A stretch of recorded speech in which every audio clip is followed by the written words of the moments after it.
All right, we are live.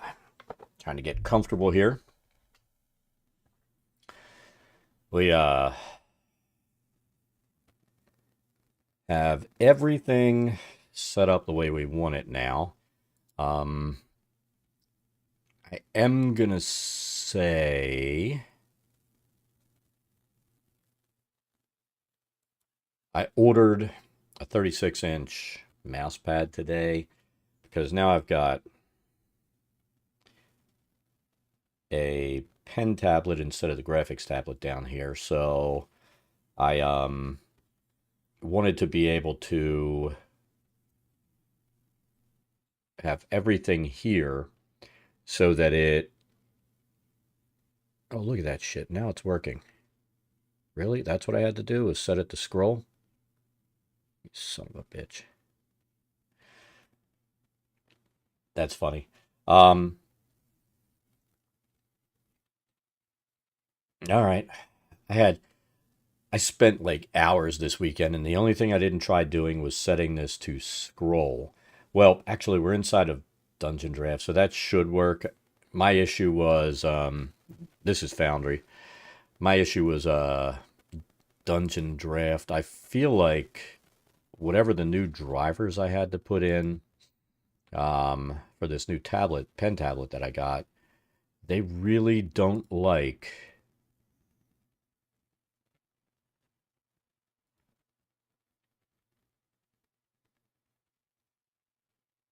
They really don't like Dungeondraft. Now it works perfectly with Clip Studio Paint, which I am at this point thinking about moving over to. Let's flip here. See, like that's using my mouse, and this is using the built-in wheel on the tablet that I have. So they both do what they're supposed to do. And I'm going to go over to Dungeondraft in a minute, but I wanted to. I mean, this is what I'm looking at doing. We've got a bunch of named locations in here. This is one of them, the Sleeping Giant Inn. This, I mean, there are all kinds of areas that the players can visit. And what I want to be able to do is go in and right from there, click here, and now we're at the Sleeping Giant Inn. And I've made some changes to how the map works. So now the roof stays on when they're outside. I do need to fix, this light perspective. It needs to show what they can see when they're walking around the outside. Um, but that's going to be a little bit more testing. And then when they actually come up to the door, they go in, the roof goes away, they can explore, go all through this map, open it up slowly.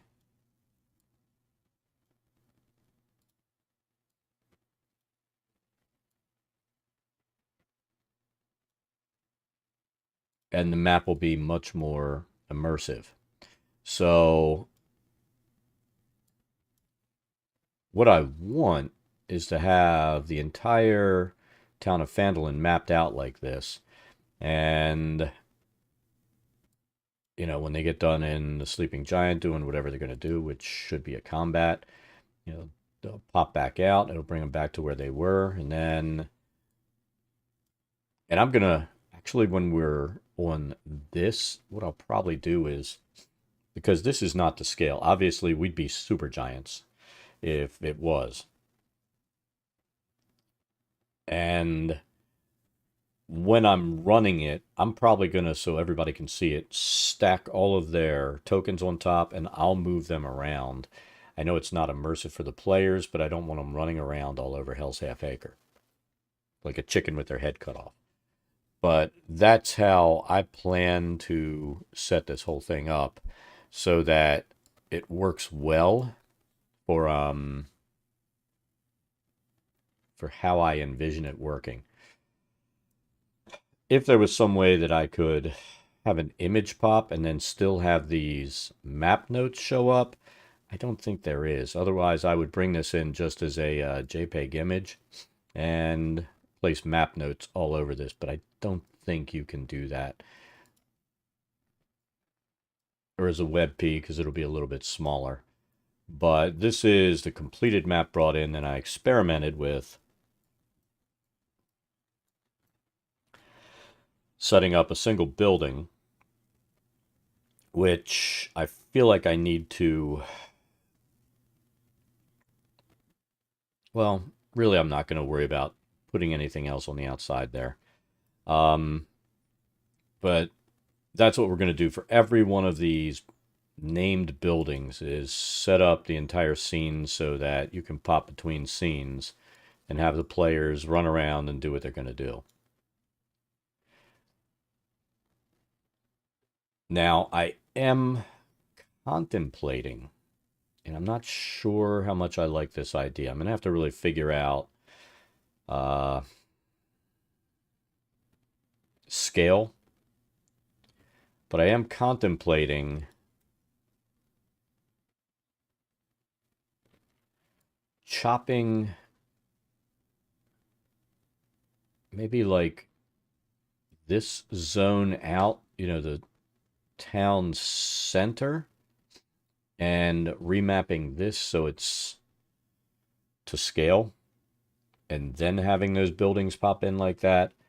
But we'll see. Now we have gone in and I'm going to pop this down here. Come on. You know you want to do it. There you go. So this is Clip Studio Paint. I am really close to just totally moving over to this. Where are all my brushes? Airbrush, decoration. There it is. So I brought in stuff like all these assets that I use. They're in brush form. I have to figure out how to bring in actual brushes or individual assets. But at this point, you know, this has always been my gripe, that, you know, you had to do things in points. But using this, I mean, you can really, without having to worry about anything silly, you can just, and that's using the mouse, not the tablet, you can go in and draw whatever line you want, and it's not an issue. And even better, you can turn any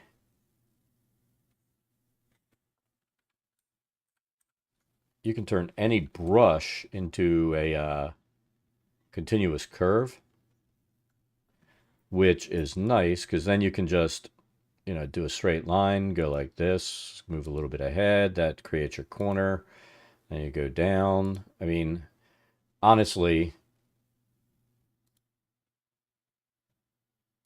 you know, as long as the grid's on here, it'll give us more control over our maps and brushes. And we know this is going to be the opposite of clean right there. Did some funky stuff there on the corners. So I've got to really work with settings to figure out how I want to do this. But see, that's scroll. Oh, look, now it's scrolling. You son of a... Oh, well, it works in here, of course.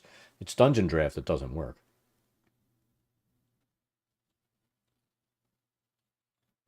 So that's going to be the next thing. We're going to spend evenings and stuff messing with this for our mapping software. We're not going to save, but let's pop this open. So, like, this is the thing that's bothering me for stuff like zooming. You know, this doesn't work, and here, let's mess with this.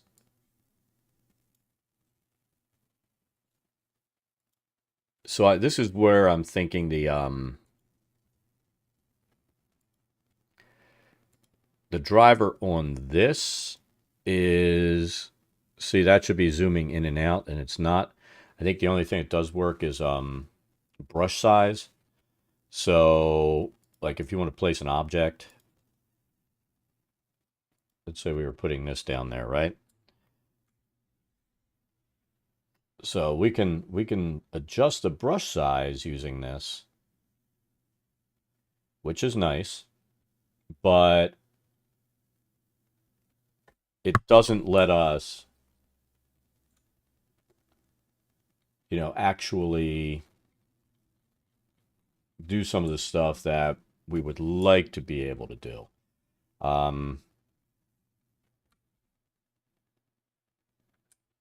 But the main reason I'm going to a pen tablet, I have this tendency once I'm using that graphic tablet to just really, well, number one, you're always looking down like this. So, and then I start hunching in, and I want to get out of that bad, horrible posture habit that I have when I'm using a graphics tablet. So we're going to go to the pen tablet. We'll do our workarounds to make it work. And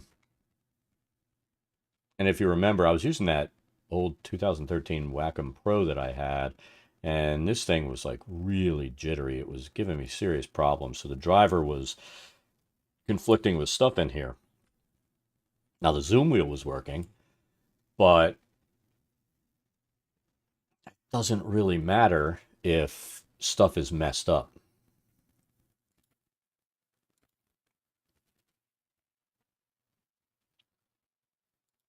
We need the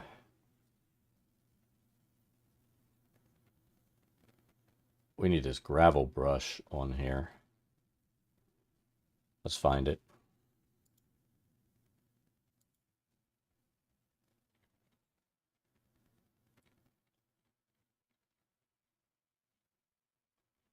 It's the same one we used on the other. We'll end up resaving this. I don't think it's artificial. I could be wrong. Let's figure it out. We had it set up on the other map. The other map is deciding not to load today. I was going to do a little work in there, but we're going to leave it the way it is. I want to call that map done.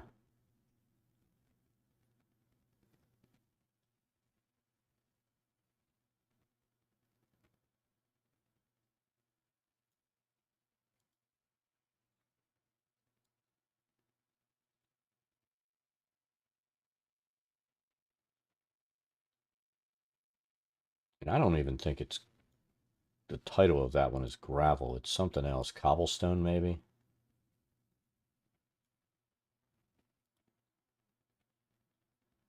Tessa doesn't care.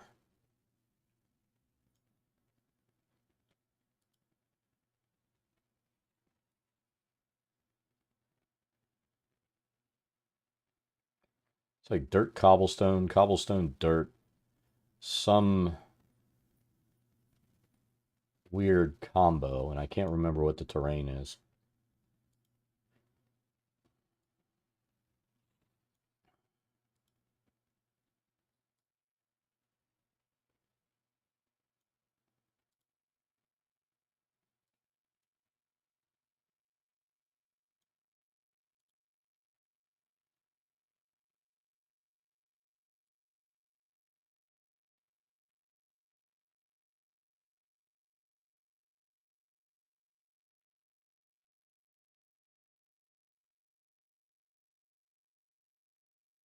Remember, we had a bear of a time finding this the last time.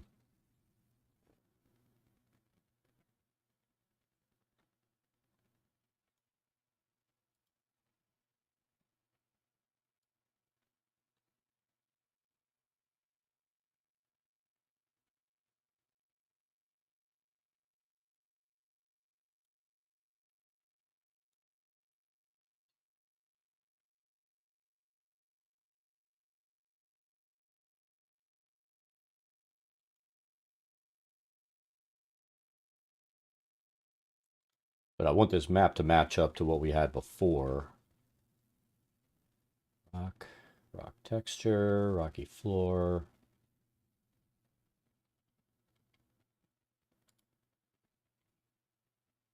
Forest needles, grass, grass, grass, grass. Where the hell is it?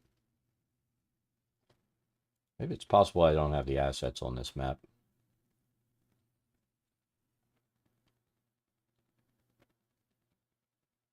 Bet it's in here.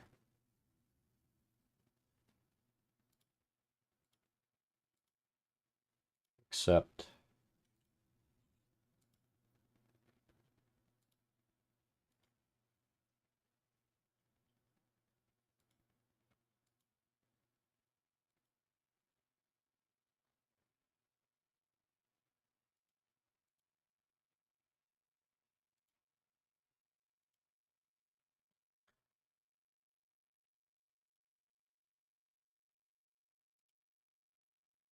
And if we do what we're going to do, it means we're going to have to go in and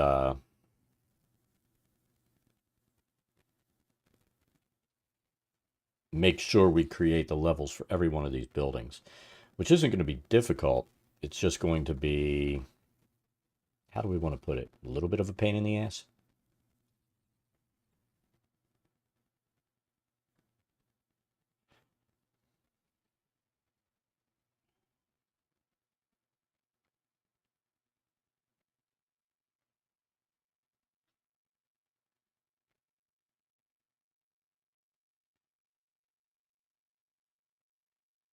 Just a little bit.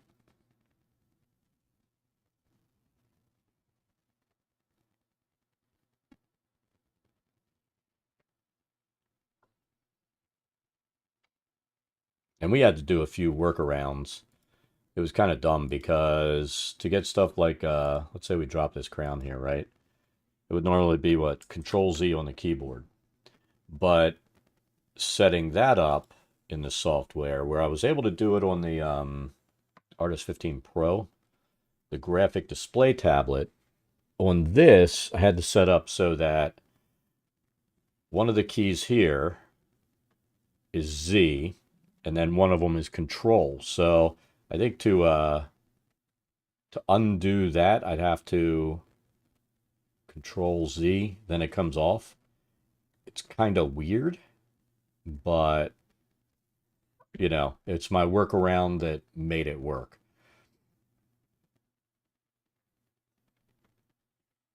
All right, so my phone, someplace it's out of the way.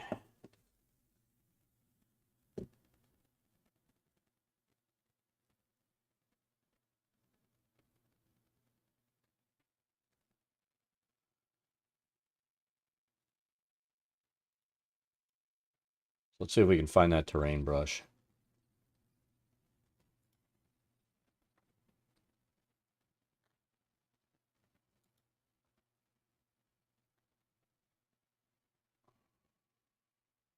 Yeah, that added some terrains for us.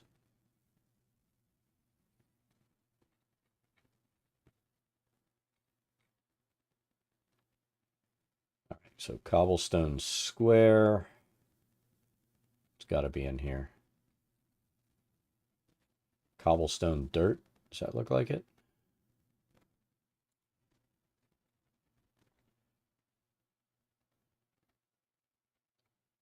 So let's go ahead and start getting used to using this. Is this it?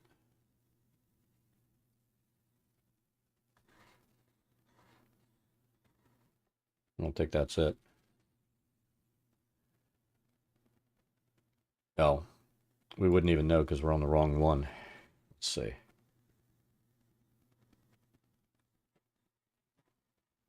Nope. Not the one. Cobblestone dirt.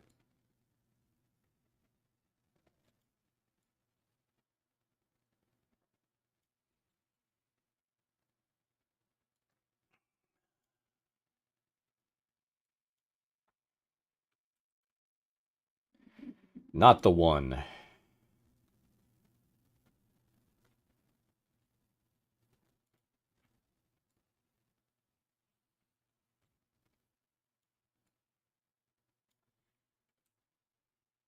think that's the one, but it's not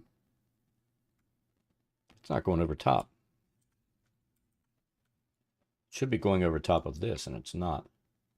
Why is it doing this? Oh, we laid a path down. Watch this shit.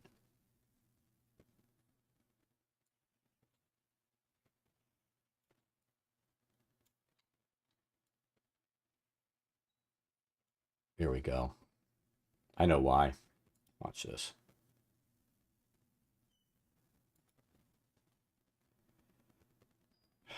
Delete. And delete.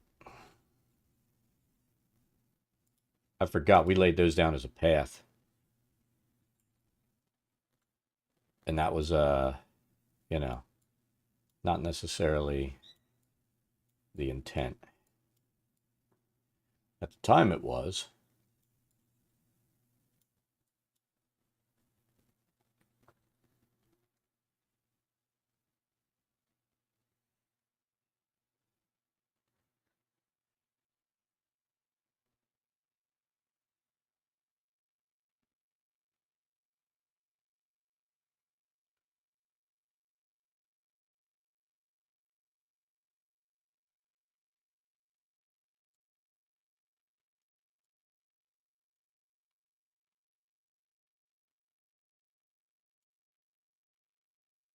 What's going on there?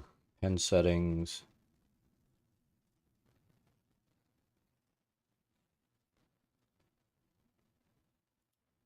I need to turn Windows Ink off.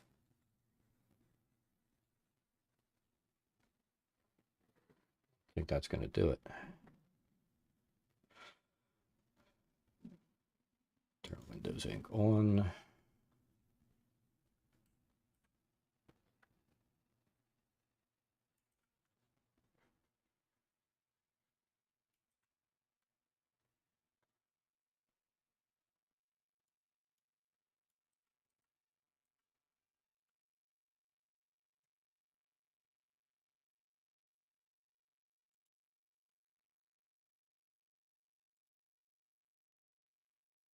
Let's go up here.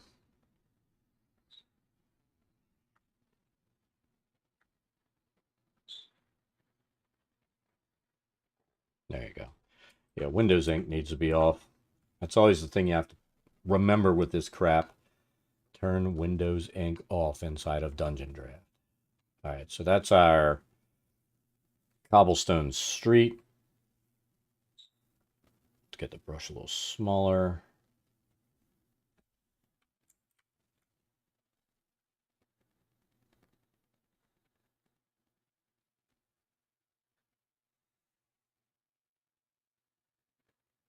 There we go. And I guess if we really wanted to,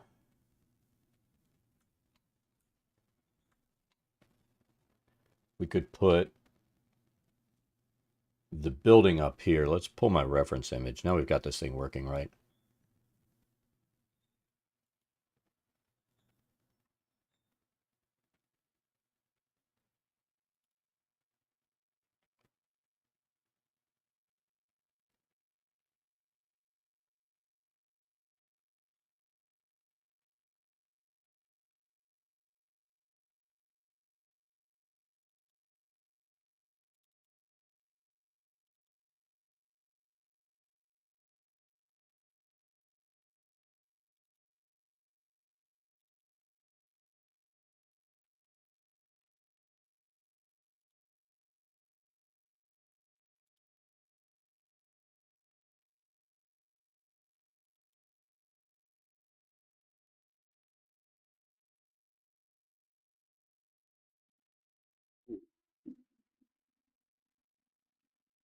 What's this error message?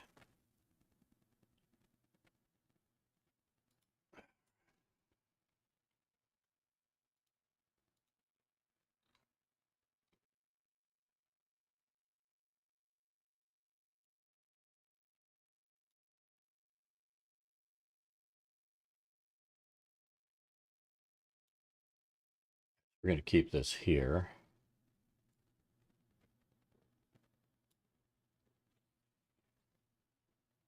And, you know, right here is like a little outbuilding. I guess if we wanted to have that there, I mean, there's nothing in it, but I feel like to make the map consistent between the two maps, we're going to go ahead and do that. Roof tool, what did we use?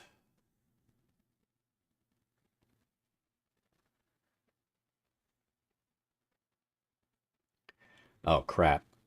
So when we did this, we had the main assets on. Almost dropped my pen.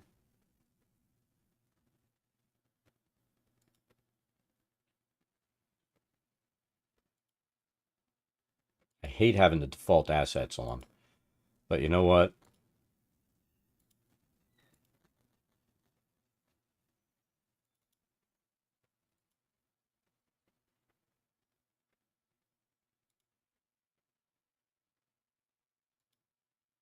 We're going to reload it with those stupid assets. Because, here we go. Should be here. They're not. Assets.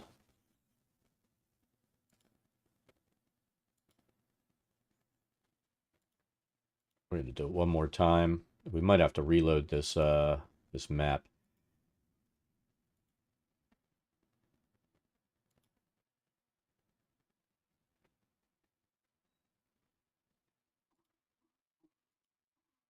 Yeah, see, it's not reloading all of them, so let's close this out. We'll reopen it.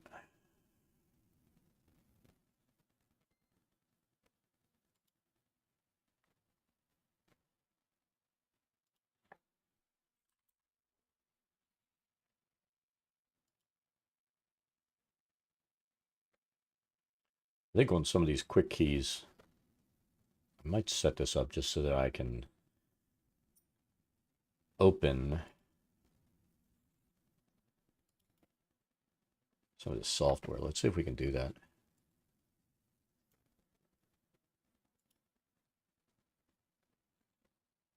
So maybe set up this one, customize, run application. We can.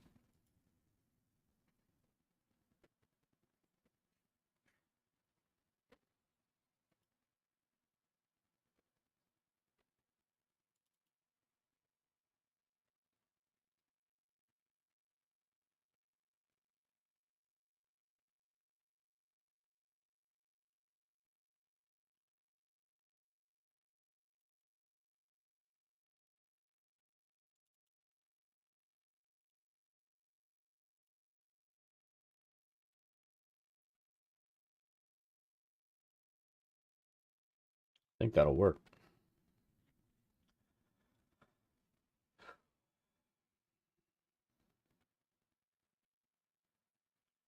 So hopefully everybody had an awesome weekend. I got posted about it yesterday. I was moody because had to do taxes. Here's the thing. I always get money back every year. I hate doing taxes so much I procrastinate until close to filing deadline. Um, I just hate doing it. And I feel like, my issue is, you know, if they withheld appropriately, then you wouldn't have an issue. But that would require, let's be honest, that would require you, when you file your form with your employer, to put down your number of dependents and stuff like that, so that that was automatically calculated. And, then, for your employment wages, that would adjust for that. But that would also mean we'd have to eliminate stuff like charitable deductions and all this other crap. I mean, let's face it, they've eliminated for most people the your deduction for property tax. Yes, you can put it on, but you've got to have more than $25,000. And this is what pissed me off. Let me talk about, oh, I was so pissed this weekend. So last year we had $23,000 we paid in health insurance premiums because the wife used Cobra. We had a shit ton on medical because of some things that happened. We had our $6,000 for property tax and the other stuff. So we should have been at like $35,000, $40,000 in deductions. But what they do with your medical deductions, if you're paying for your own insurance, they cap it at 7.5%. of your AGI, your adjusted gross income. So that meant that we weren't even anywhere near being able to declare what we paid. So they fuck you there. And then by the time I got done going through running all the calculations, putting the stuff in, it was just like, I just used the $25,000 standard deduction. So it just infuriated me. The fact that even with charitable donations, health, and all this kind of stuff, which let's face it, nobody wants to be at the point where they're paying enough money in health insurance premiums that it actually goes above the deduction, right? Nobody wants to do that. But if you do, you get fucked because of the 7.5% of AGI. It's fucking ridiculous. So the fact that you're still taking the same deduction, that should all be calculated in. Most people, it's fine. And you shouldn't have to. I was never a proponent of the flat tax, but I'm getting close to it because that would mean they would just eliminate these deductions, which they should, because the people that get to take advantage of deductions are not people like you and I. They're people that do stuff like, who is the fucking scumbag politician who takes a deduction for his wife's therapy horse, for a shit ton of money every year. I mean, it's fucking bullshit. Normal people don't get to take advantage of most of this stuff. You go through, you file, and you're still taking standardized deductions. All the stuff that you input means nothing, and you wasted time doing it. And, anybody that knows me knows I really get pissed off when I waste time.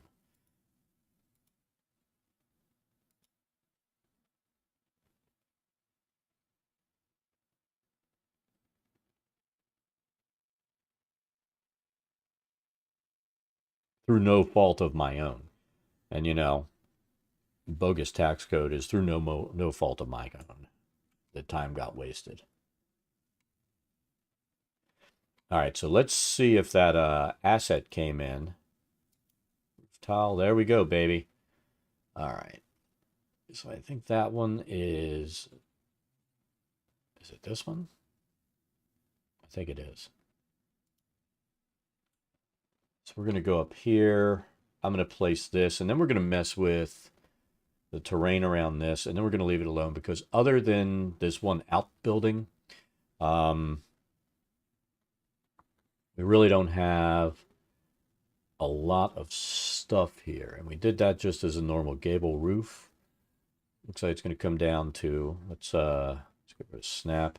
Comes down to about here over to here. So let's see if we can do it this way.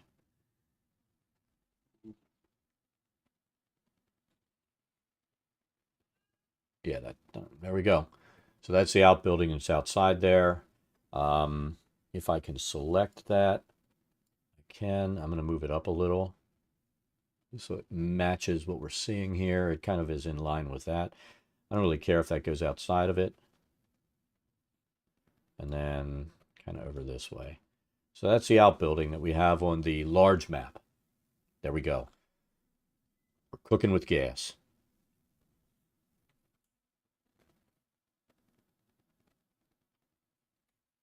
All right. Now, I guess the other thing that we could do,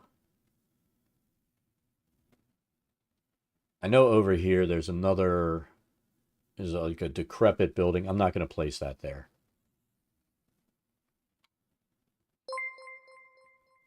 Flight path acquired. Thank you for the follow. It's greatly appreciated. Hope you're having an awesome day. All right, so we have that added in. And we'll pull this down just so you can see what we're doing. I might add a bush or two just to do that. But like I said, this map on Foundry is basically here for this combat that's going to occur inside of this building. So we'll do a little bit of decoration, maybe a little bit of coloring to around here to give it a little more interest. Do we care about that? It's a really, they may never actually enter it building. So I think we're just gonna, you know what, fuck it. I'm going to say we're going to save this. I say that, and then you know what I'm going to do? I'm going to come back and end up redoing it because that's what I do. I worry about stupid stuff. Let's take a look and see.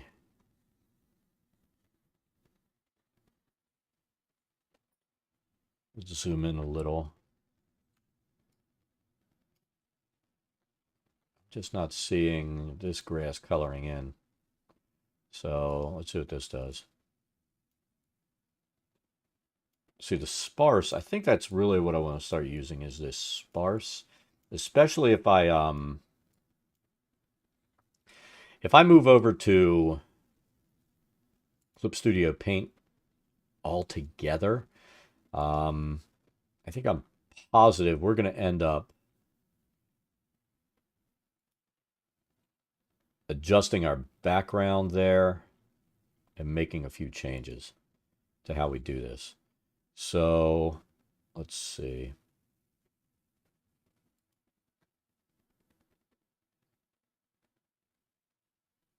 That's this grass, right? All right, so that'll darken it up.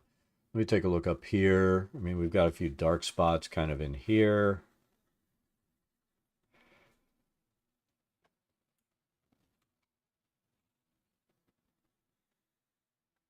Let's go up through here. Let's dull down some of those grass peaks. Make it a little more interesting. We'll put, I think we're going to default to like sparse grass, and then we'll use our brush to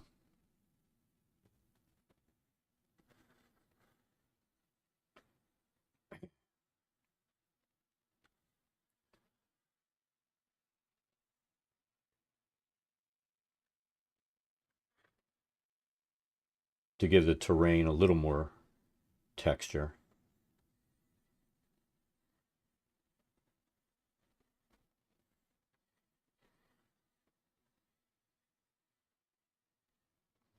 I think we're going to do this with any place that has those big chunks of grass sticking up, because I really don't like that. And then we'll come in and we'll place our outline down.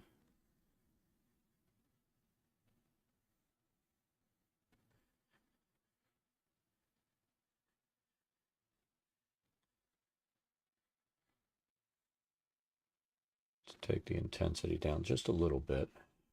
I just really want to cover this up.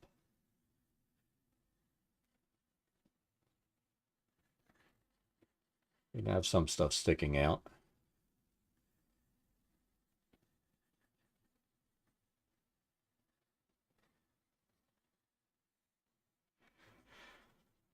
Yeah, I think we're gonna like. I know I've over the last couple of years since I've had it, I've really used the display tablet a lot, but now I'm going to the pen tablet.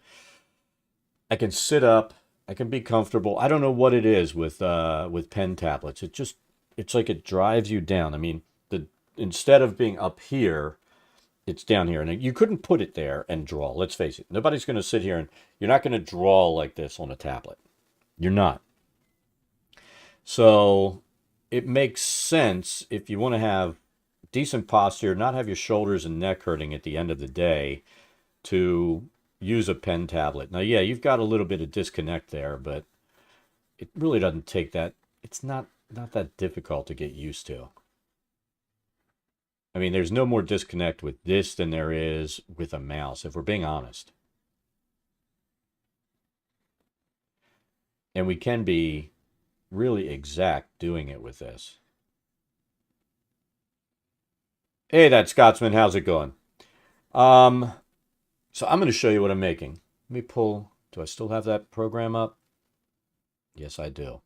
So this is Foundry. I'm mapping inside of Dungeondraft, right? We've gone in and in Dungeondraft, we mapped out Phandelver, whatever you want to say, however you want to call it. We mapped it out as a just full map of the town. And now I'm going in and starting to do the individual buildings. And this is my test server that I host locally. I've got it set up now so that the Sleeping Giant map, which is the pub that I'm working on. You come in here, click View Scene. It comes in that your players, you'd pop them on the map here. They can walk around the building.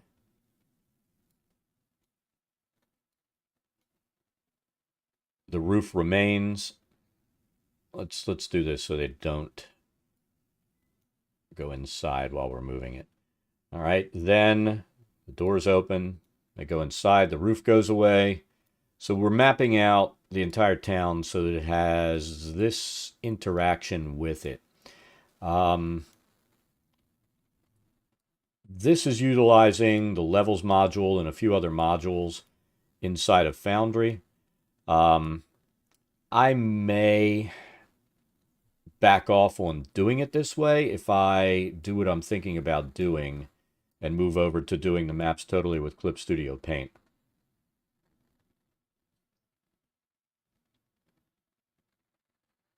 Yes, I have experimented with it, and I've got another one, point of interest, point of in point of interest. I forget the full thing, but that's what lets you do this, where you can go back and forth between the scenes automatically and put them like on this large map. It brings it so that it gets us to that close-up map. I like having the roof and stuff here, but I'm not sure that it's absolutely necessary.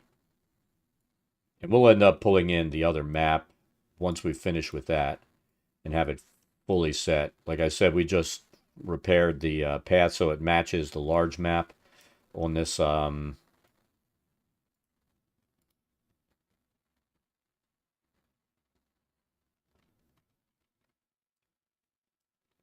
But that's our goal. Any named building in the adventure that they can go into, even though most of it's role play, we're going to set up and create the buildings for that. And I'm almost thinking about like this view section, creating another town map that just has this section in it, and then having the levels go in there. And I want to do it so that they can actually, I mean, obviously this is not the scale because you've got this big ass thing here. So I may go in and pick a zone, like center of town, and take a look at how many named buildings are there and remap that zone, and then have that as the walk around area. But I wanted to do the Phandelver map first, and then experiment with levels, which I did off stream over the weekend.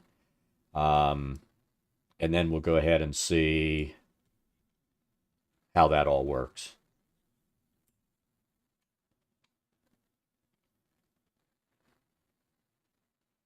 So I mean, for what we have right now, I think I'm pretty happy with what we've got going on.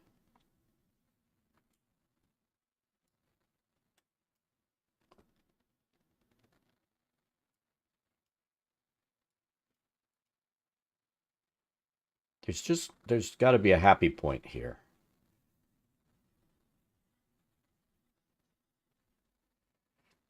I mean, ideally, I mean, I really like Dungeondraft, but for some of the stuff that I want to do, and I always have the complaint with Dungeondraft about the inability to, physically or actually paint stuff other than like what we're doing here. This is really the only thing in this program that you can paint because it's a vector graphics program. So, the flexibility and usability of the brushes inside of Clip Studio, I think are gonna force me to go over there altogether.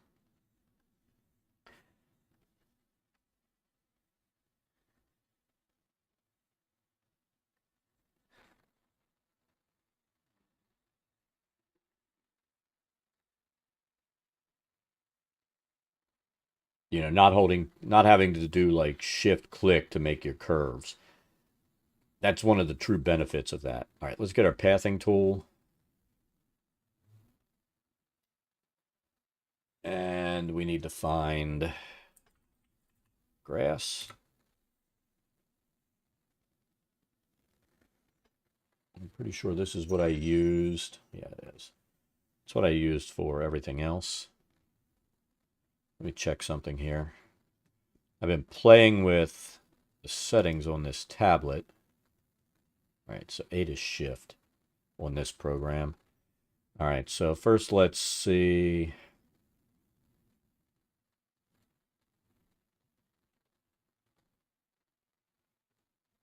All right.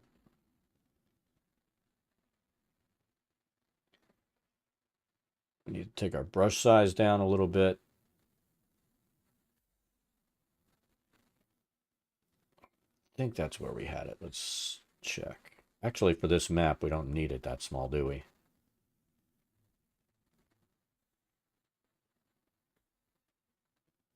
Let's take it up about here.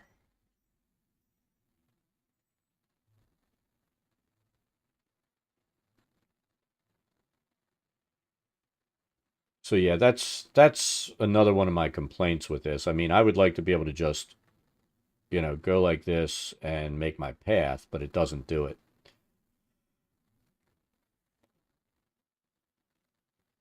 Kind of negates the whole idea of, you know, using a graphics tablet.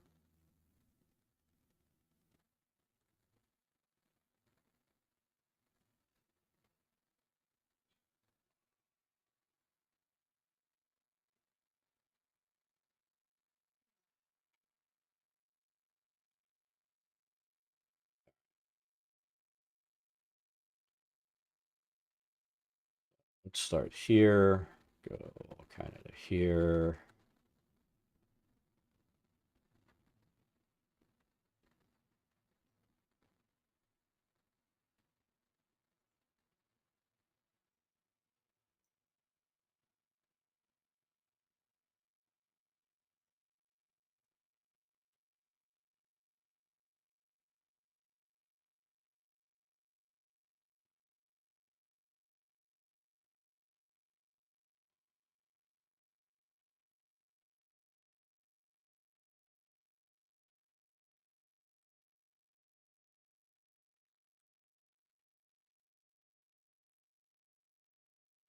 But you know what I mean? It would be really, really nice to just be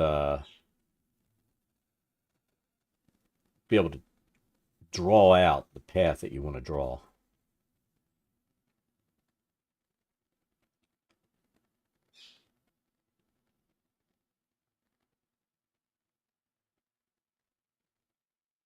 without doing all this clickety clackety stuff.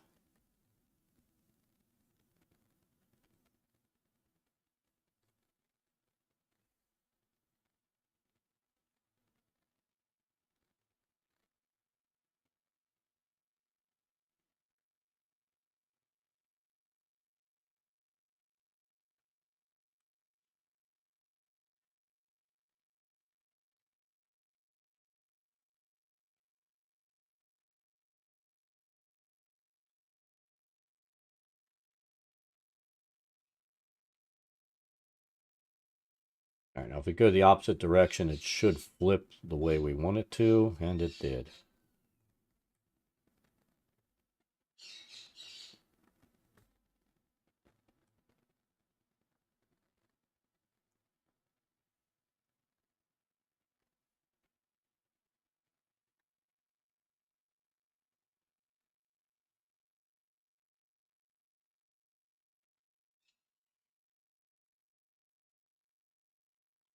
Right now, the biggest issue that I'm having with Dungeondraft is a little bit of the issue from the fact that they're using the Godot engine.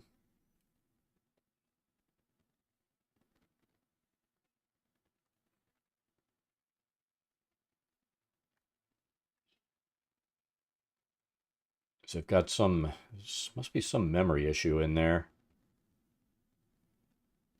going on with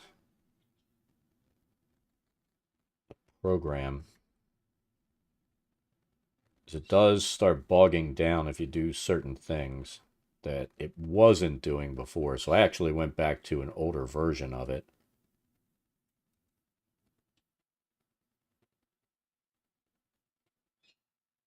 To make it work the way I need it to.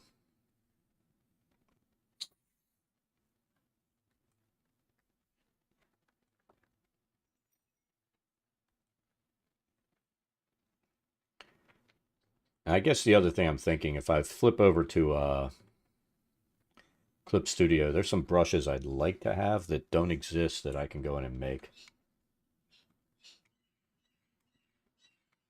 So, not really perfect, but we'll take that.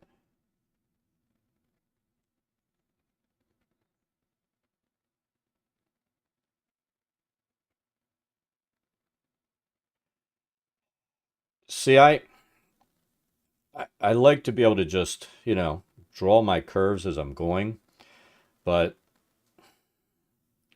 you know, that kind of goes back to, I mean, I spent years painting portraits and doing stuff like that, and you know, once I transitioned over to using some drawing programs, um, you know, that's what I liked about stuff like Clip Studio. It's an actual drawing program instead of, you know, things where you've got to do vector graphics inside of it. And I'm I'm pretty sure I'm going to end up moving over just because I don't like having to do extra clicking. I just want to be able to draw a path and have it be a path. You know what I mean? Exactly the way I want it.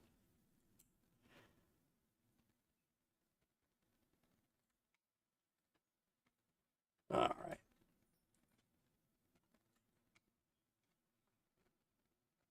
I think we're going to get rid of one or two of these just because I feel like there's too much.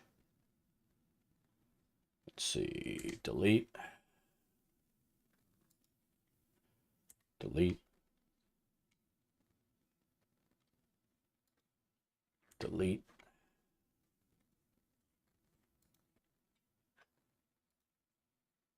Delete.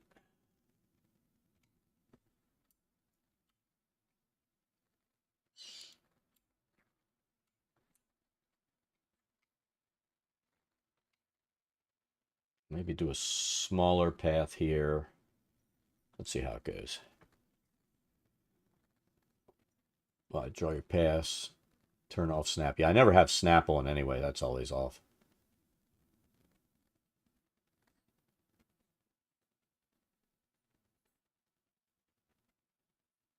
How did I get started with D&D?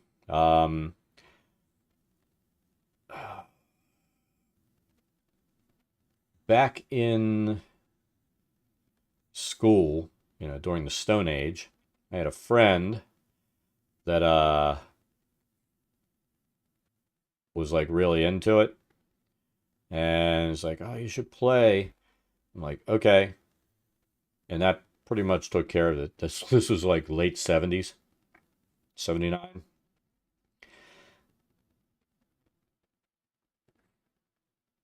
You know, and then when we were playing, we had to deal with the bullshit of our parents watching stupid shit where idiots were out there. It's demonic. You're going to be possessed and all this kind of crap.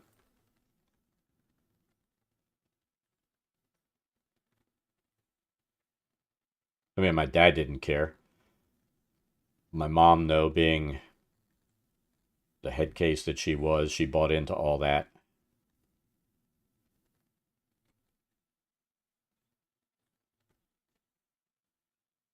I think that's a little better. Some smaller runs gives you the indication of what we need. And we were into miniature gaming as well at the time, so you know we were playing Chainmail a little bit, and then we moved over to AD&D when it came out. We had the box set when it first came out.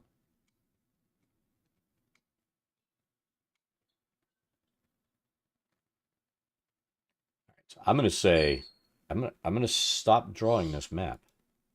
I mean, for what they're gonna end up doing here, I believe this is detailed enough.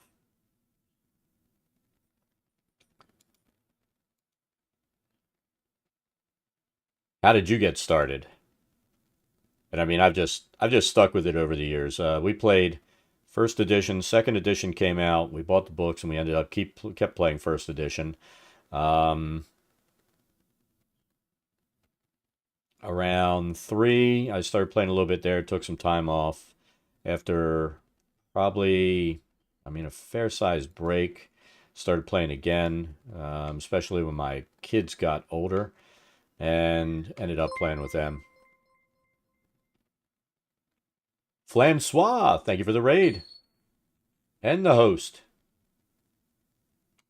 Hope you are having an awesome day. Yep. I think we are relatively happy with this map. And we're not putting this on the roof level because I have no idea what this building is. It doesn't matter. There's nothing in there. Just finished a forest map. So this was, I'll show you what last week's mapping was. I've got it set up in Foundry now. This was last week's map. Setting up Phandelver. And then we've got the Sleeping Giant, which is what I was just working on. And now inside of Foundry, you can, what I plan to do is to have the Scotsman. Thank you for the follow. It's greatly appreciated. Hope you're having an awesome day.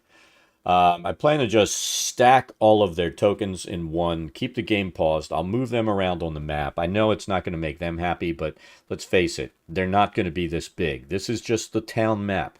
Once we get to an area they want to go into, let's say they decide to go in here and do the encounter they want to do. I'll click View Scene. It'll flip it. It'll bring them in here. Then they can run around the building and do what they want. But, this is not the one that we're working on right now. That's just an edited version. But they'll be able to run around. I need to fix the roof so that there's no shadow on the roof. I've got to figure those settings out. But they'll be able to go in.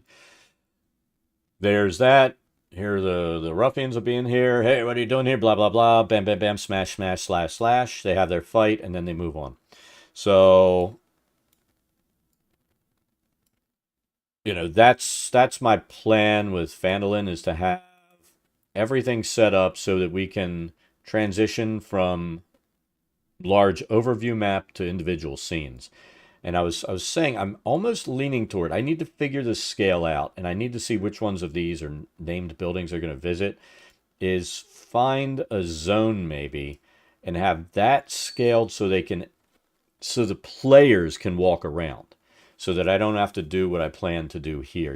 Maybe have a scaled zone. I know this is a named building, this one, this, that. These are some of the named buildings, so I'm going to have to scale that and create a map they can travel on. And then we'll set up all those little teleportation things inside. So we'll have the Town of Phandelver map, we'll have the town center map, and then the maps for these buildings where they have possible encounters. And let's take a look at, where is it? So yeah, if we're looking at this map, you've got Sleeping Giant, the home, this, and maybe here. So that could be like our town center zone. But that's still going to be huge. Look at this. If we pull this scale over, this is what, 500 feet? That's probably about from there to there. And we're going to need another 150.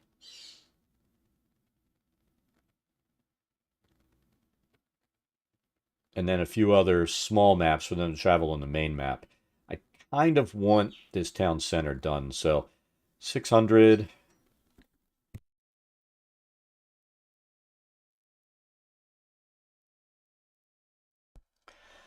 So I think we'll sit here and we'll figure the scale out for this, and then no,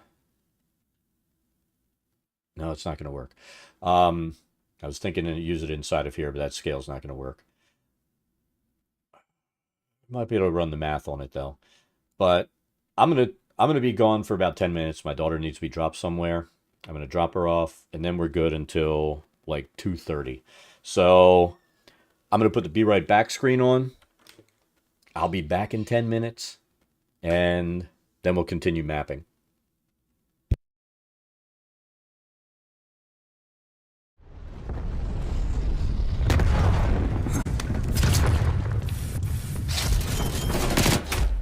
It was worth it. It was so fucking worth it. Here, let's try it. I like that. Oh, shit.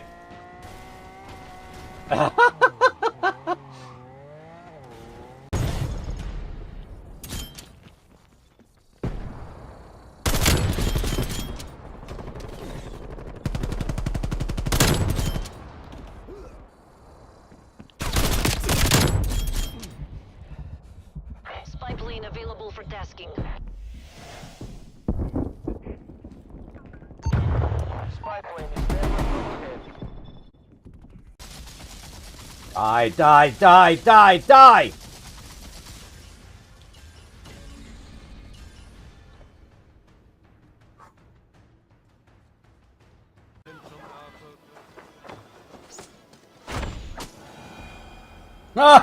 We got it to work that time. I knew we could do that, catch an arrow and shoot it back. But that was the first.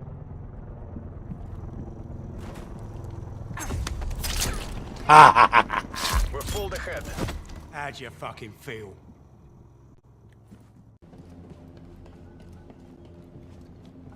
Yoda made it look easy because Yoda's a dick. Enemy spy plane inbound. His head was just popping up. Room in here with the computer and everything running. It's always warm. The wife's like, I want to go in the warm room. I'm like, no, you can't come into the warm room. You know, it's one of my rules. Anyone rude gets killed in a game. And he was rude. What's going on here? And it's funny because that's been the Mercer effect has been a nightmare for eggs. Let's see. Look, I don't even have to move it much. There's Thor. He's actually sitting up. That's all the excitement you get. Oh! How did we not get messed up there? How did that even happen? Generally, I'm going to say no. Dad is not good at this game.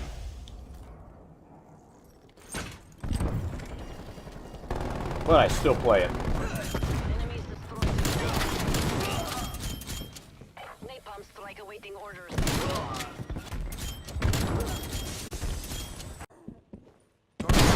Hostile spy plane is just overhead.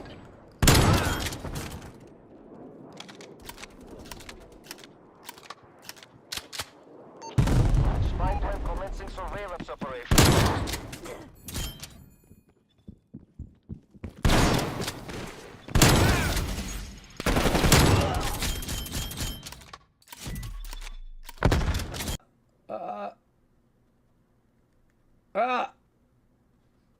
Like I said, you gotta tickle the spot.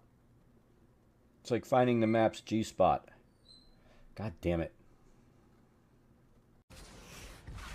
Oh, fuck! Yeah, we need to separate.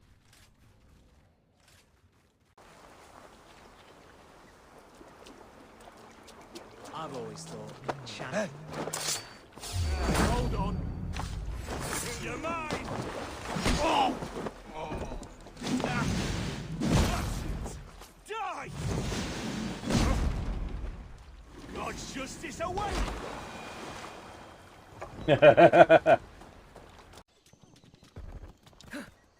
Enemy counter spy plane inbound. Oh my god, we're both reloading!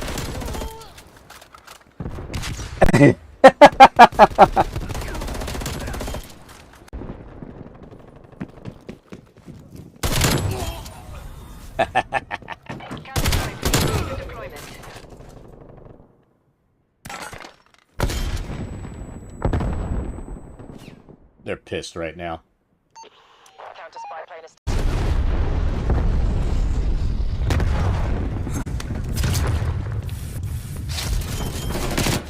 It was worth it. It was so fucking worth it. Here, let's try it. I like that. Oh shit.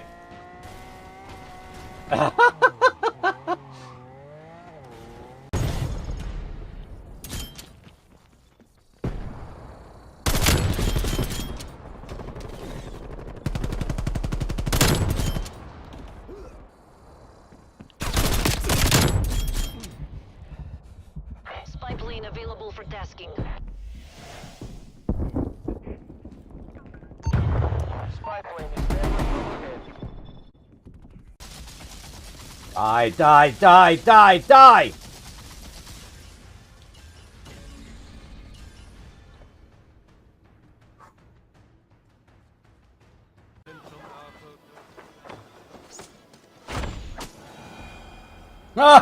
We got it to work that time.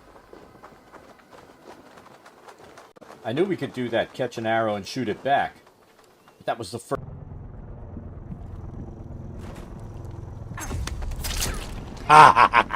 We're full ahead. How'd you fucking feel?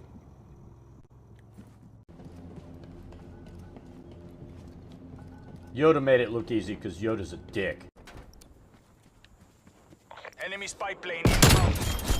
His head was just popping up. Room in here with the computer and everything running, it's always warm.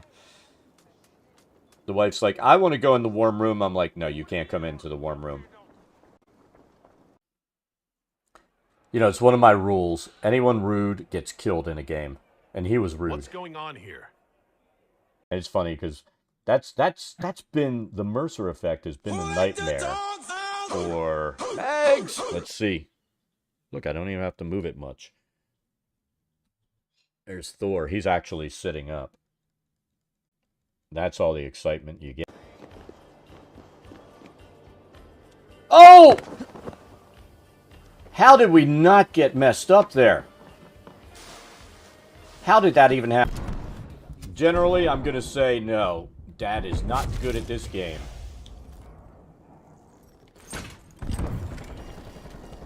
But I still play it. Enemies destroyed.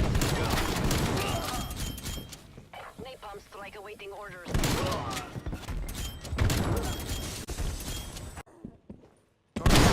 Hostile spy plane established overhead.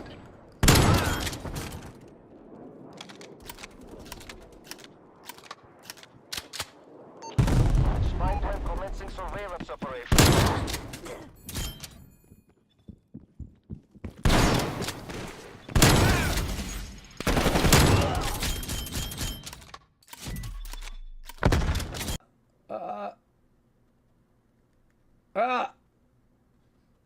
Like I said, you gotta tickle the spot. It's like finding the map's G-spot. God damn it. Oh, fuck! Yeah, we need to separate.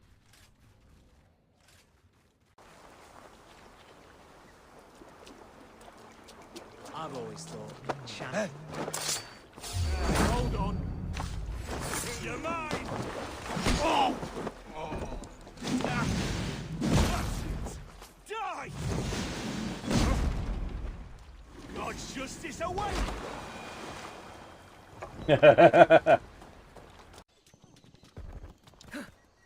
Enemy counter spy plane inbound. Oh my god, we're both reloading!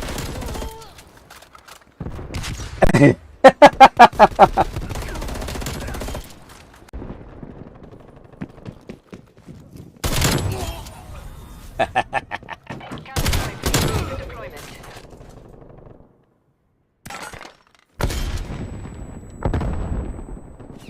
They're pissed right now. Counter spy plane is.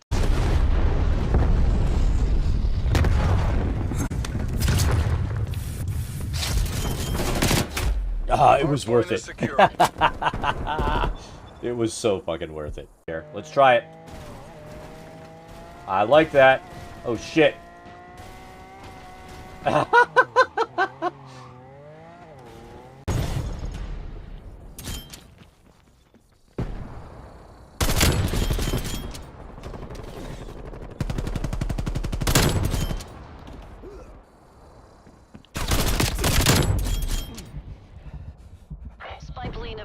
tasking.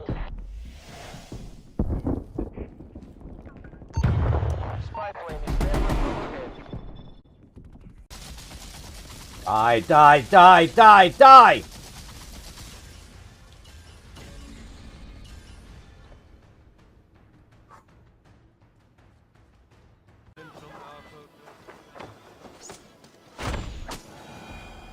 Ha ha ha! We got it to work that time. I knew we could do that, catch an arrow and shoot it back. But that was the first.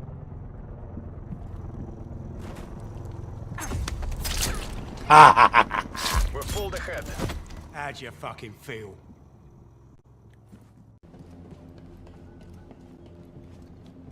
Yoda made it look easy because Yoda's a dick.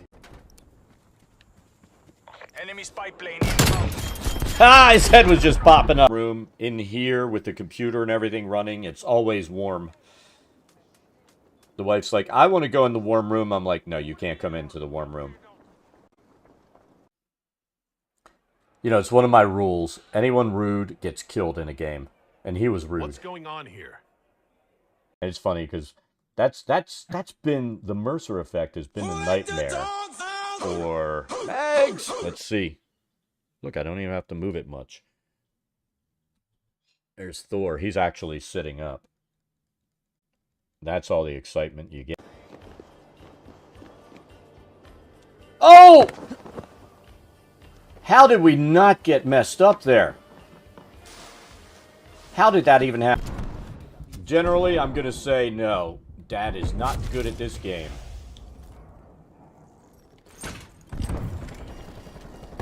But I still play.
We're back. You know what? Here's the thing. There is no excuse for me to ever have a muted mic. I bought what I refer to as the big red dildo so that I would see when this freaking light was on and know that I was live. And if it was off, it's muted. And I still don't pay attention to that. So there is no hope whatsoever. Let's open up, let's open this up.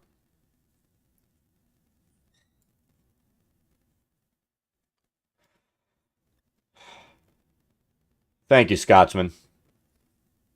I can't believe that. I can believe it. Dad has a lot of old man moments, let's admit it.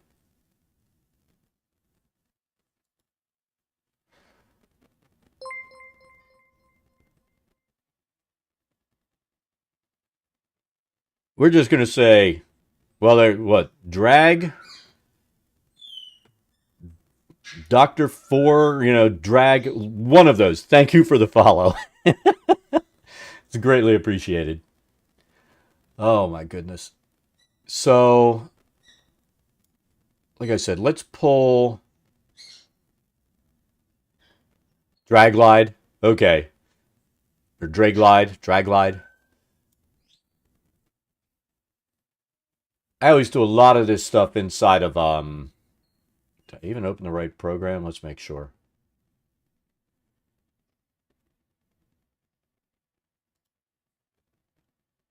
Yeah, Affinity Photo. I used to be an Adobe person, and then I got really annoyed File. We're going to do this as a save as.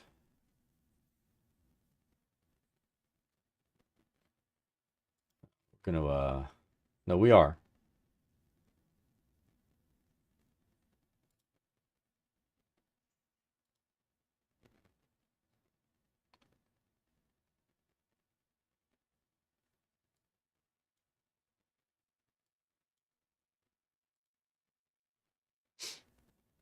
Let me do it over here.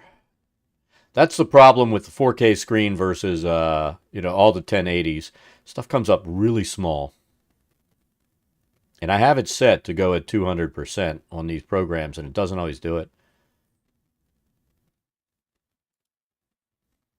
There, that's better.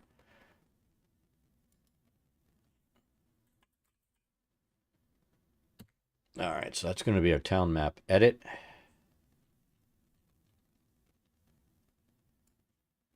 So that should be what we're working in now.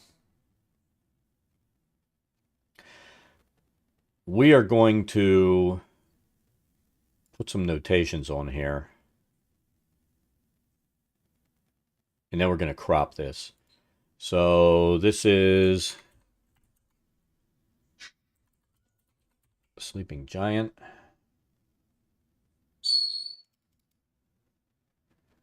Turn the text to white or bright. Doesn't really matter what it is. And we're going to make it a little bit bigger.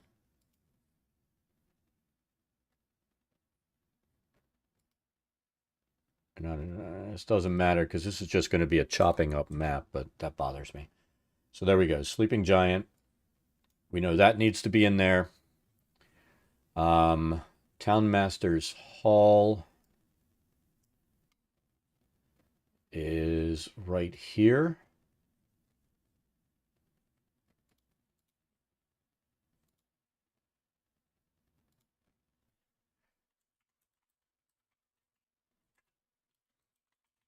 Town Master Hall. Across the street is the Lion Shield Coster.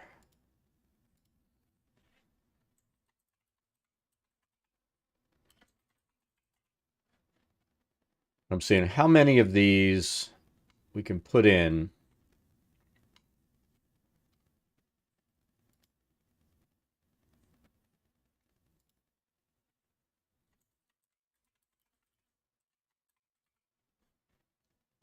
Shrine of Luck. Smithy is here.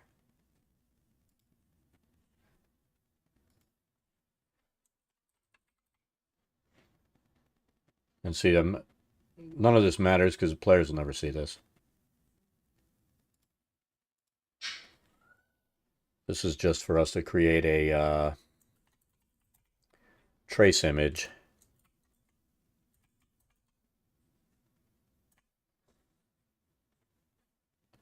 Rail. This is what? Trying to maximize the number of named locations on this map. Stonehill Inn.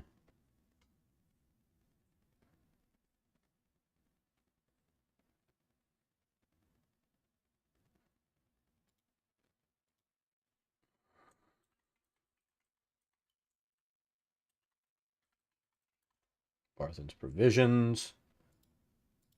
And we'll end up going in and looking at the adventure to see how many of these we need a ground floor plan for.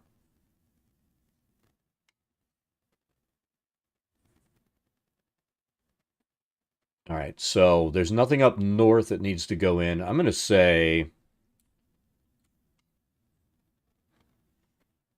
like Eldermath Orchard, we might create this as a separate little map. I don't want to go all the way over to Lenine's home. I think that's going to make it too big. Is there anything else? Let's see. Townmaster Hall. Harbin Wester's home. I think that's the Townmaster dude that's crooked, right?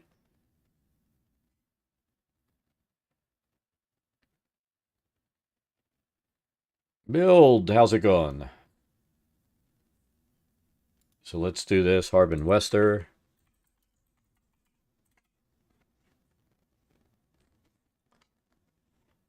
think if we went down to this farm, we're going to be creating the map too big. So let's take a look at what our crop looks like here if we crop it.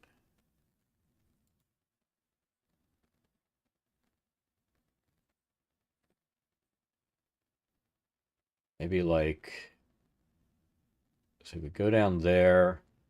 We could do Sleeping Giant included. We could do that.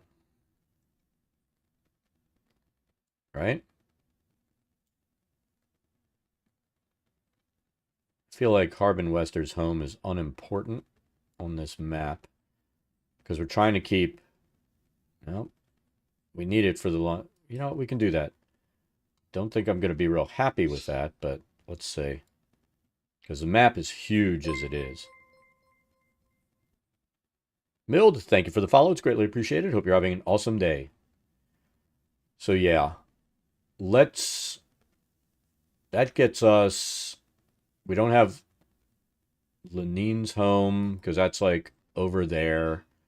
And I don't want to make this town center any larger.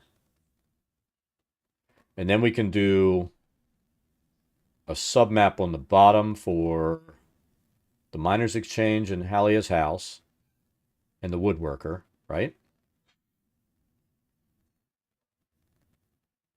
See, this is the woodworker right here. God damn it.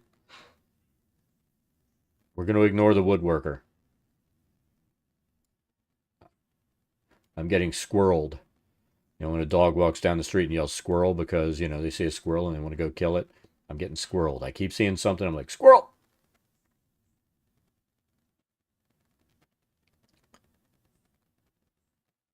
So yeah, this is going to be our submap. Let's apply. And then we're going to have to calculate approximately how big this map is going to be. And then we're going to pull it into, there's another thing called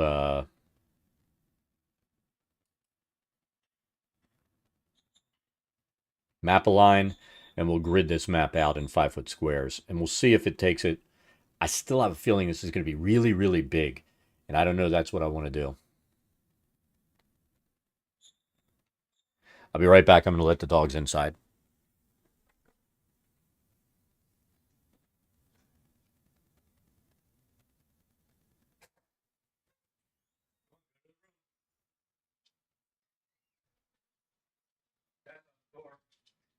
Loki, Tuna, come on, everybody in.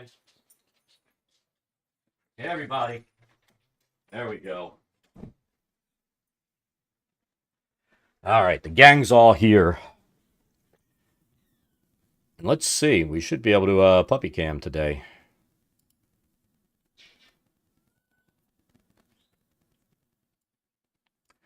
So I'm not sure that we're going to be happy with this, but we're going to see if we can make this work.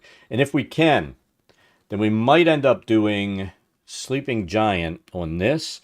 We might have this entire layer as level 1, and then like the Stonehill Inn should probably have a second floor on it. Anything that has second floors will create those on this map, and we'll pull those out as tiles, and we'll create the roof tiles, and then we should be able to have it so that you can use levels and go up inside this sub map of the large map. That's kind of my plan. But you know what they say about plans. So yeah, this will be basically remapping this whole zone. It's a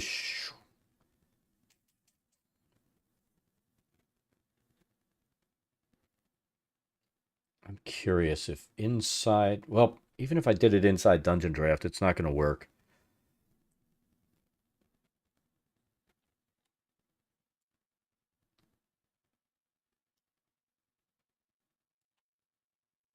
All right, so let's export this.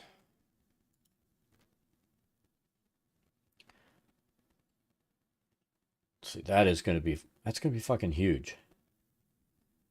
That is going to be huge.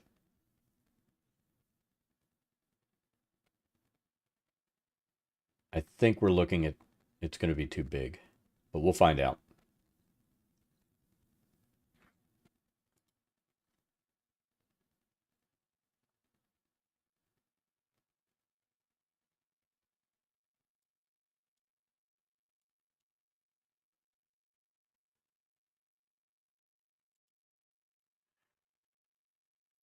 All right, so we'll do that as a JPEG.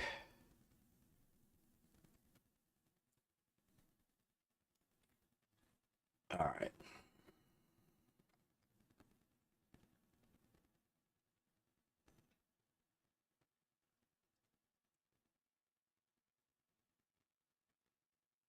So I think what I'm going to do, I'm going to pull that into Map-Align, and then we're going to start messing with our grid. We know that we set this, so it was what, 10, 20, 30, 40, 50, 60.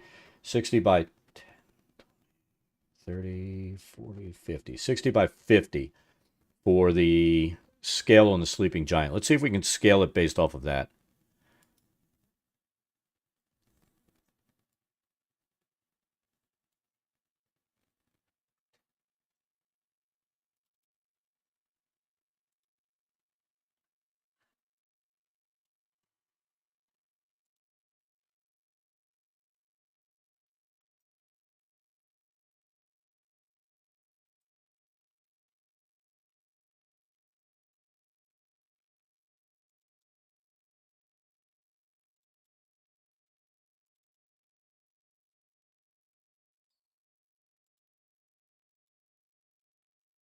All right, so here is the one that we just messed with.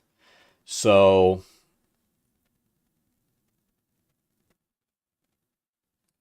I guess we're gonna, and we know we can't go above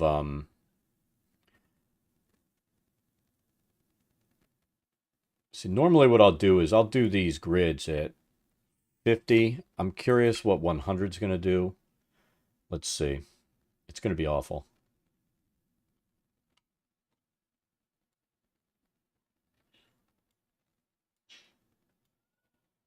So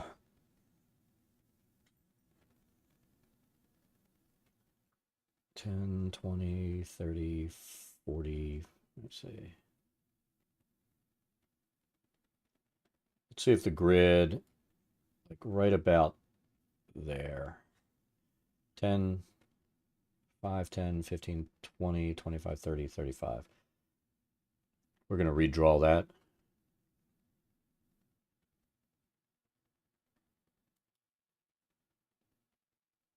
So we're going to want this to be about half of that, right? 10, 20, 30, 40, 50, 60, that's almost 70.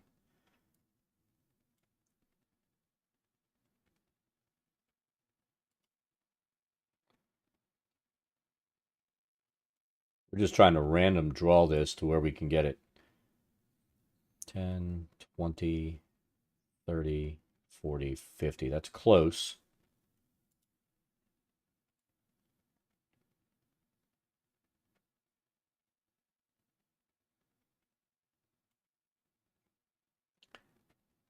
Ten, 20, 30, 40, 50, 60, about 65, damn it.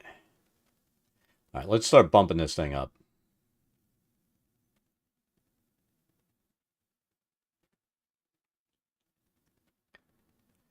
So see, the height's going to be, this is going to be our problem. It's going to be 13,000 by 10,000 if we do this there.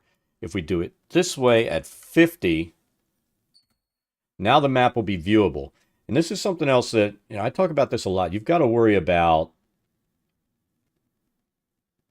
your player's graphic ability on their computer. And if somebody's running on a computer that has like HD 6000 graphics or some type of built-in graphics card, there's no happy medium that I'm finding here.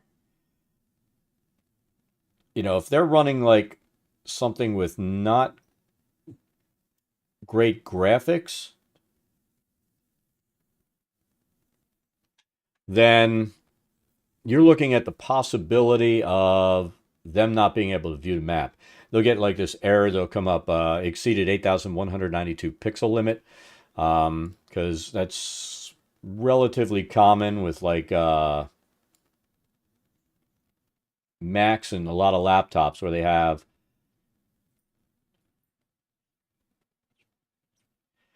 they'll have integrated graphics and it can't handle a huge map. There, that's pretty much our 60. So that'll come down to 6,050 pixels by 4,350. This will be, we have to do this at 50 pixels for our square size. The map will lose a little bit of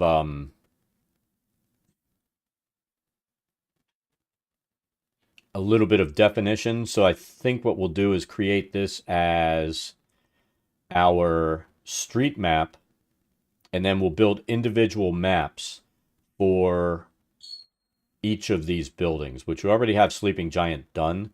So we'll start working on the rest of this, but we're going to remap this entire zone and see how that goes.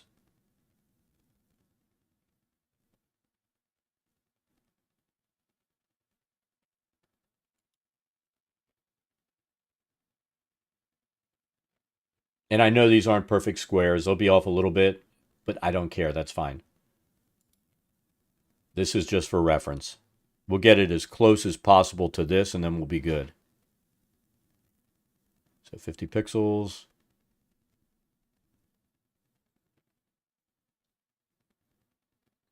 .121 wide. You can only go out to 128. So this will be just within our dungeon draft limit.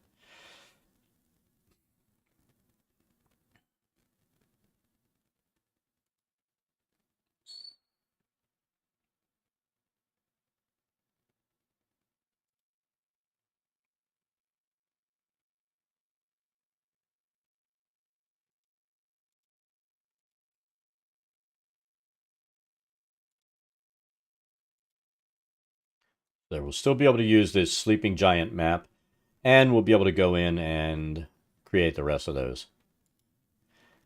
We're being a little bit redundant, but it's good. So let me find my... And that's the other reason I like using this that grid-align program. It will give us exactly what we need as far as size. So this is 121 high, 87, or 121 wide by 87 high.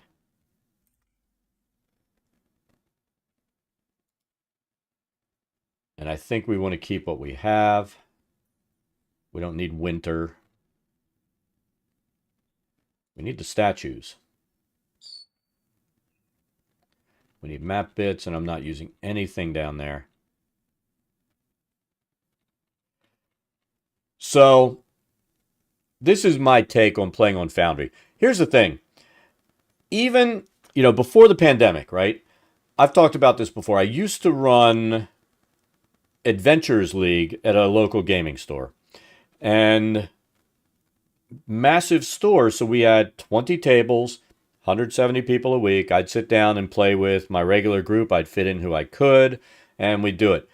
Even then, I took a 27-inch monitor with me. I'd set it up at the end of the table, and I'd run combat. At that time, I'd run combat through Fantasy Grounds. So I'd have the map and everything up there. Rather than having a physical map that I'd either have to print out or sit there and draw, come home with blue hands from erasing all the combat rooms and maps.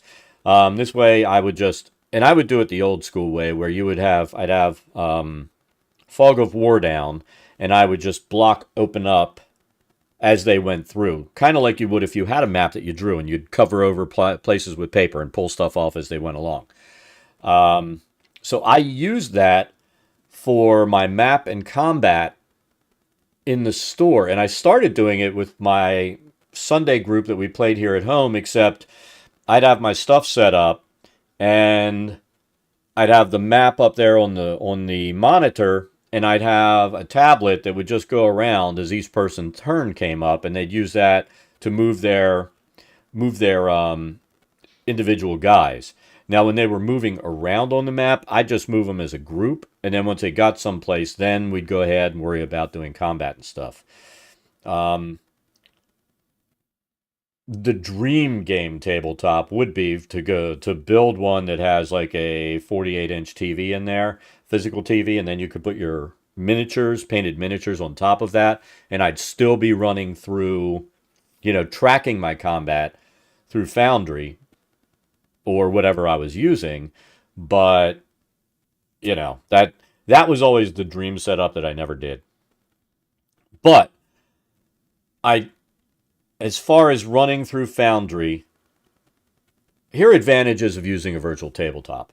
I've had games where, through Fantasy Grounds, I've played with people from all over the country. And I had one game that I streamed for about a year and a half. We went through Horde of the Dragon Queen. And it was awesome because I had people all over the place, different time zones, no way you could physically get together. It allowed me to play with people that I had a lot of fun playing with. So, I mean, that's one massive advantage to being able to play on a virtual tabletop like this. And if you use Foundry, then you also are aware that this has built-in AV capability. It doesn't work great when you're self-hosting, but if you virtually host, it works really well, where you'd have across the bottom everybody's camera, the voice and audio, or audio and visual, all go through Foundry, and it's bam right down there. You can see all your players. It doesn't work as well if you self-host because it's a peer-to-peer network type thing, where if I'm sending out my audio and video, I've got to send it out. Let's say I've got 5 players. Got to send it out 5 times at 5 megabits a second, both up and down, and my players have to do the same thing. And if you have players that have shitty internet, that's going to cause problems where the AV doesn't work. That's when you start going in and just using audio through something like Discord. But once I went to virtual hosting, everything goes to the virtual host, and then it goes back out as a single path. So it's only passing that 5 megabits per second up and down for everyone. That's why I'm a proponent for spending a little bit more money and doing a virtual host on a server. As far as the people that I used to play with locally, the stores kind of opened up with limited availability at this point in the pandemic, but everybody has really figured out that it's kind of awesome not to rush home from work and then rush to the store, be late. You can just go straight from work to home, turn your computer on, and be ready to play and have time to eat dinner, time to shower, relax, do whatever you want to do. So my personal opinion is playing on something like Foundry or any of the virtual tabletops that you really want to use or you enjoy playing. It has a lot of advantages. It saves you a great deal of time. It saves me 20 to 30 minute drive back and forth on Wednesday, so an hour on the road. I don't have to get there. Well, since we're not doing AL, I mean, it doesn't count anymore, but I got there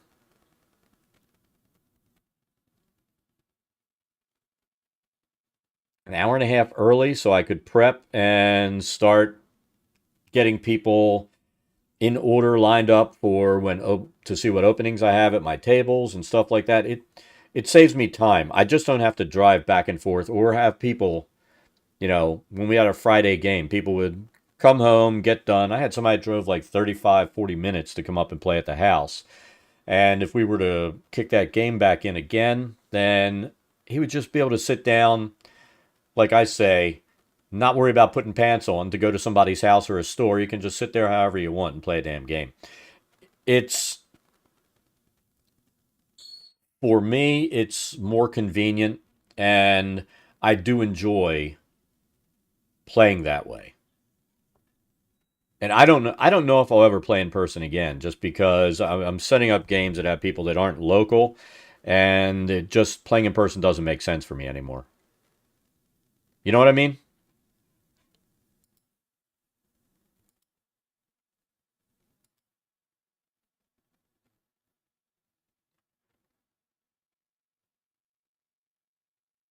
But like I said, I was already heavily using virtual tabletops for my games, even when I was playing in person. So it hasn't, over the last few years, it hasn't changed a lot for me.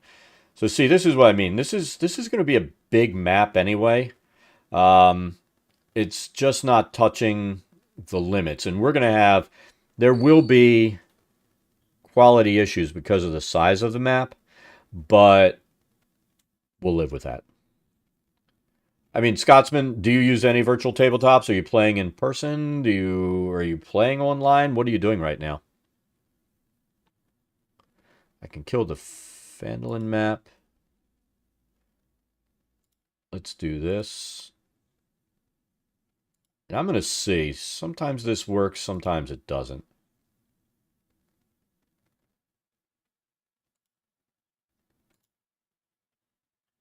So usually 2.56. Yeah, that didn't work. For a lot of the maps that I was doing before, I knew the exact dimension that I needed. But see right there,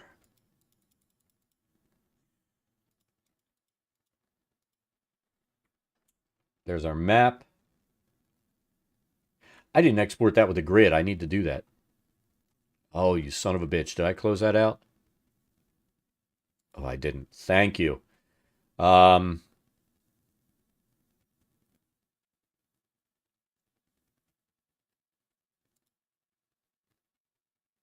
Grid added to image on save. I need that grid.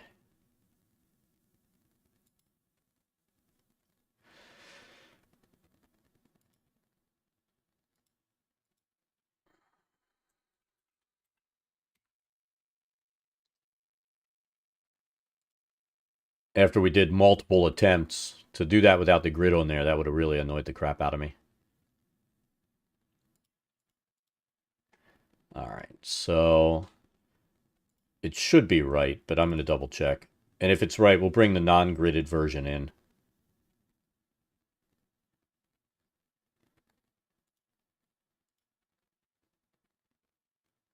It is ever so slightly off.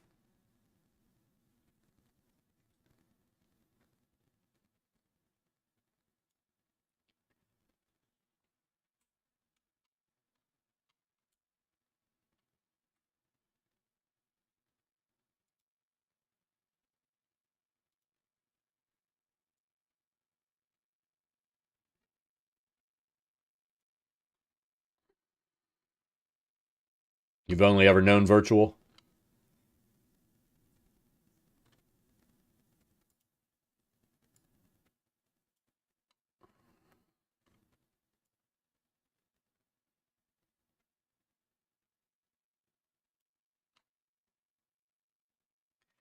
I mean, I ran on Roll20 for a while. I ran on Fantasy Grounds for a long time.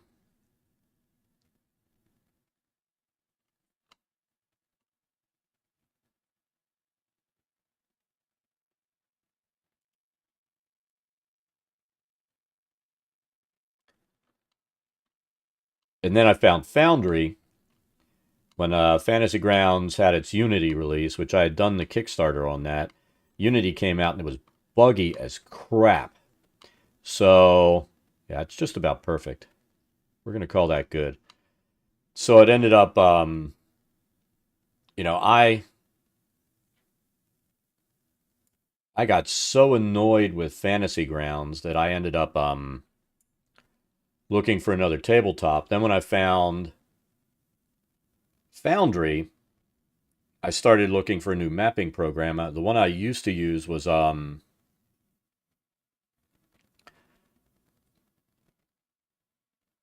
was it? Dungeon Painter Studio. It's a Steam program, and it's not really maintained anymore. So I ended up flipping over to Dungeondraft when I saw, see, if doing stuff like having your walls, doors, and everything come in perfectly to your map is important to you, Dungeondraft is what you want to do. So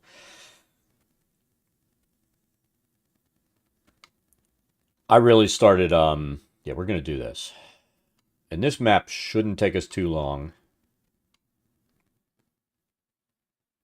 We're just going to go in and redraw over top of what we have.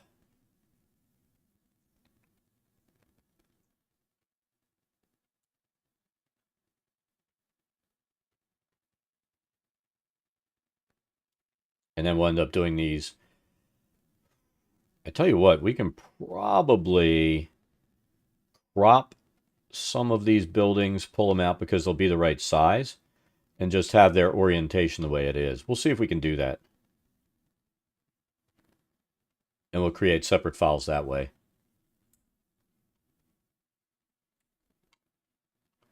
So started 2020, only ever known virtual, started an excuse to stay in contact with college friends, moved away, now on 2 online games with folk from all over the UK. Yeah, I mean, I've got a game that I'm planning to start up eventually. And I'm going to have people across multiple countries and time zones.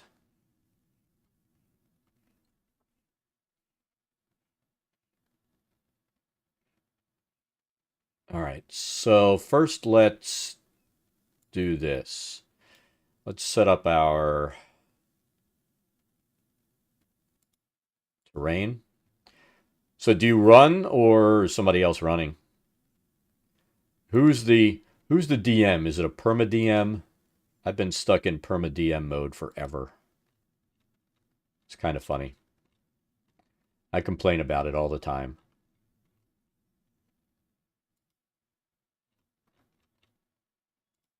There's my grasses. So first let's do this. Let's autofill. What the hell? Try it again. Let's autofill. I'm going to go in here.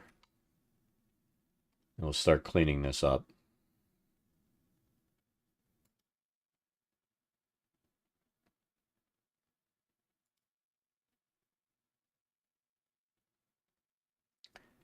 I think this was our... I think that was our main grass we set down the first time, was it? I know I ended up painting in a bunch of grass types.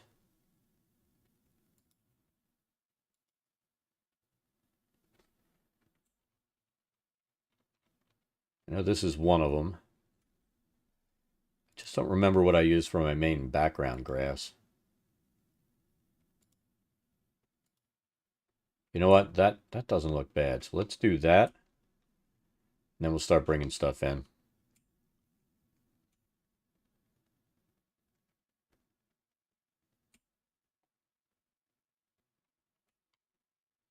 That sounds like a plan.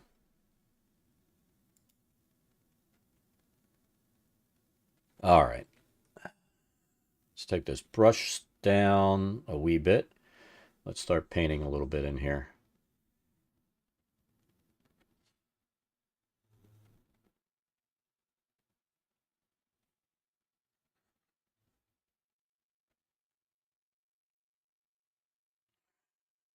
Not super happy with some of that. Let's see what... Let's go here. Pick that up. That's a little stark there.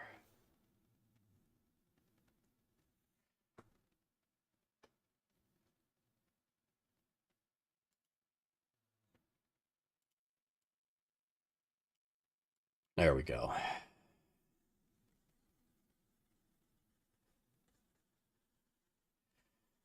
And I do this just because I like to break up. These things always have patterns that end up existing on them. So I do what I can to break up the patterns. And I'm not worried about it being identical to the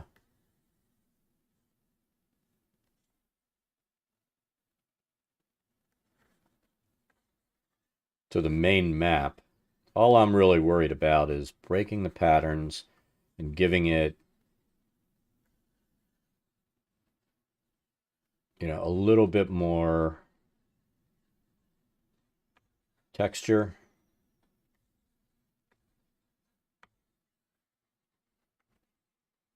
We'll put a few other things on here.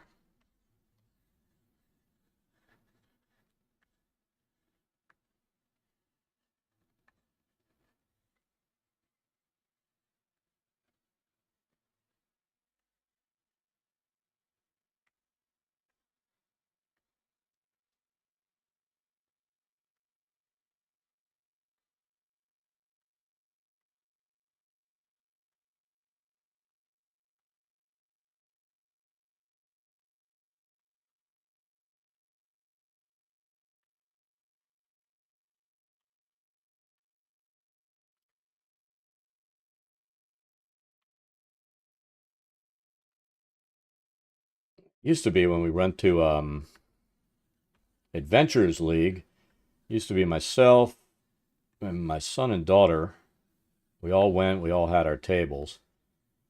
First, it was out of necessity because you know how it is. Nobody ever wants to DM.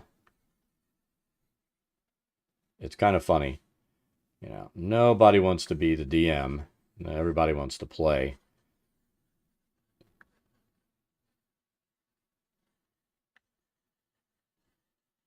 I think my daughter was like 12 when she started running tables because I needed a DM and she had been playing for like 4 years at the time. So, you know, people'd sit down and they'd try to be a bit of a jackass. And, you know, she knew the rules better than they did. You don't rules lawyer somebody who bothers to sit down and actually knowing the rules.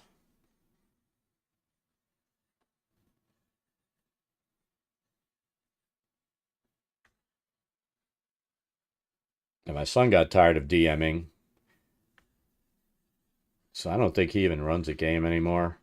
He's playing with, I think he's going back to the store on Wednesdays because his group wanted to be back in person. I mean, where I live, I'm not really key on the idea of going in around all the people that I live around. I'm amazed at the number of anti-science, anti-vaccination, and we're not just talking COVID, vaccination period. People looking to get their kids to have polio because they won't even get that kind of stuff. So I go out of my way not to go around those people anymore.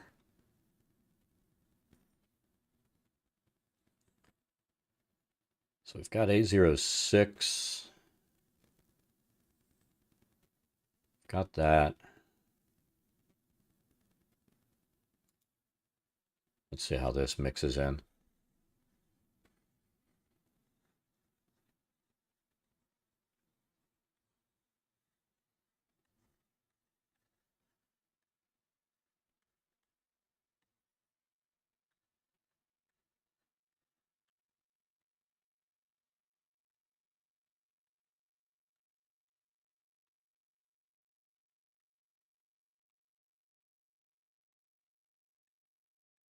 I get a little bit of blending in here.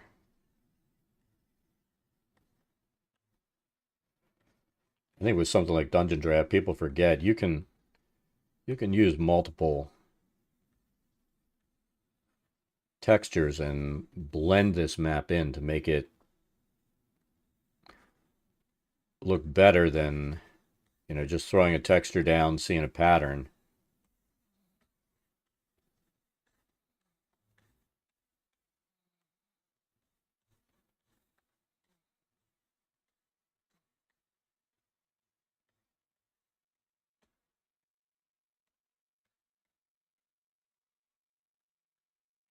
This is why I like using a pen tablet for this stuff too.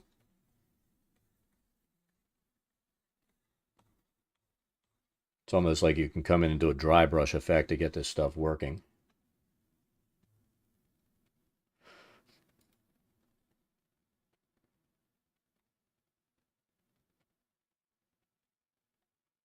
Try and throw one more in. Do we have 01?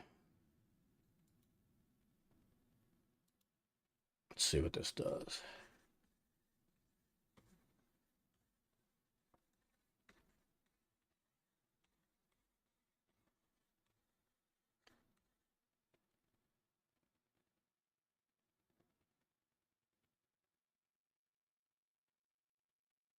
Oh, it's getting worse all the time. And unfortunately, I mean, I'm not nice when I run into somebody that is pulling that shit.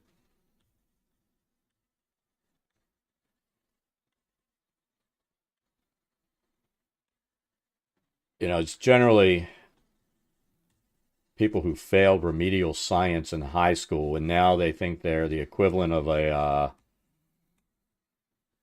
immunologist because they've done extensive Facebook research.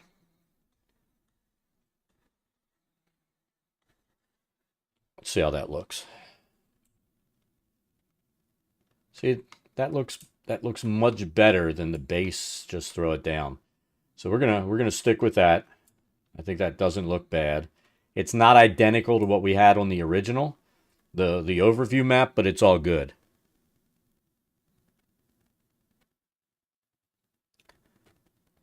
Oh, I'm in Blood Red, Texas. So, you know, I'm around so many people who don't like, you know, is it a matter of not liking or, you know, they think not trusting doctors and scientists is a valid thing.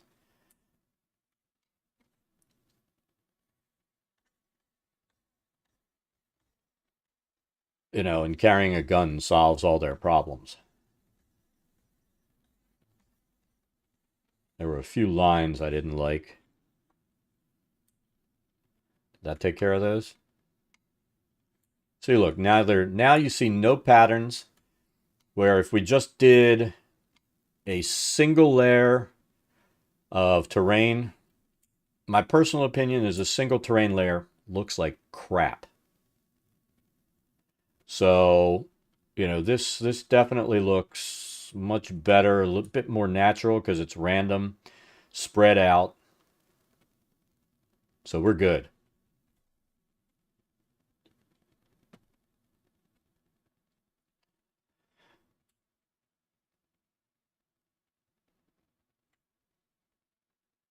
All right, so let's turn this back on now.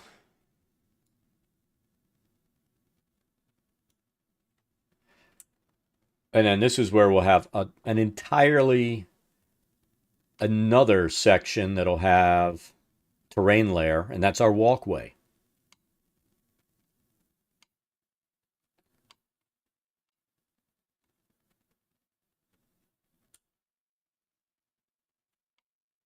All right.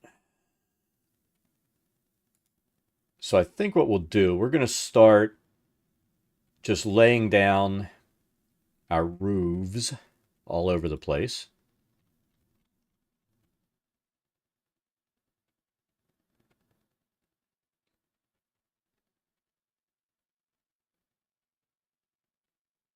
I'm going to say this is what we used. All right, we need to turn snap off.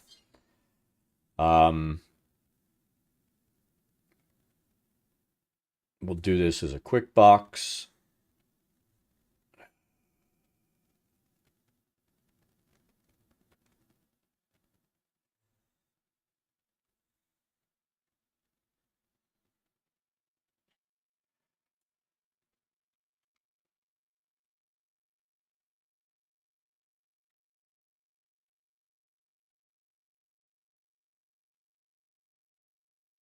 Why is this not letting me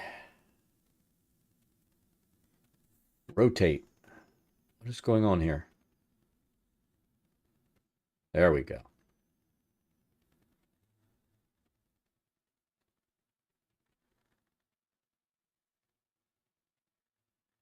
And this is the only issue with this as well. We don't have the ability to, you know, drag, which we need this to be a little bit longer. So we're gonna rotate this. We're gonna create another one that's a little bit longer next to it, and that should take care of it. So let's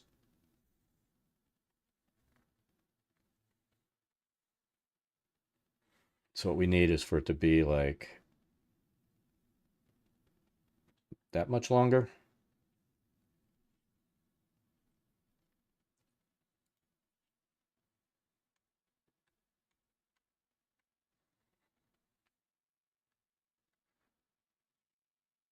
Delete.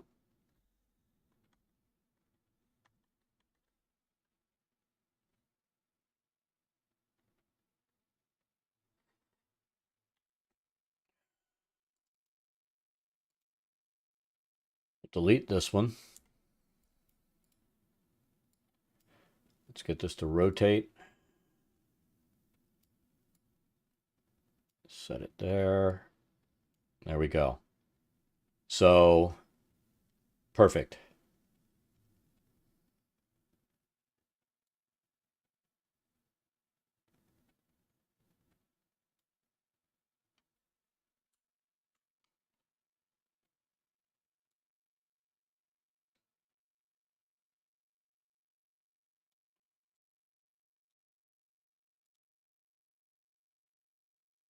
Almost perfect.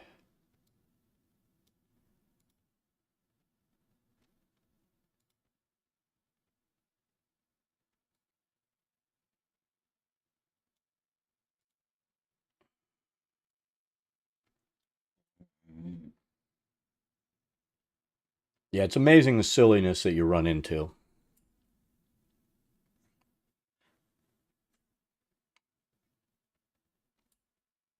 See, now, once we get it on this, the shingles, instead of being man size, are the size they should be. So, you know, that's just a whole different creature altogether. I have an idea. I'm gonna try something real quick. I'm gonna draw this and let me make an adjustment.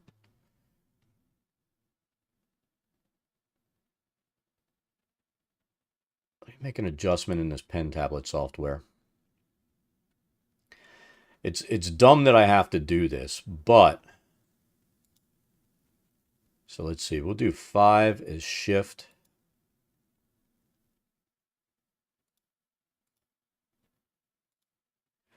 And then I'm going to do, I've got 7 as control. This is where it gets stupid, since it doesn't want to necessarily work the way it should. Control Z is undo. So I'm going to save that. Let's give it a second. Control Z. Bam! We fixed it. Bam! All right, now, so here's the thing. Now I can fix the pen.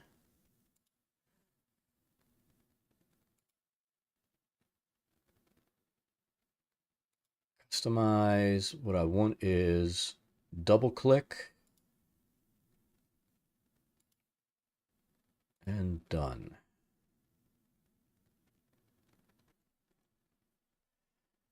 So let's see if that works. Yeah. I've had to find some workarounds. I love my XP Pen tablets. I've used that 15.6 Artist Pro graphics tablet for a couple of years to do some of this stuff.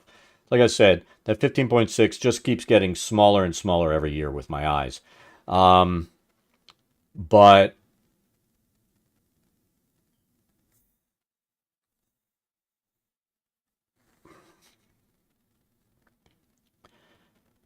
now I've gone back to a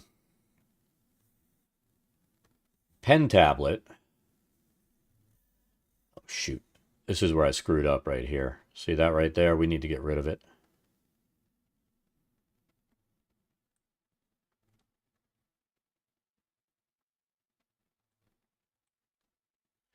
All right, we need to get rid of that. And we need this roof to go under. And if you look, it's still set up as over. So what I did is not going to work. So let's, I think that'll be right.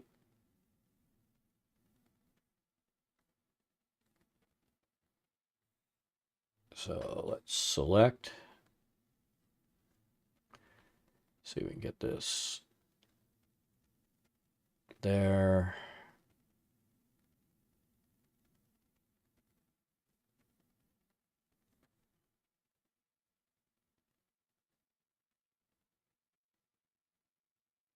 And there.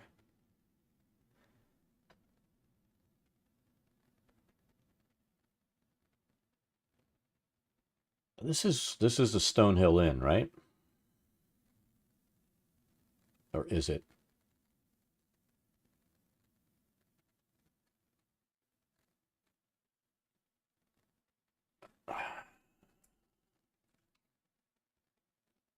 And that's the smithy. All right, so that roof works fine.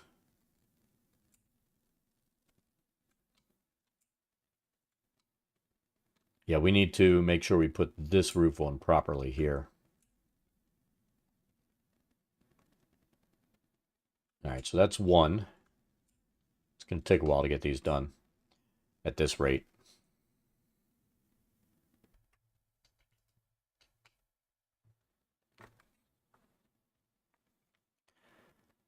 All right.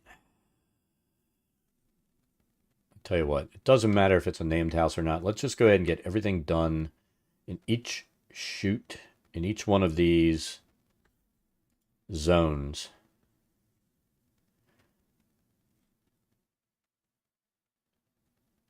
All right, shortcut keys. So I've got...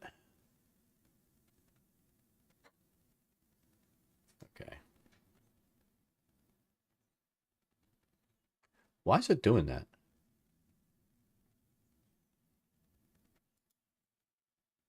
There we go. This is a little outbuilding we put in. And that was using this, I believe. Looks fairly square. Undo. You just set that up as a hip.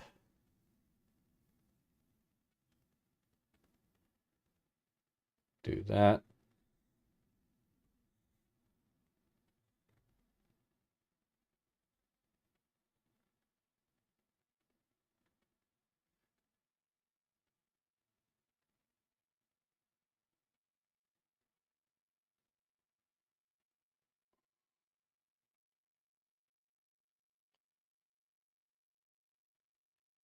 So that one's done. This.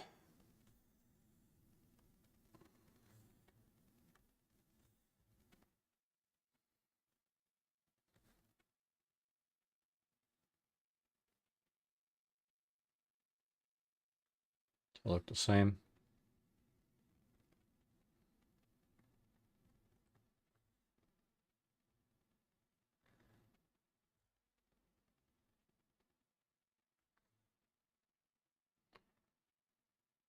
So this we need a gable roof.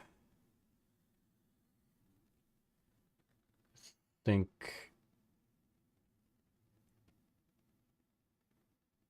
that'll be about the size.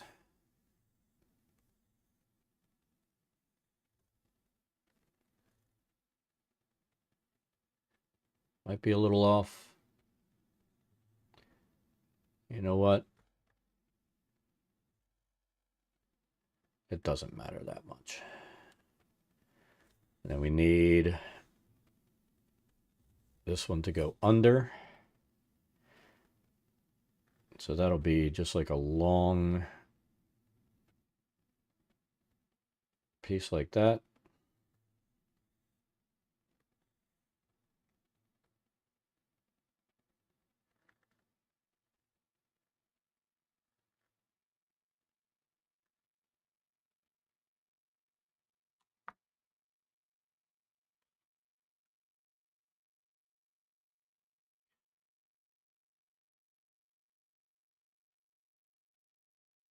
Put that there.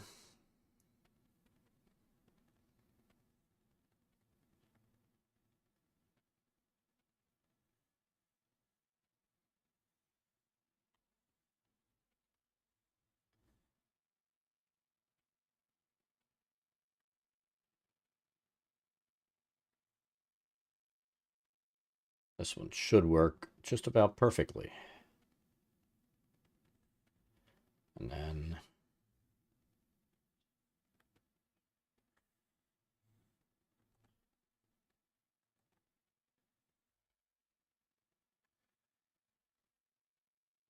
Do that.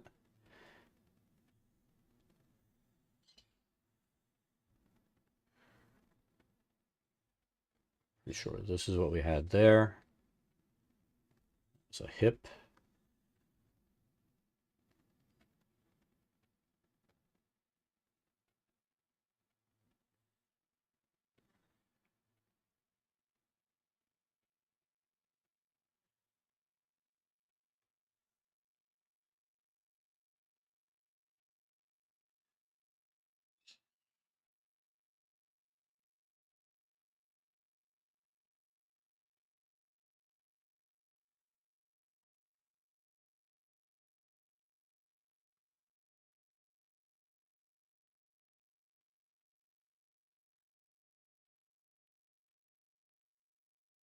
Tell you what we need to do too. You know what? No, we're not. We're not going to leave it like that.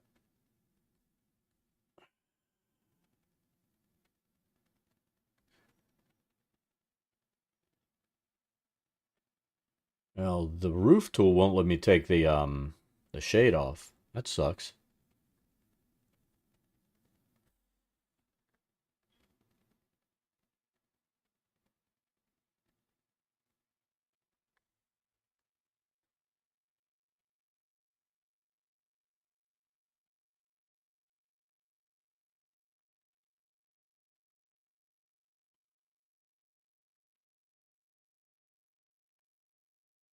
All right. So this will keep with the hip roof.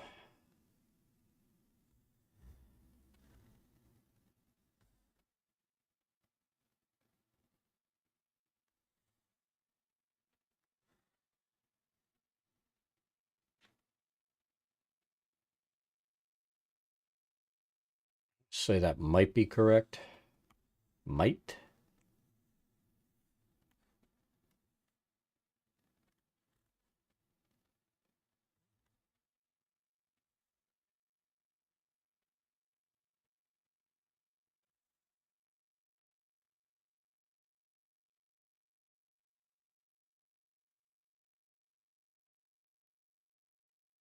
We're going to have to do what we did the last time. Build another roof, make it a little bit longer, and it'll be close to perfect. Do this one is over. The width is fine. It's the length.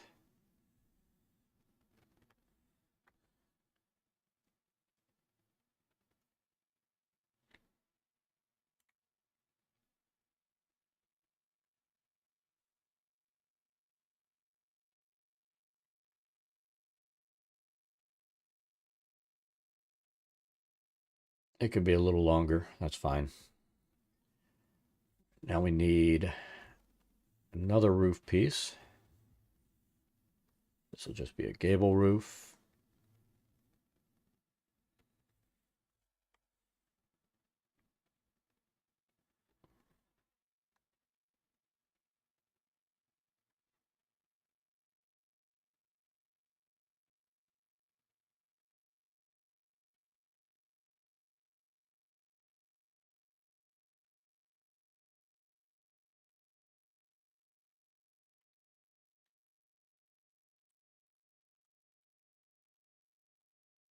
And we did that as over again.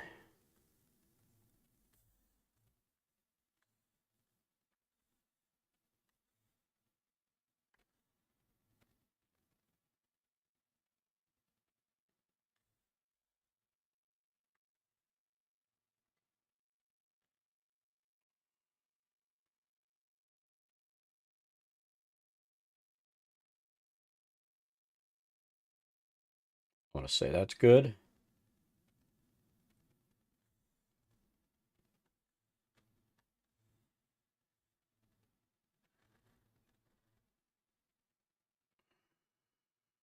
What does that look like? That looks like this again, except the gable. Probably about that wide. The length doesn't matter because it's going to go off the board.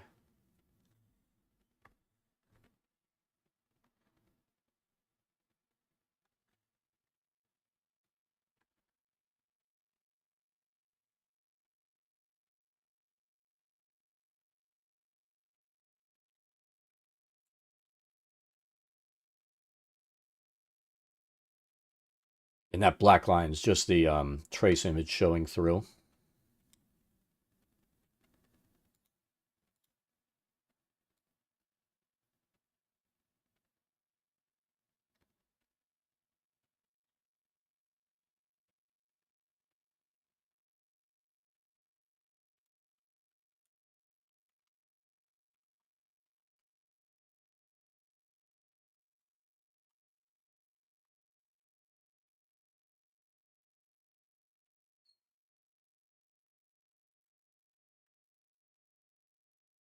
All right, this is another hip roof. We're going to create a square here.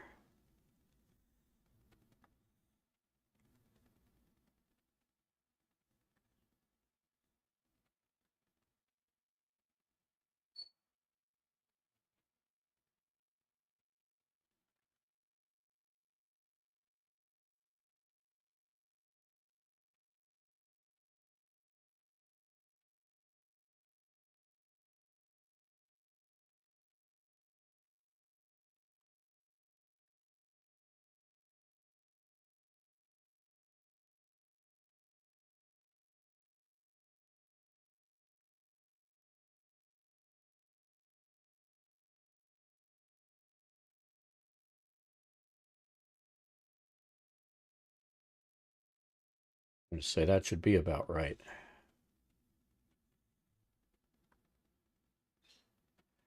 Take it down in size just a little bit. We'll line this up.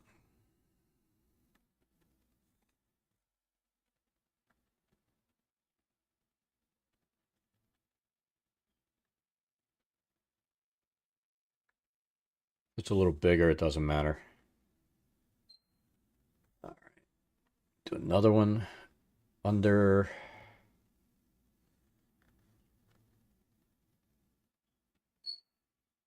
Oops.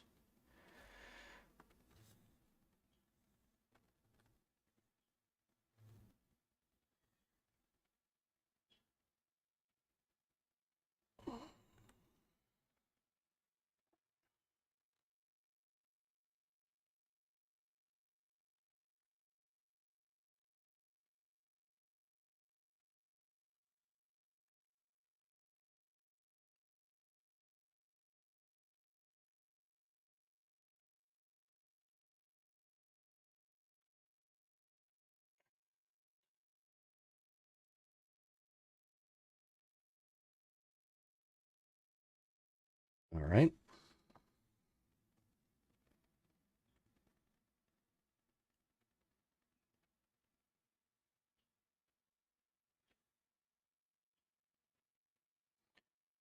Now see the Shrine of Luck, when we build it, we'll be able to,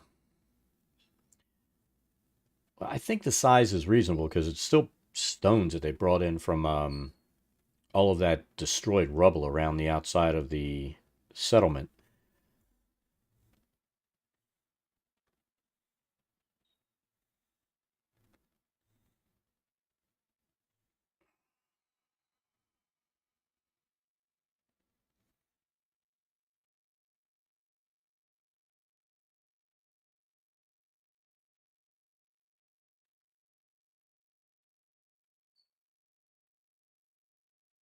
Let's go there.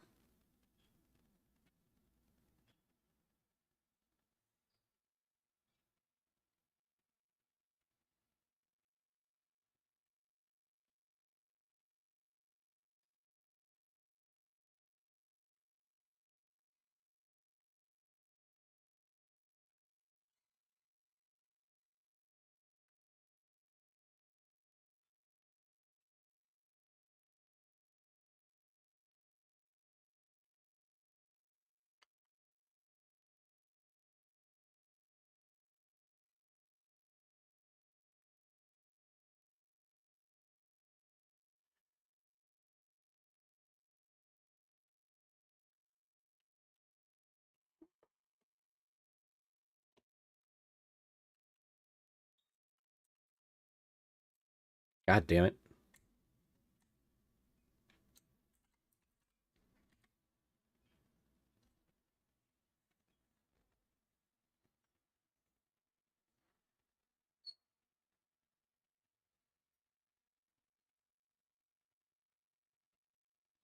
Actually, I think it's under stone.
Oh, there we go. We got rotating working. Works for me.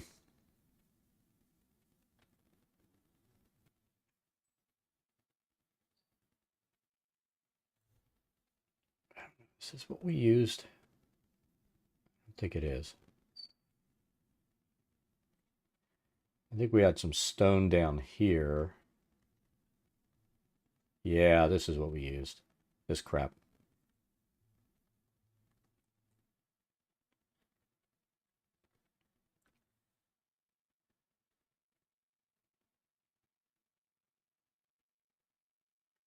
Let's see how big we can get this.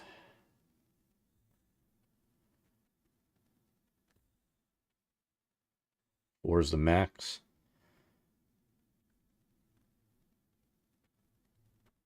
Need those shadows off. Because the shadows are ugly. Very fugly.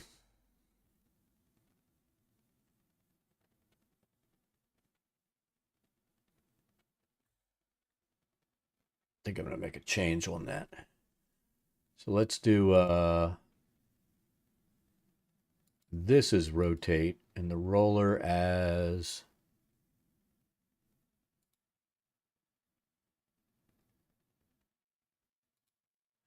the brush size.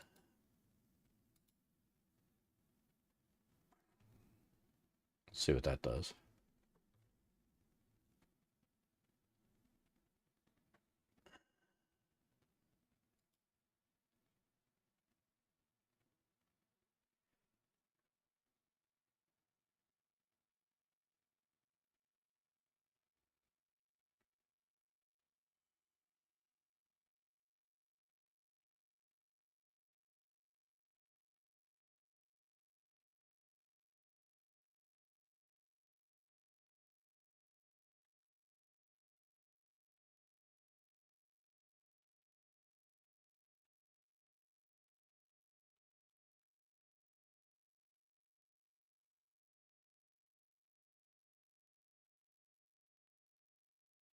Oh, that doesn't like that, does it?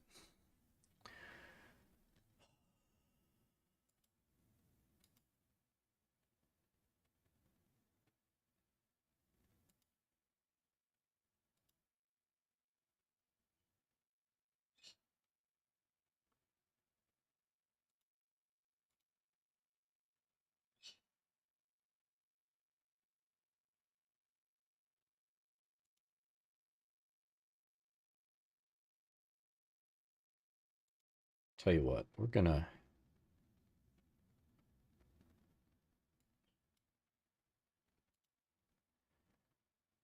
lay in some stuff underneath here.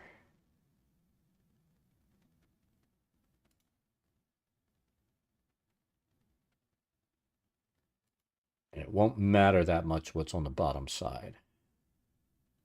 Then we're going to start stacking.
Samuel Smith, how's it going?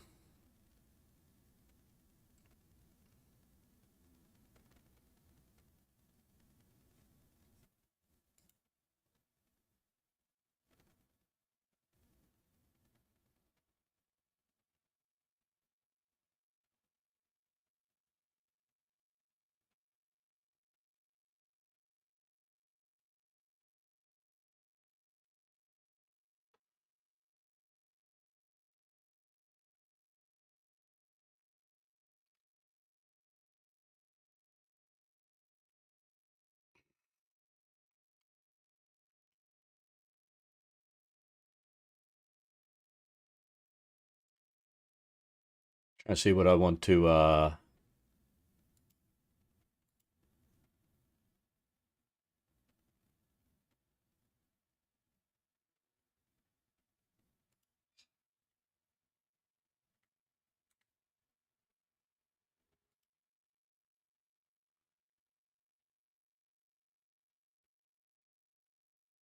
right.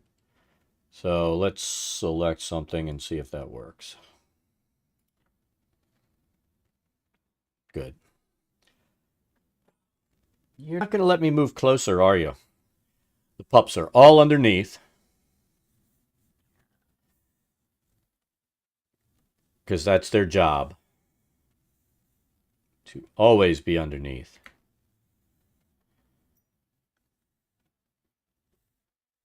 All right, scale. Let's see.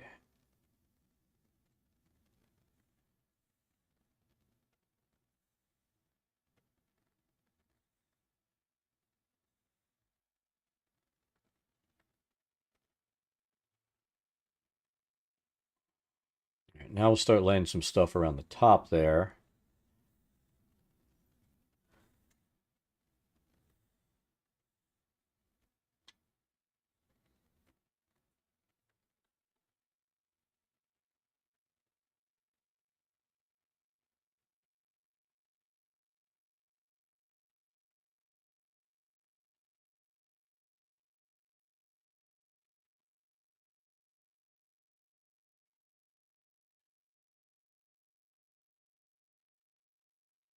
I think it's a little hypersensitive right there.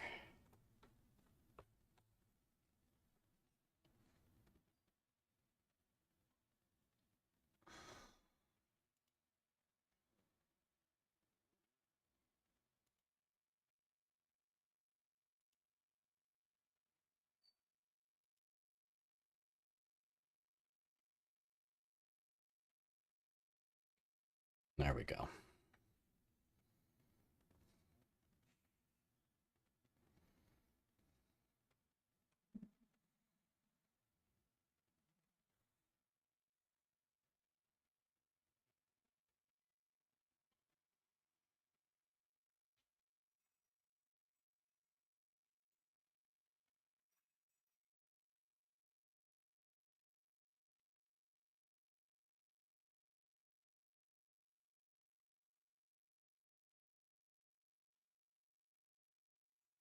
Oh no.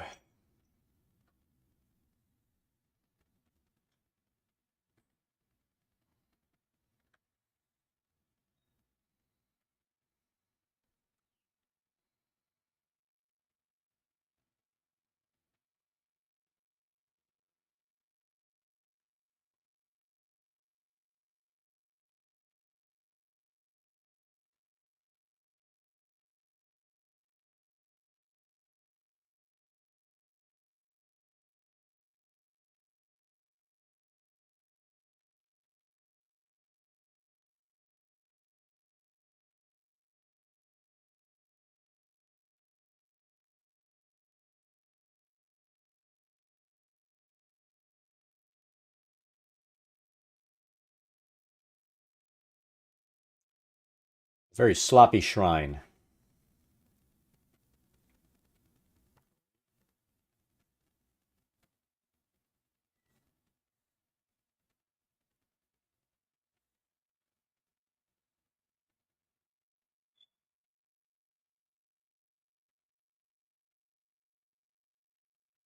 See what I want to fit over here.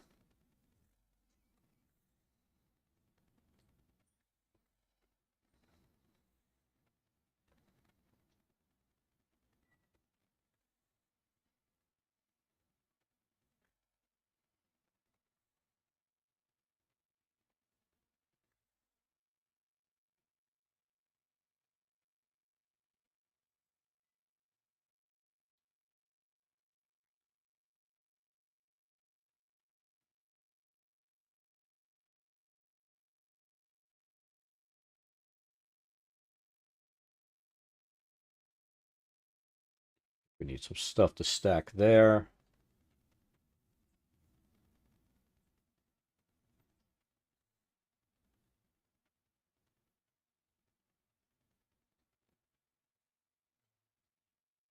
Maybe a big fat pointy rock on the end. Because why not?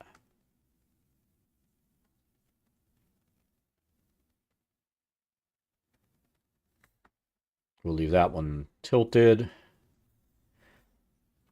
We might dispose of this one.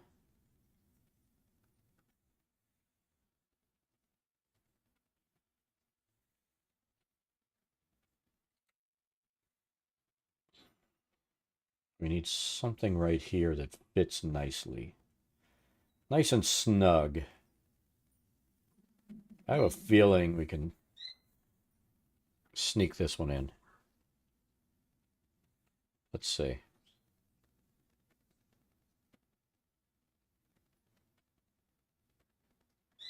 Good enough. And then we need a pile of rocks back here. Loki! Loki! Do you have to lick everybody? I did say we were going to do this, so let's do it. Oh, wait a minute. Thor, watch your feet and your face. There. She moved, so I can move in a little closer to my desk. I'm going to move this. Do that. And let's see if we can get this on.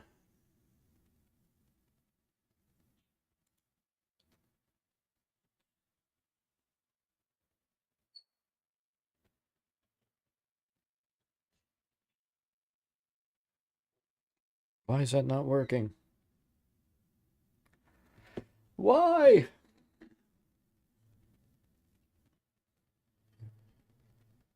Goes to that. Where does this one go?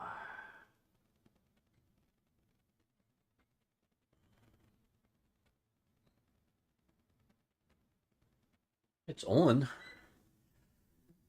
least it's got power.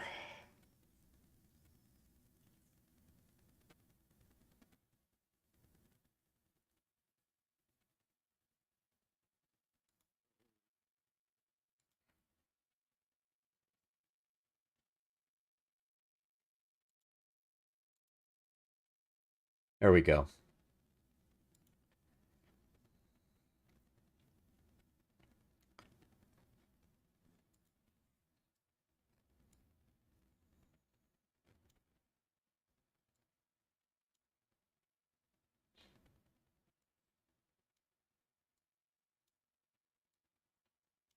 Nope. Oh, God. That's the problem with the puppy cam. They're here to cramp Dad up.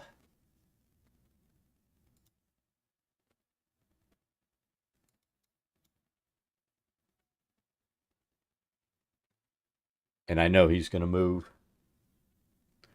Tuna's back on the bed in the back. I guess if they move, just say there's no dog in there. It's all good. All right.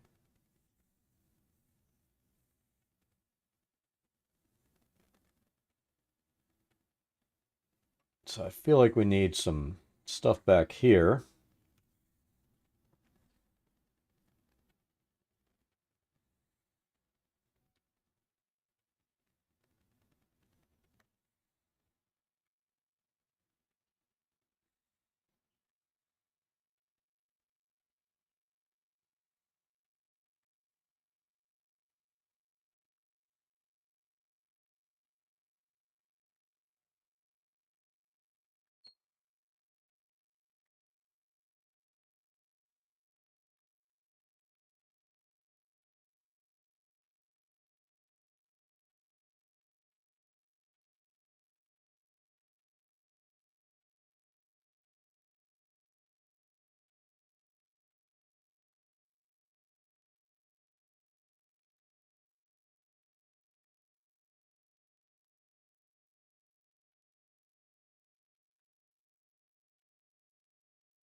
Doesn't have to be pretty.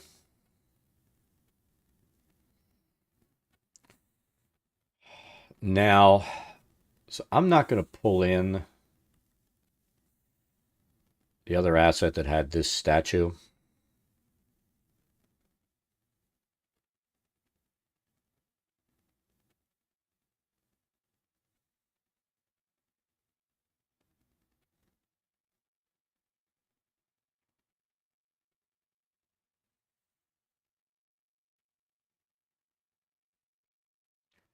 I'm going to see if we can find anything that even closely resembles what we need.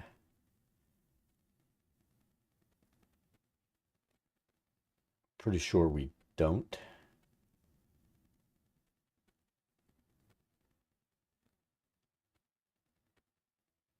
You know what? It's a chick. It's supposed to be a statue of Lady Luck. So that's a lady. Right? It's a lady panhandler. There we go.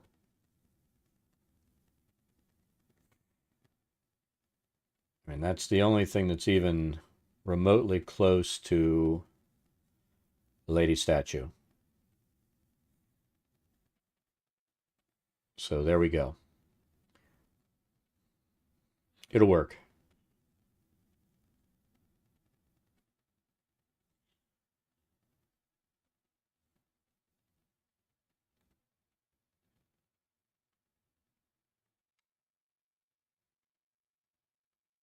All right, now we need to get this house done.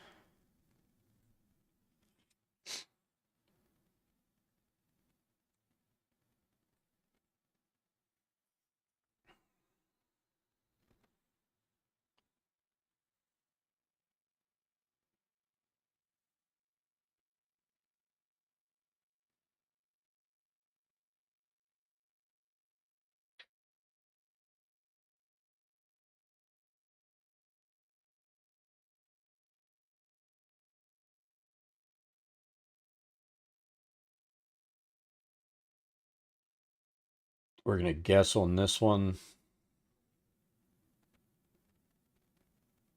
Maybe about there.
Need a small outbuilding here.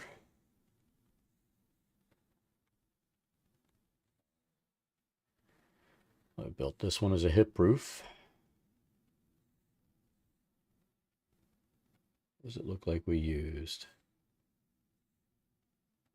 Maybe.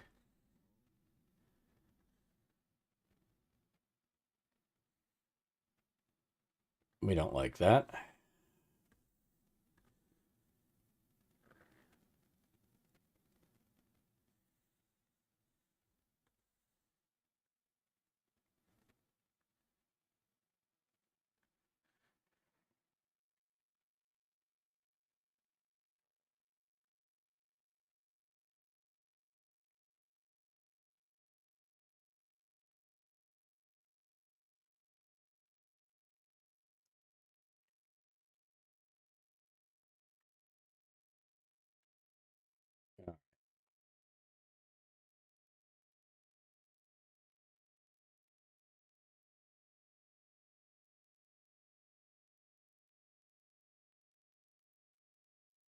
Looks like we've gotten these buildings reproduced, all three here, plus their outbuildings. Need to do the Stonehill Inn.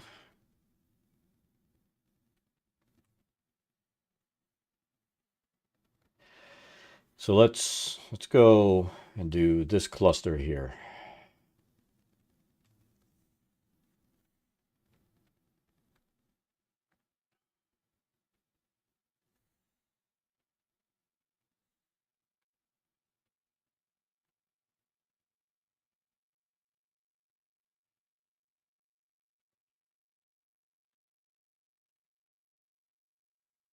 So again, we'll need that as a hip.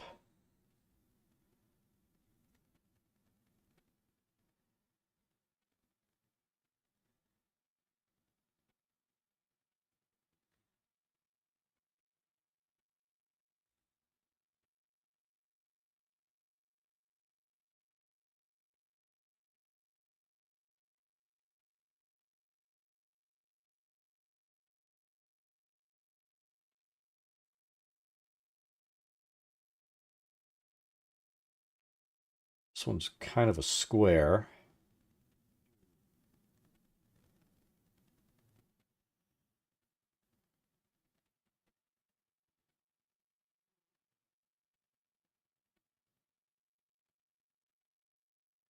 That's as square as you can get.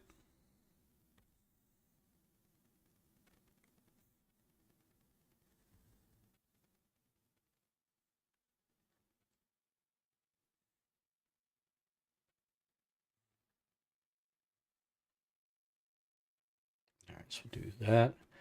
Then we need to use the same roof,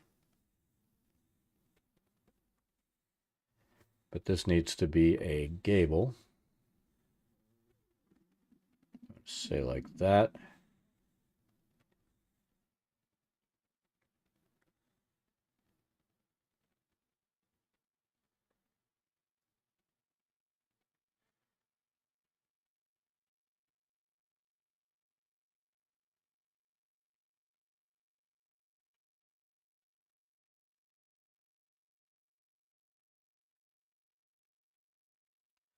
It's going to be slightly off to the drawing, but I want the roof itself to be square. That's more important than being accurate to that sub drawing.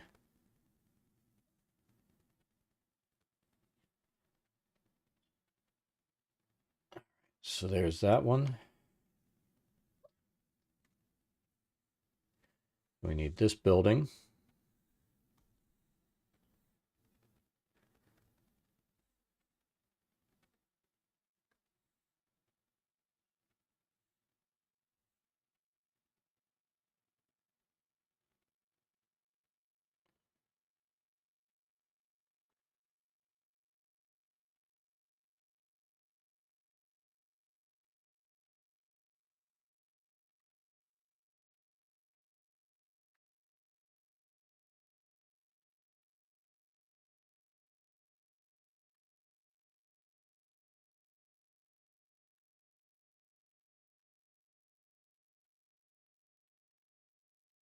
Right, so there's that.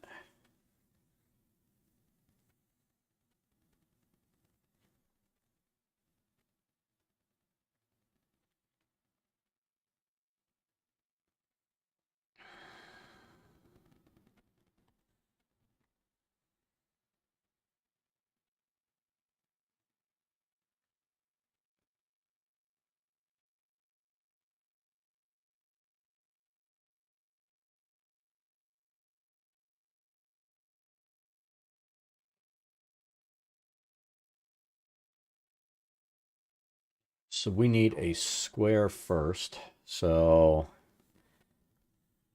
let's just create a square and then we'll resize it.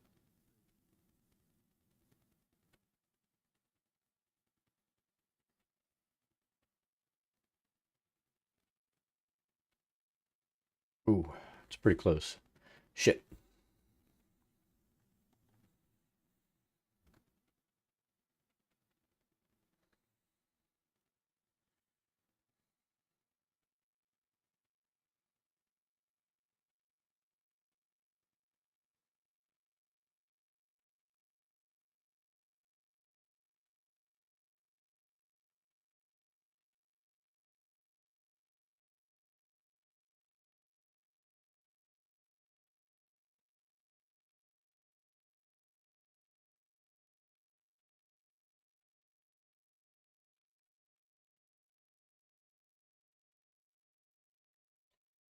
That's square.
So we need that to be just slightly longer.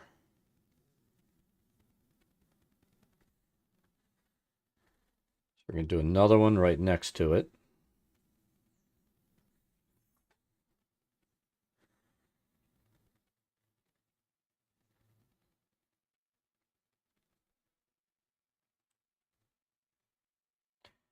We're going to do another one over it like we have been.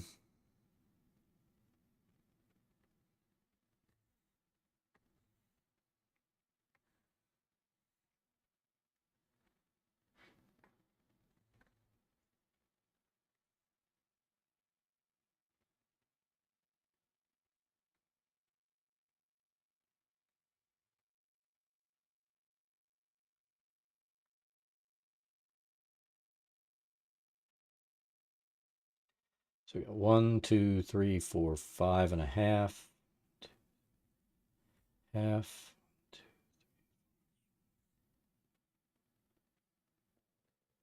That looks fairly close.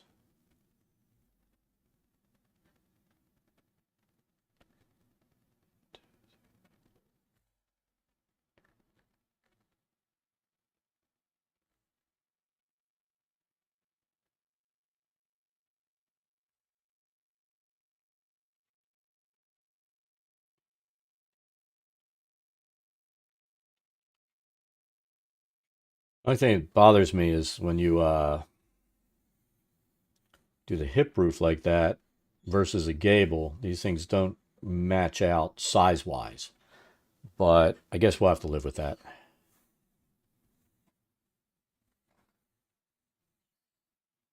So we've gotten that and the outbuilding. So let's do this one now.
So it'd be nice.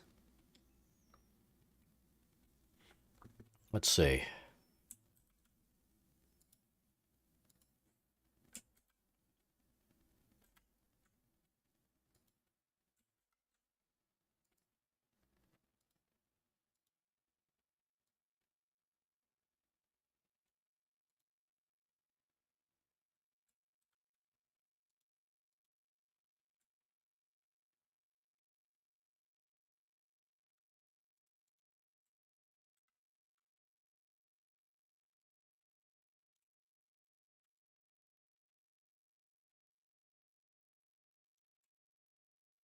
So there, we can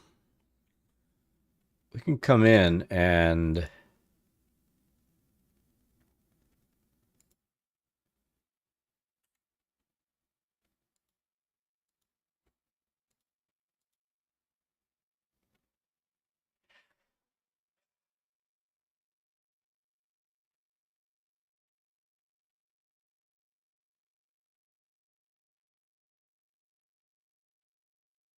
yeah, we could start doing it this way. Build it out so that the roofs are on the roof level.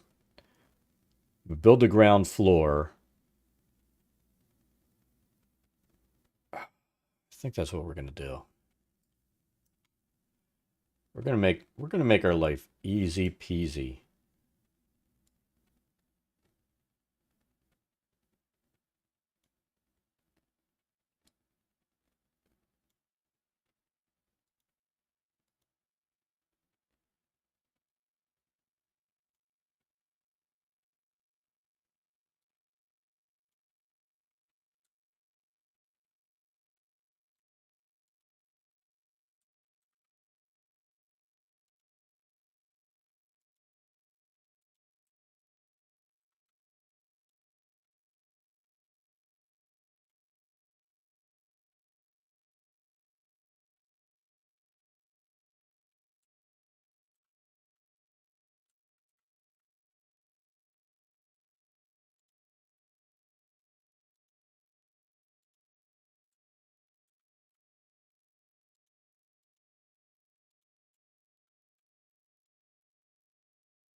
We have to remember to copy the bottom layer first.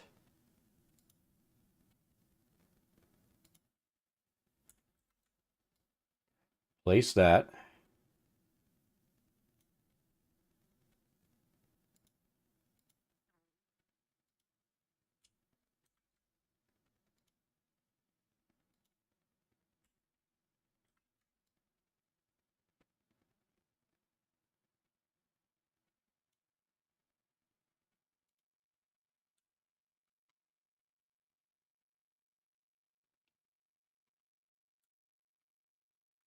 Yeah, we can make this a total walking map by having the roof layer, the ground layer all set up.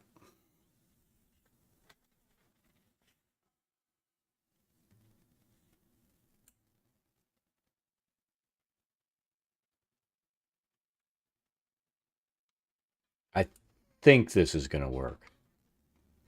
We'll see. I'm hoping.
And we're not going to do it for the buildings that are not explorable.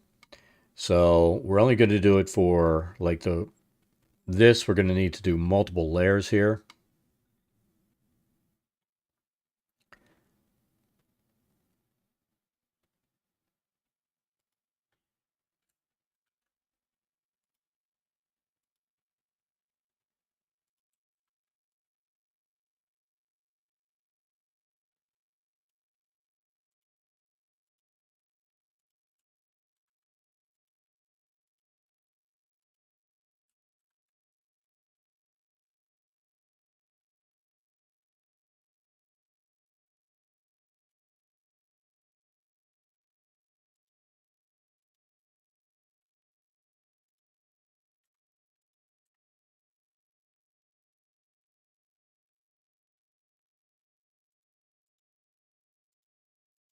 There we go.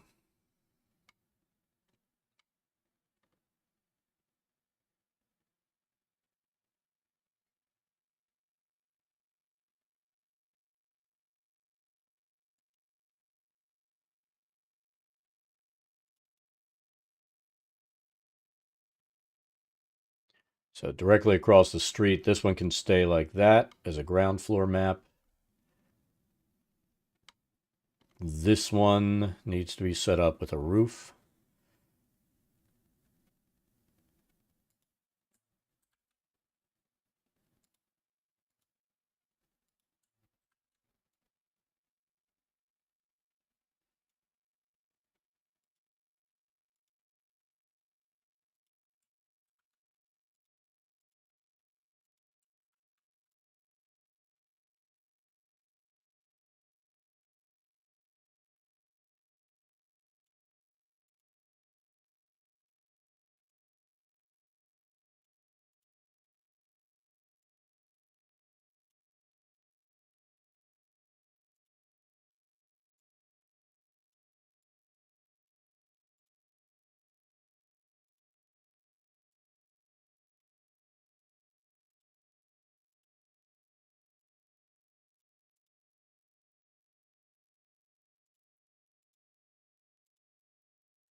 This can stay that way.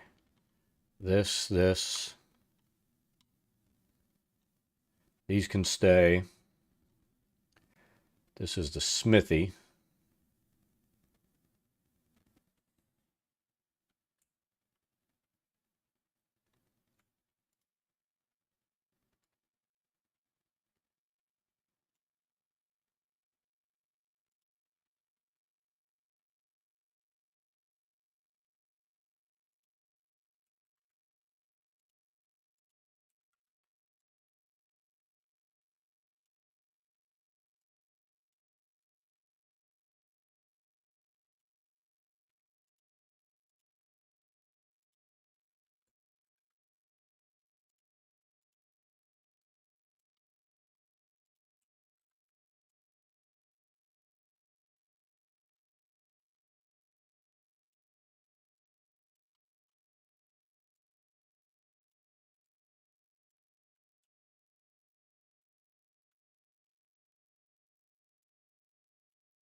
All right, we're going to reproduce both of these roofs without the shade tool on. That's where we screwed up before.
All right.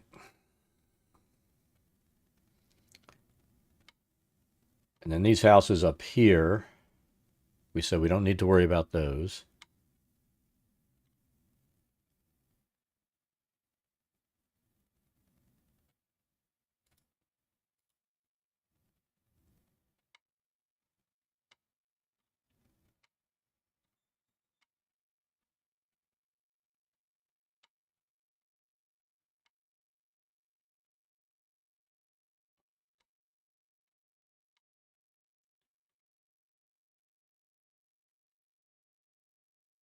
We're going to say this is the provisions house, and this is just a separate house.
And that's just it. Every house is not going to be explorable. So I know you're going to have players that are going to want to break into every house they possibly can, but every house is not explorable, and you're not here to be a destructive force.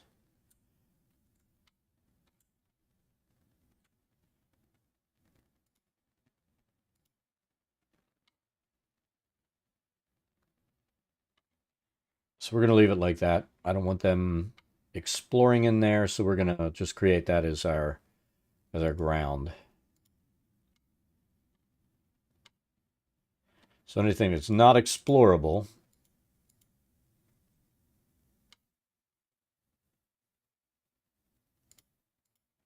is going to be like that on the ground level.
So we've got a sleeping giant. We need to do these houses, which are all non-explorable.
I think that's good.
All right, we're going to keep popping these roofs in.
Bear with me. Gotta check something. You okay? Silly girl.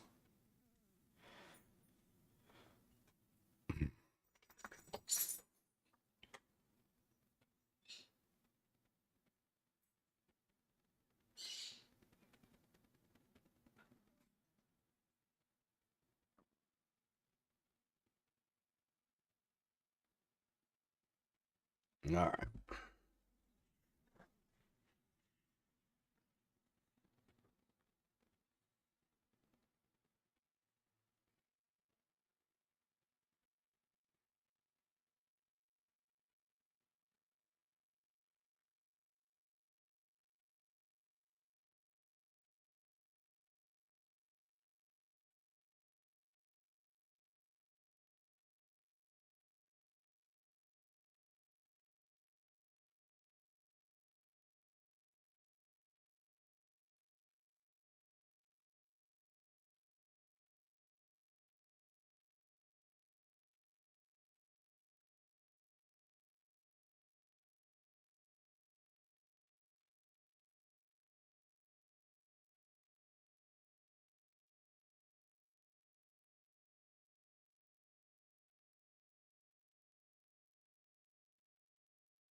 We're gonna get all the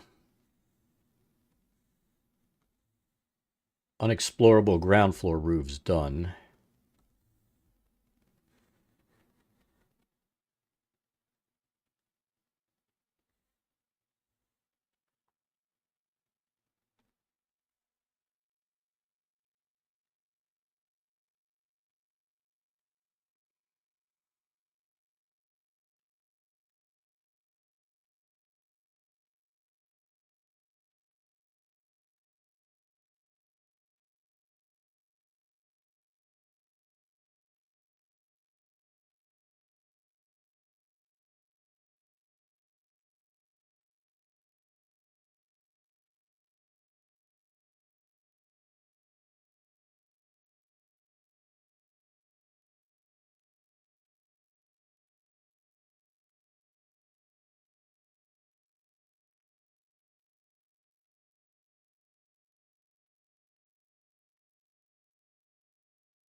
Tessa. She is a silly girl.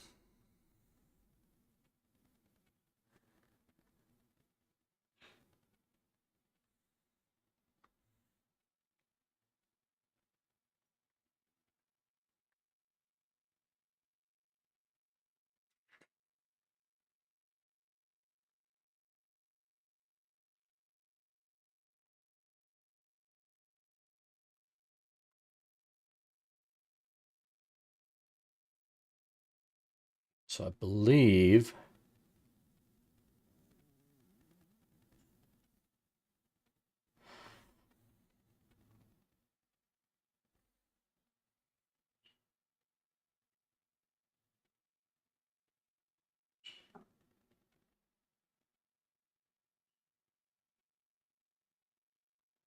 believe that's all of our ones up there.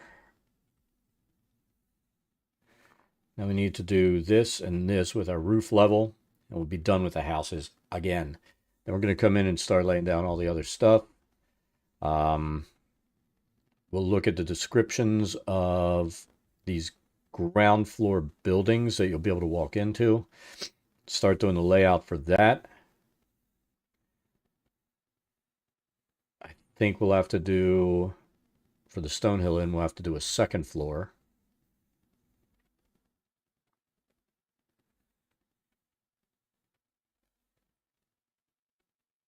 Might need to do another floor for this building up here. We'll see how we want to do that. But let's get this done.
Did I just do what I think I just did? I did.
Licking. He always gives her an ear infection. He's such a brat.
What the hell is going on? Look at this shit.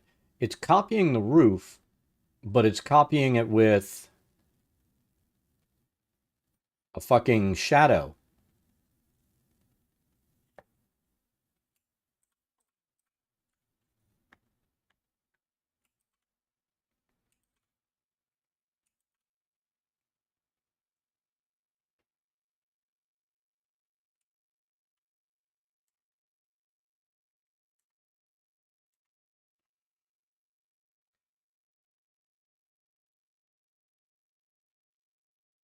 And the problem is, like, you look at the shadows here, none of them make any sense. You got a shadow that side, shadow here, sometimes shadow south. You got a shadow over there.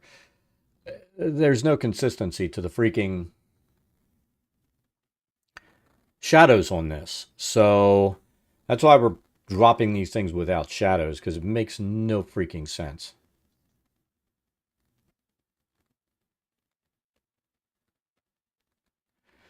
The only way you could do it,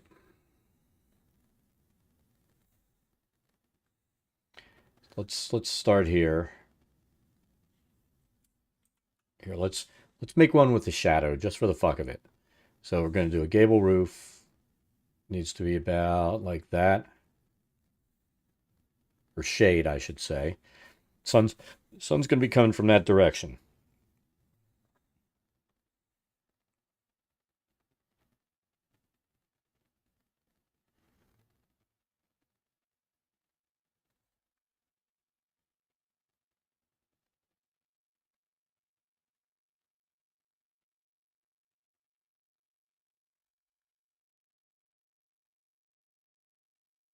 So there's the first one. See, there's the shaded side.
So now here's where the shade makes 0 sense, because this would all be shaded by that.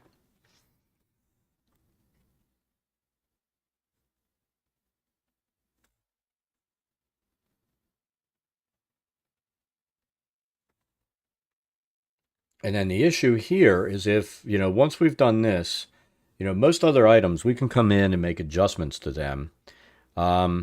We can't make an adjustment to this.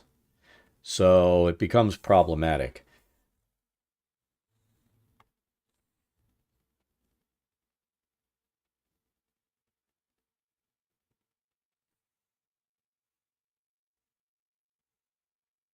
So we're going to delete these. In fact, what we're going to do is this.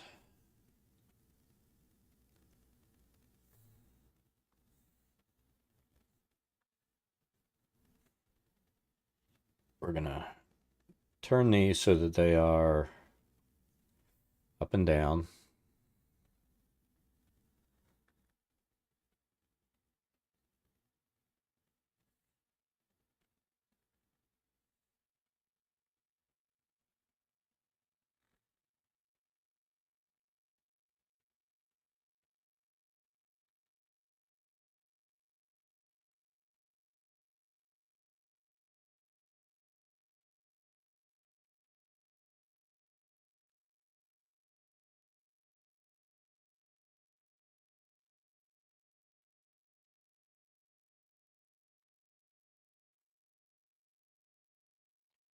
So we'll need to be under, under, under.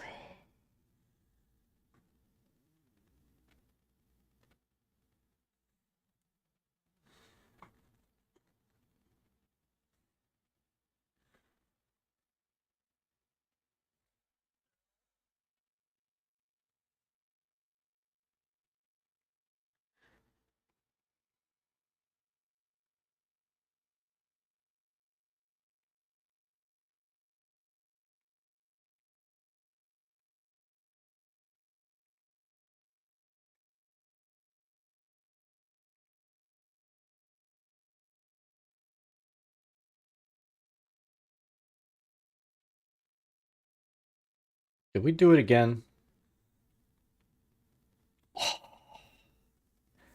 Well, that was stupid. Oh, it turned it off. Yes. I guess when you do that, turns it on and off for all roofs. Okay. That's a first. I didn't know that.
And then when we go in, we're going to do this as a compare levels. And we'll use the roof as the level comparison. That way everything will match up the way it should.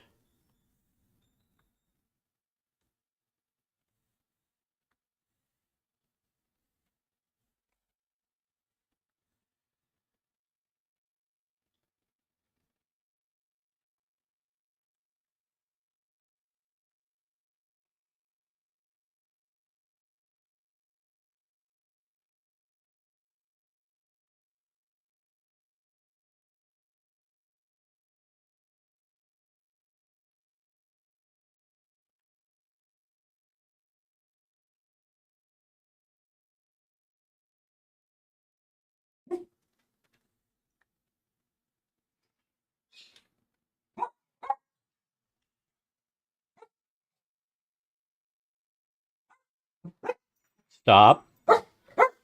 Nobody's here.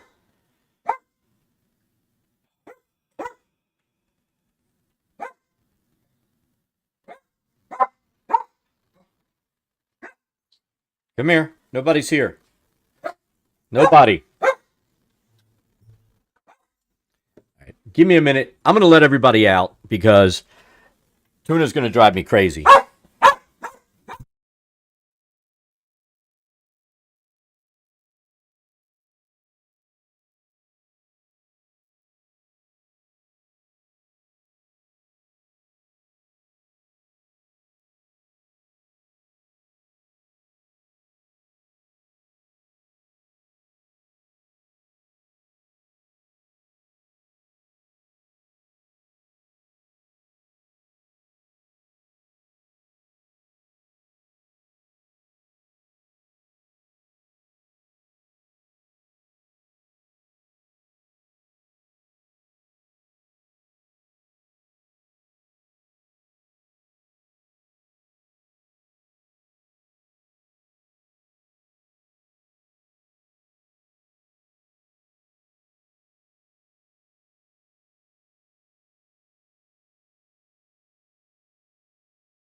Damn it, I did it again. How's it going, Sir Snow? I just let the dogs out because they were barking. I had them muted for a minute.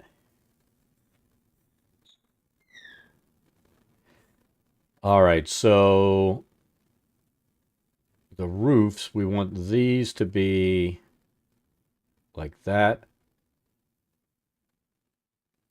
And the ground.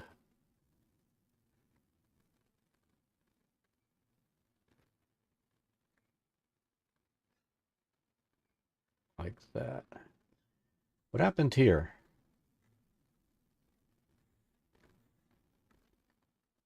Oh, I know. So we need to kill the roofs that are sitting on the ground floor because we duplicated those so we could level this map. See, now we've got that set the way it should be. This one's set the way it should be. Now we do the compare levels. What we want is the ground to show through.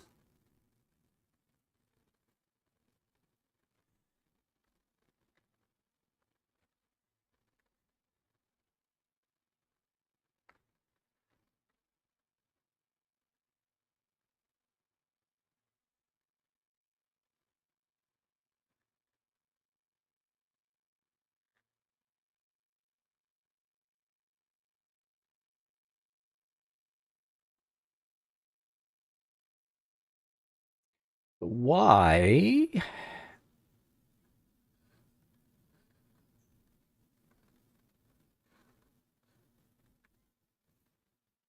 Let's take a look at something here. Oh, that's what we need. So when it comes time to start drawing that, we need to set the levels so they're compared. And then we'll be able to lay down the floors inside these buildings the way they need to be.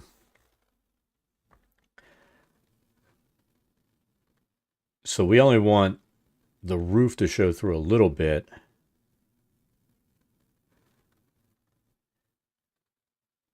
You know, right now we'd be working on the ground floor, but we could just go like this and start drawing our building walls and set that building up. At least the exterior walls. So we'll worry about that when it's time to compare levels.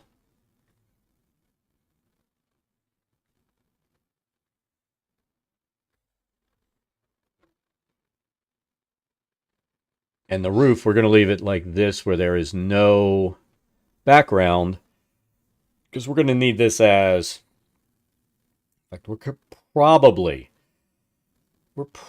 going to copy the entire tile and drop it on top.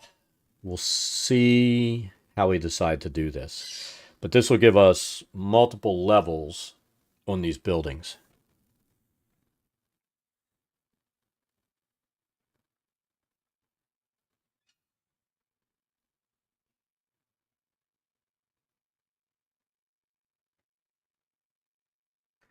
We'll pull our trace image back in so we have that for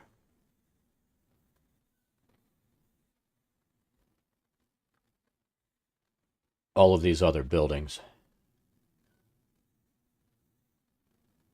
So at this point, have we done Harbin Wester? Let's take a look. He has a roof, so we did him.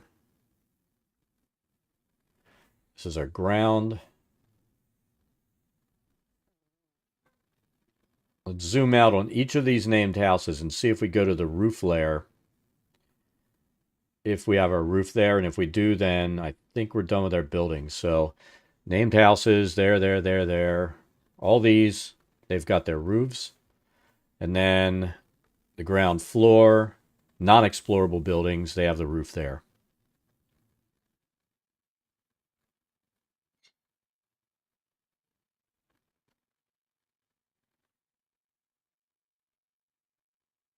All right, so let's start setting down our path on the ground floor.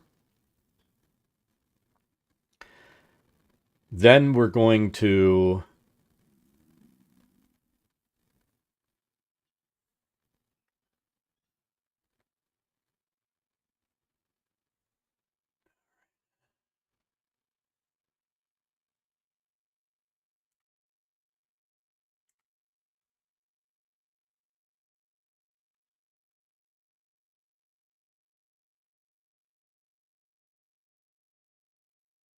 See, every named area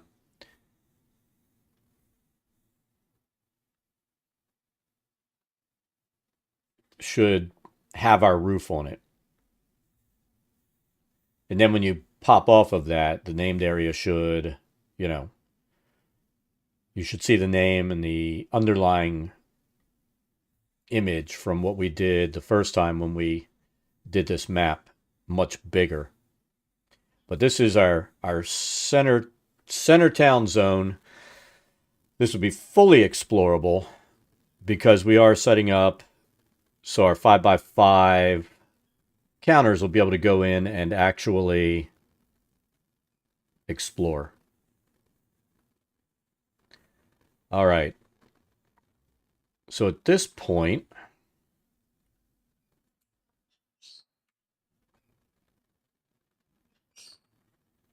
I'm going to say we're going to start laying in this cobblestone all through here.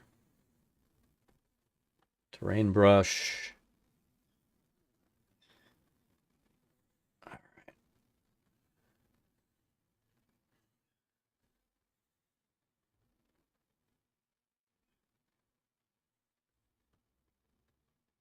Let's say it's an artificial, and I always forget which one it's in.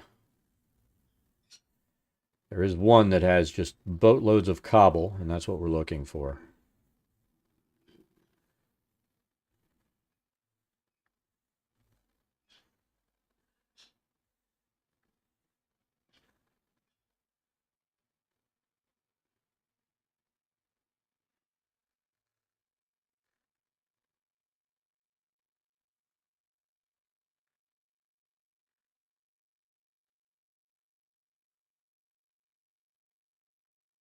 There it is.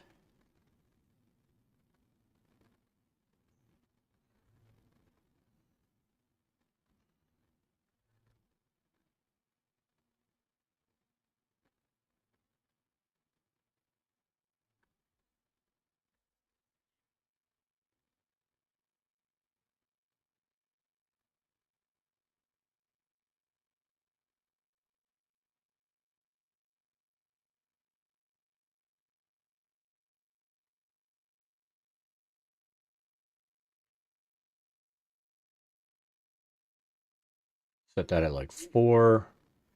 Bump the brush size up a little bit.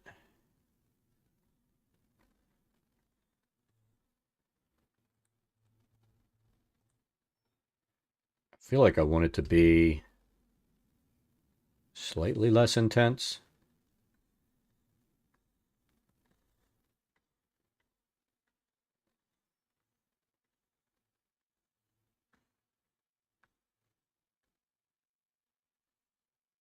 You know, if there's a little bit of a break in there, that's fine.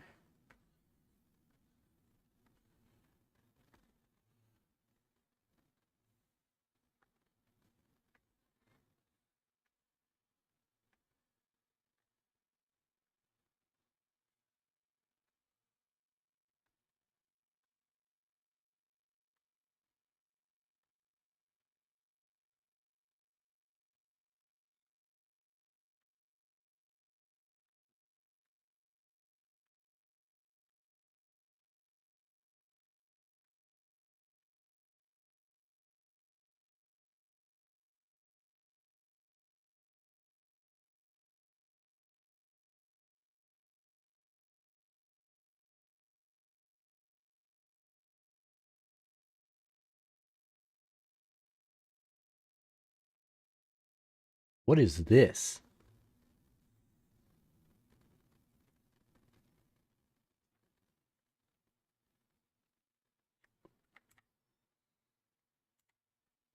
I think we must have tapped with a roof tool on and created some weird shit.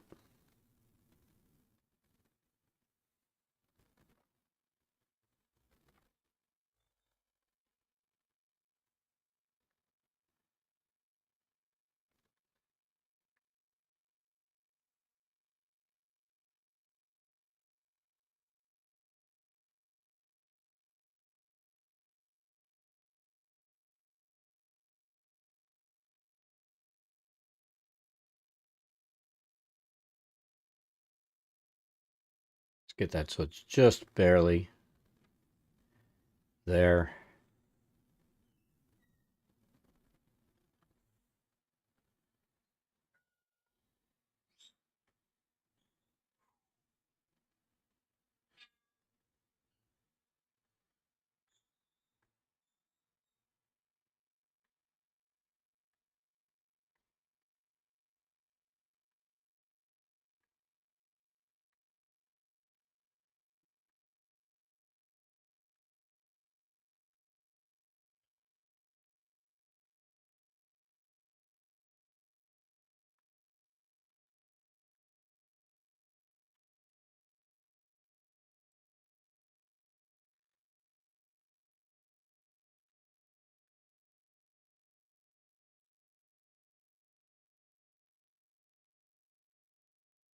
The thing is, if there's dirt and grass showing through this, we're fine with that.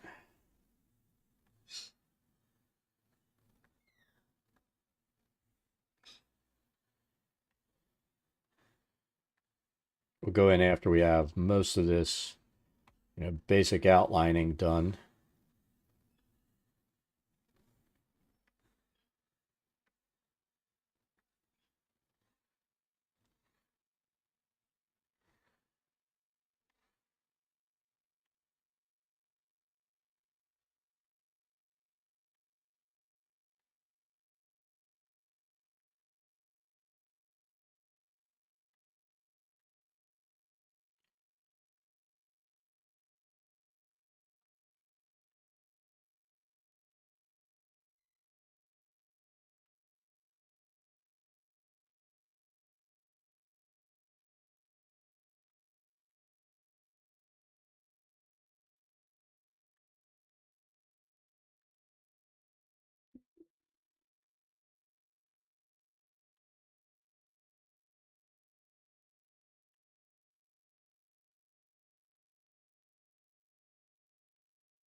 Let's take a look.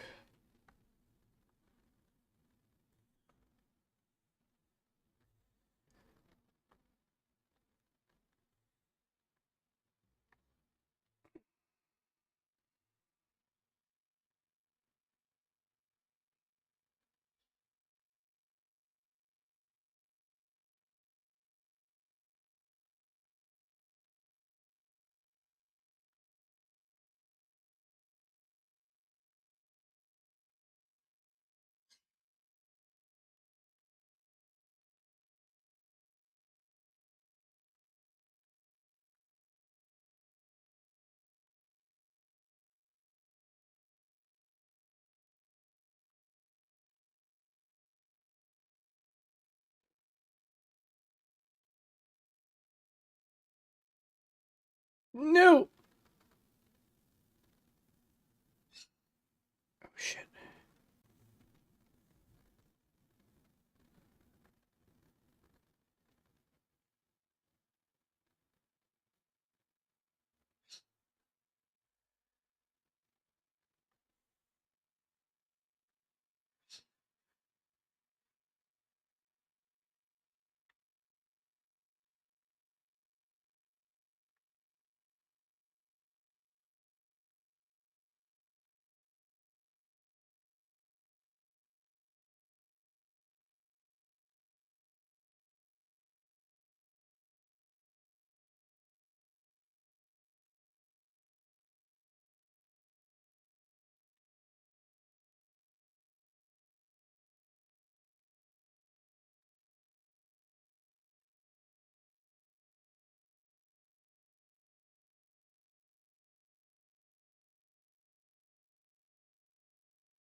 think that's all of our pathing that needs to be done.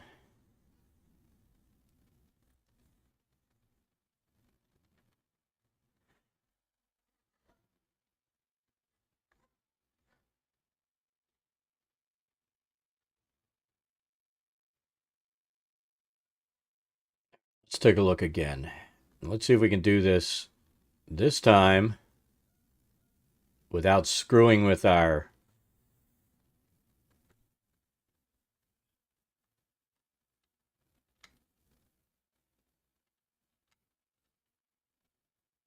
What is this path leading to?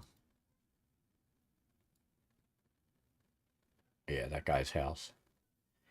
So that's an explorable area. See, right now, every roof we have here is a non-explorable area. Probably need a path to come in here.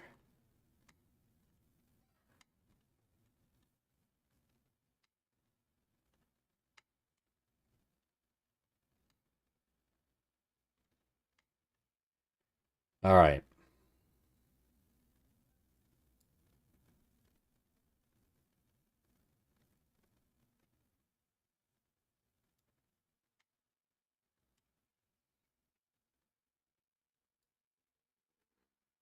Hope we didn't do our pathing over here.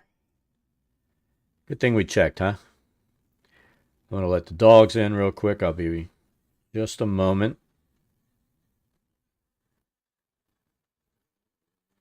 They're out there barking like they're crazy because they're dogs.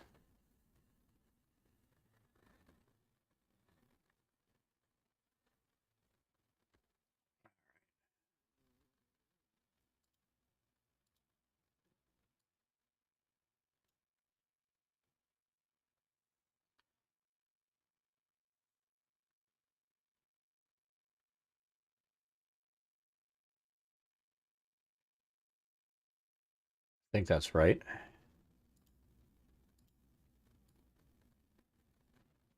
Yeah, it is.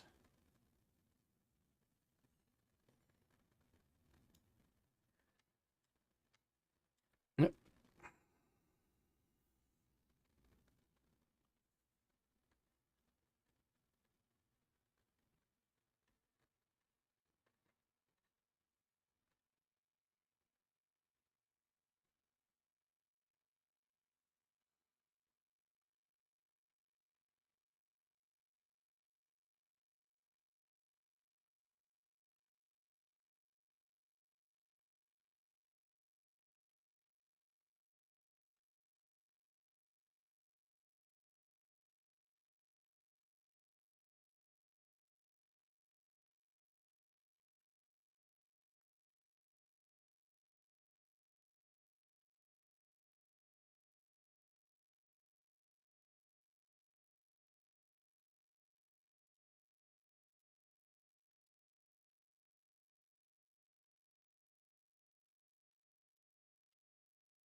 We got that added in. Got that.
All right, let me let the pups in. Be right back.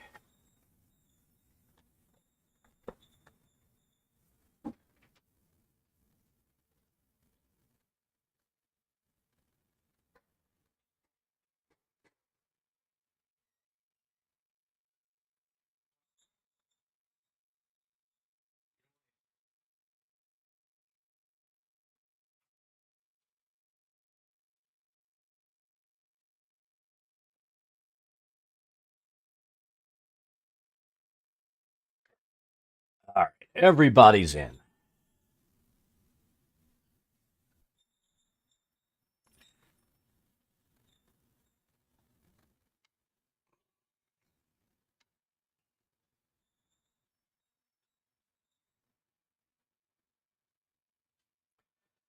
So with the smithy, we'll have to figure out how we're going to do the floor layout for that. I mean, most of these are going to be just, let's build it the way we think it should be built.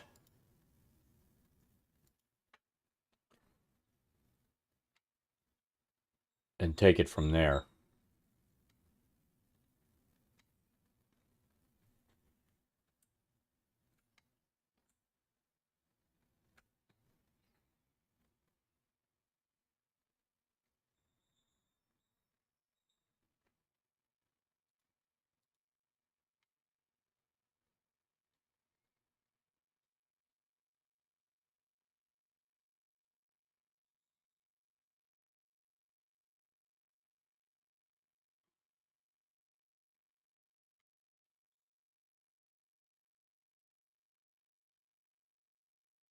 So I think now we need to start adding our chimneys back on.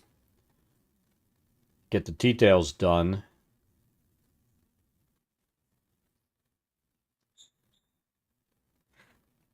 For all of these buildings.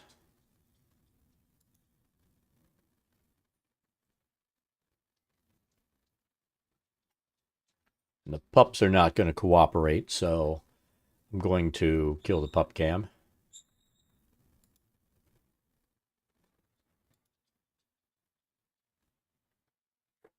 Stop licking Tessa. All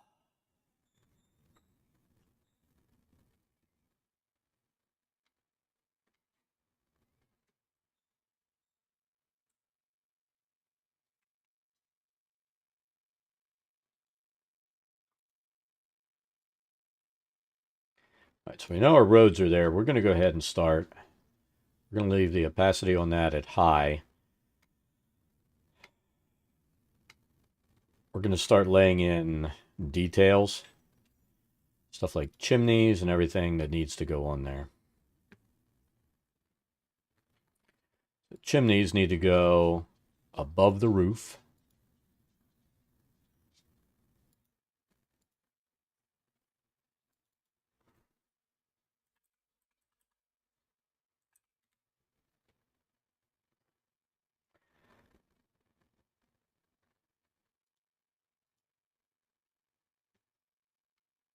So we're going to leave the roof layer on.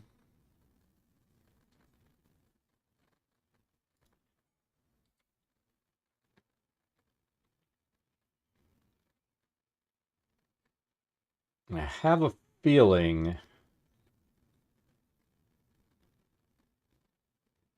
this chimney's going to be a wee bit big here.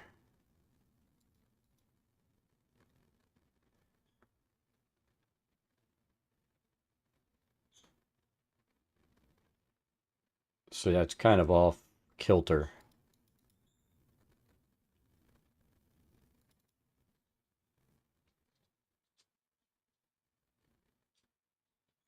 So we'll do that.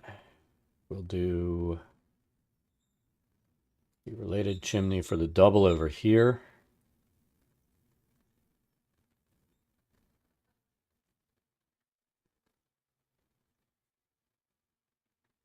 So one there.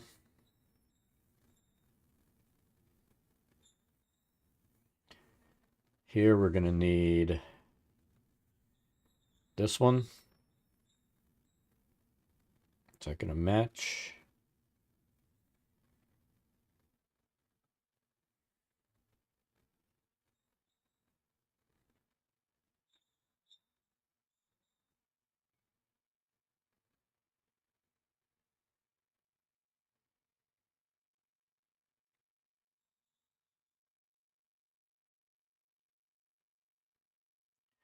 Be nice if we could get this to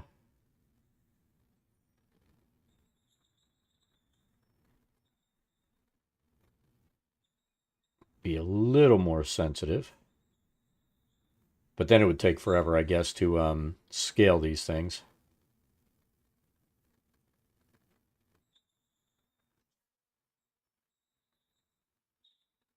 So drop that there.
Drives me crazy that it won't hold that selection for me.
Miss Fuzz, how's it doing? Thank you for the sub.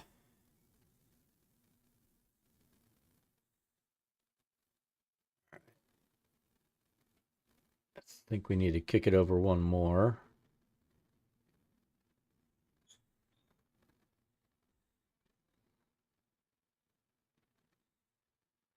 Let's scale. I don't know what I'm doing there. Losing my mind.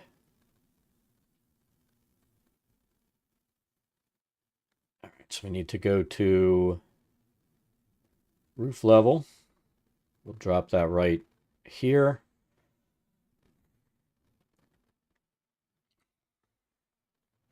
Then we're going to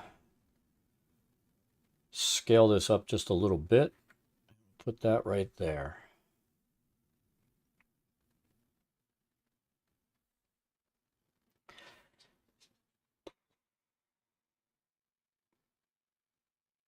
So we've got that one.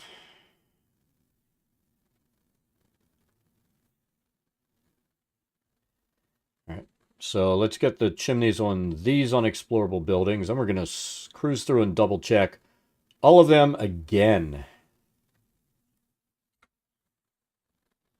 Can't believe we're basically redoing this whole map, but I do believe it because, you know, we're actually doing it. So you can't suspend disbelief if you're doing it.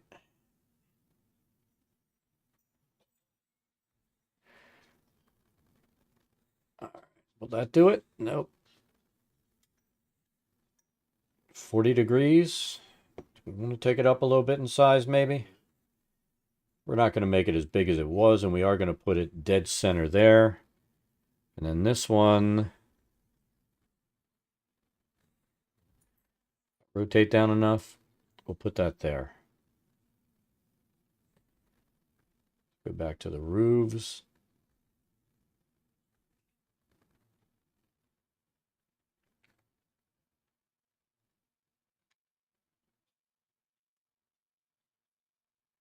All right, we know this is another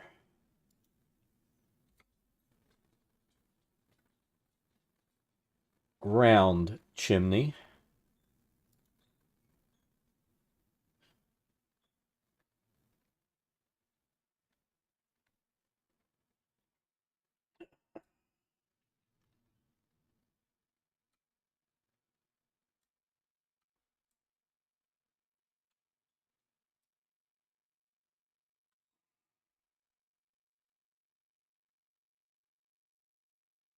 We need to drop down 1 degree and that'll be square.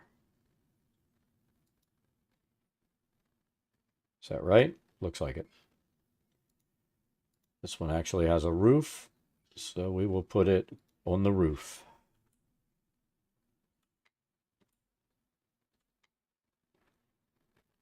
Then, let's take a look. We've got a double chimney here. Tell you what, I should just keep the used up.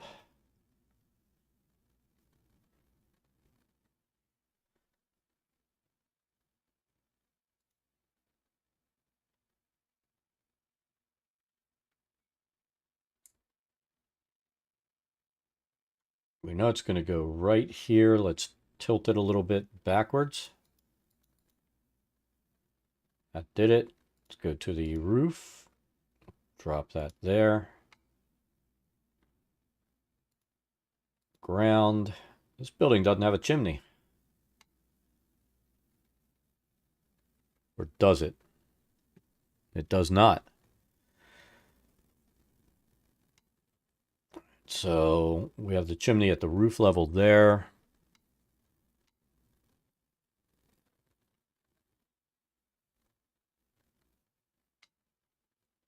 Stonehill Inn, I'm pretty sure we did that one. That's done.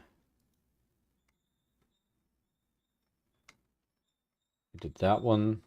I think the smithy is done on the roof level. It is. That one's done on the ground level.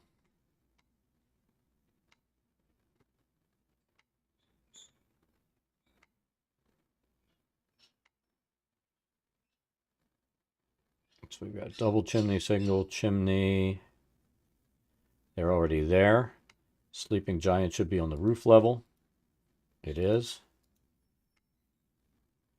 This one, put that here.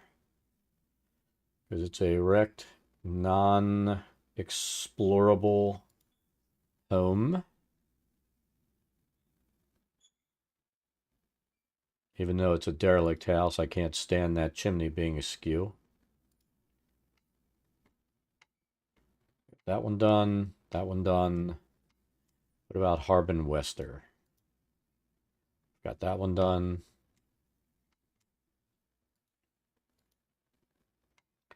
That one done.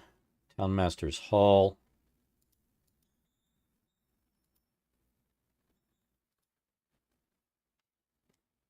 So that's good. That's good. We'll just have started adding smoke on these levels too. I don't think we did this one. Let's look.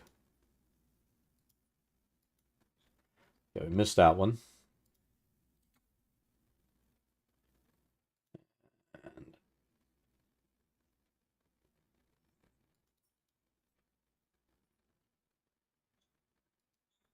And 150 degrees? Nope. That works.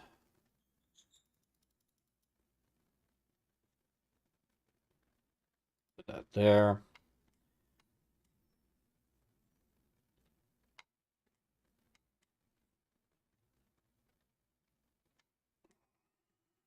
These have their chimneys. I want to double check her house. She's good. All right, I think all our chimneys are in. I guess we can place our smoke now.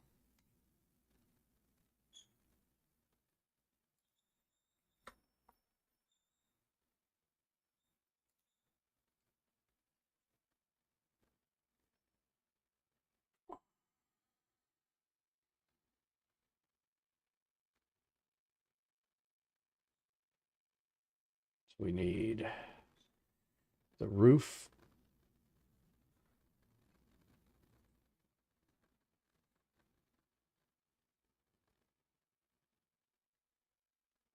Do the brush there. And I know we had double smoke coming out of the little stacks.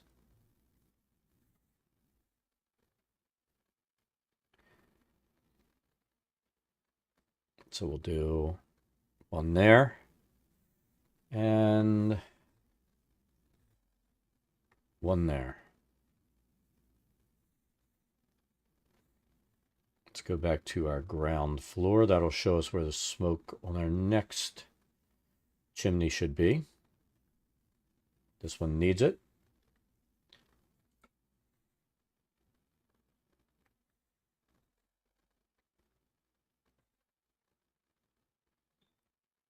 But I'm all kind of going in the same direction.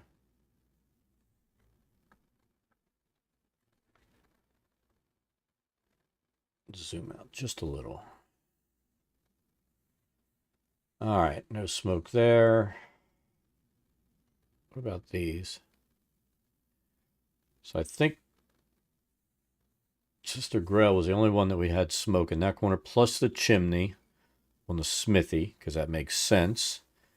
Then Stonehill Inn, we need smoke off of both of those.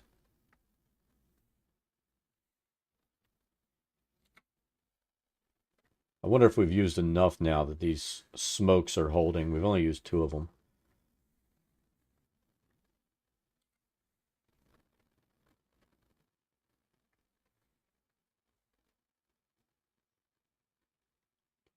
There. There. What is this? Let's zoom in. Now that's more of a straight up puff. And then we can spin this way. And that gets that smoke going in that direction coming out.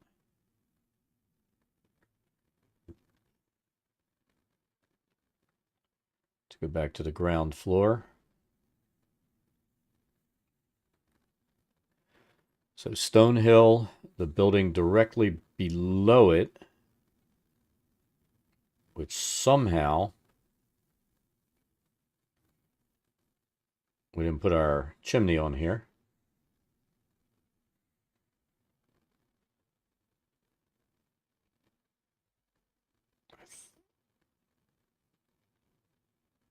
That's the correct chimney. Bring the brush size up.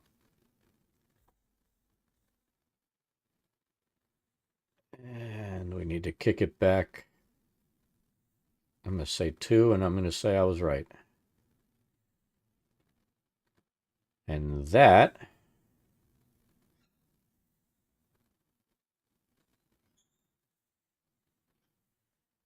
needs some smoke.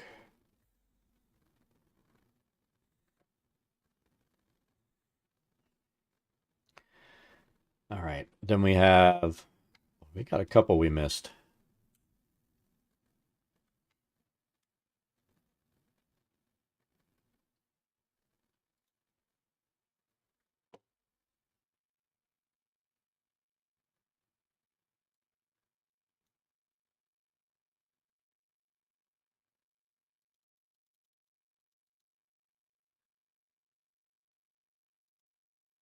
Should fire this builder with the crooked chimney, shouldn't we? Never build here again.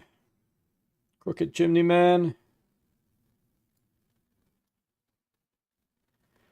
And this one needs to turn a little bit that way since the house is askew. So we'll do that. Scale it up just a tad.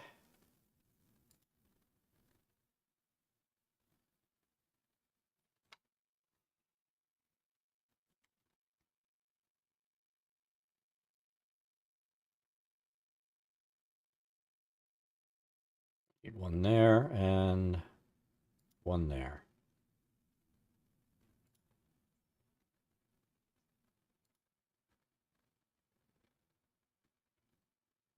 Oh, Tiny, just saw. How are you doing? Yes, I am deeply ensconced in my mapping. Sorry about that.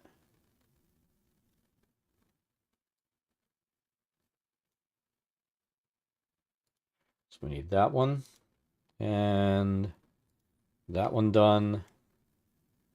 And then this group had some smoke, so we'll smoke that up.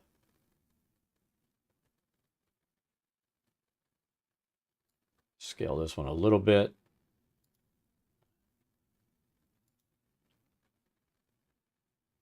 And we'll do that. You know what? We won't do that. We're going to bump it up a little, put it there.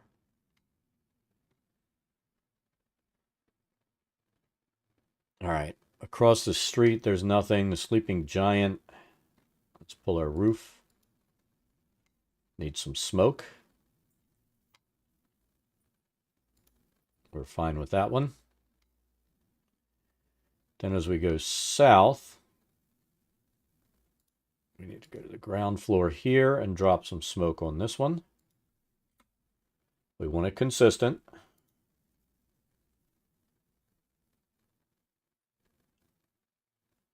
Let's see how close we can do.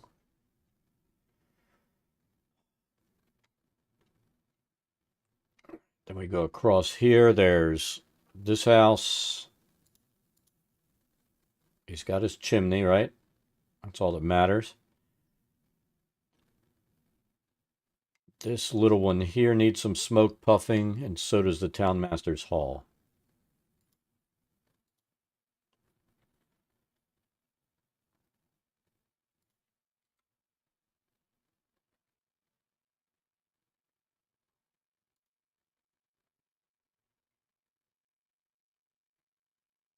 There's some smoke.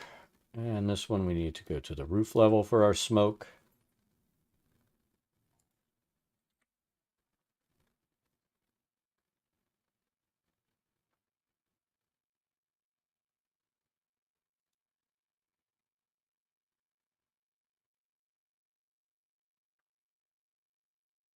I think we're going to scale this brush down just a little bit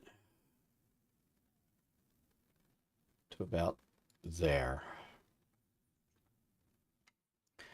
And then I think that just leaves the lion shed place for smoke.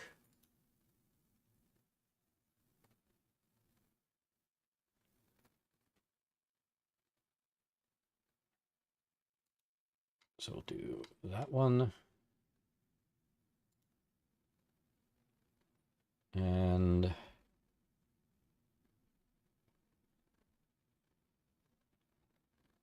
that one. Let's zoom out. We'll compare our smoke things. Smitty, sister, the inn, that.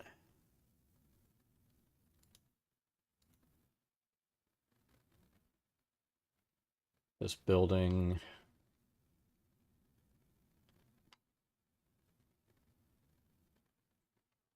this little grouping here. If we put the smoke on every building, it really doesn't make sense because people may not be home. You know, they're in the fields doing whatever they're going to do. Doesn't make sense for everybody to have stuff burning all the time.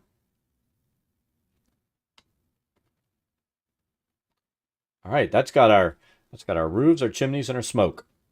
Isn't there our path and shrine done?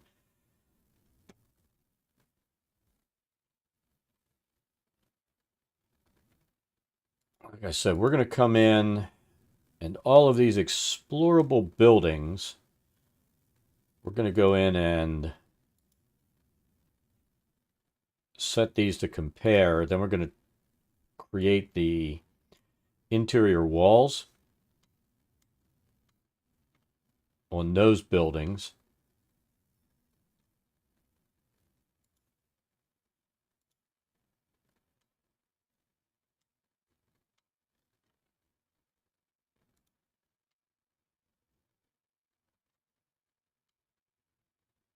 And then we'll be good to go. And I think the way that we're doing this, we may even redo this and not have so many map notes that teleport to a whole new map. I think we'd be better off having this as a singular map. And take it from there.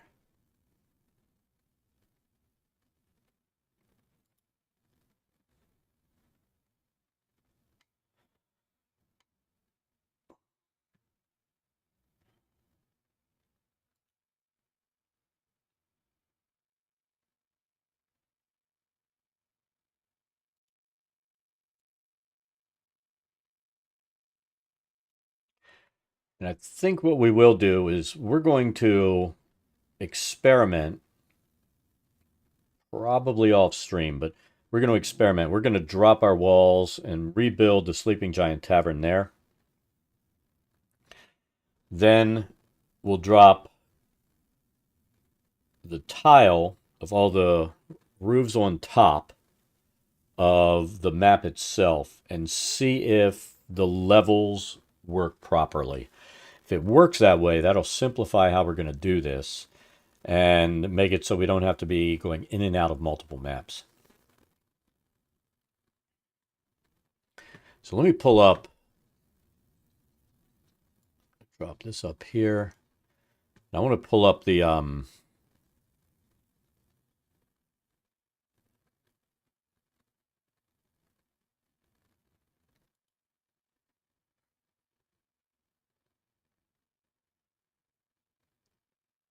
description for the town.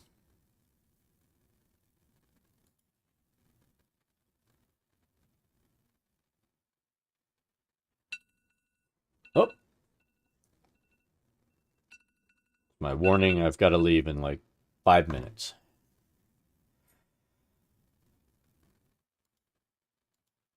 All right, so let's pull up D&D Beyond. Sources, Lost Mine.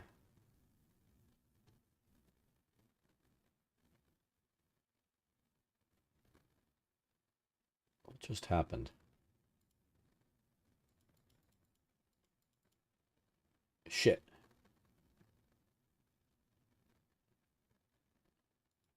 That was weird.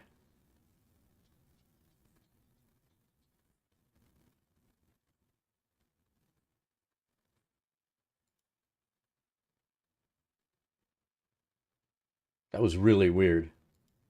Let's try this again.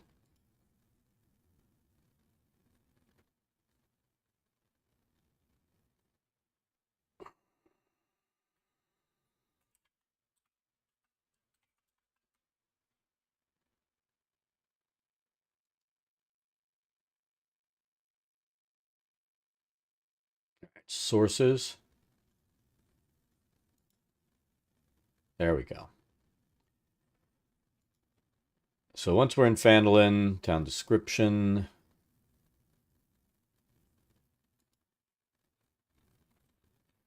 Sleeping Giant Inn, we just built the inn. I think we're just going to recreate that the way we did it.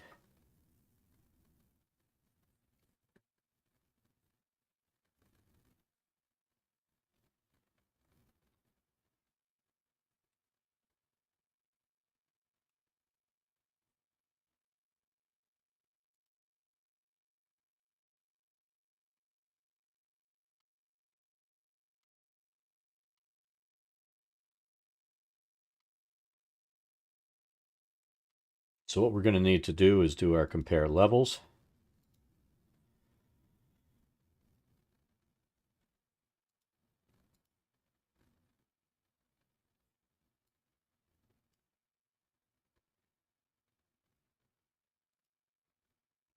Let's turn this off.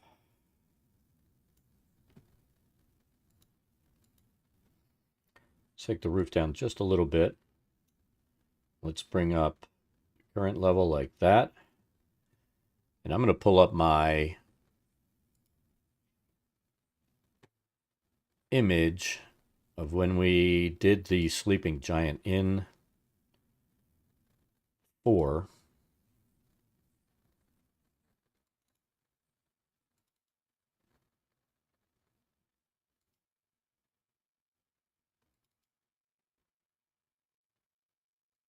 All right. So we're going to just try to recreate what we did the last time. And that should make it all work fine. I don't know what they're barking at. They are batshit. All right, so we will do this.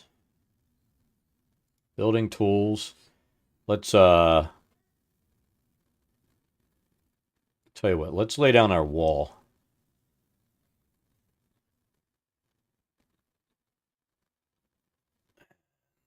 I think this is what I used the last time. Let's see if we have a darker wood in the same style.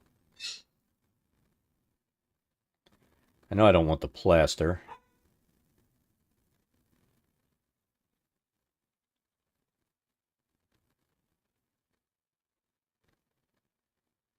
Let's do that.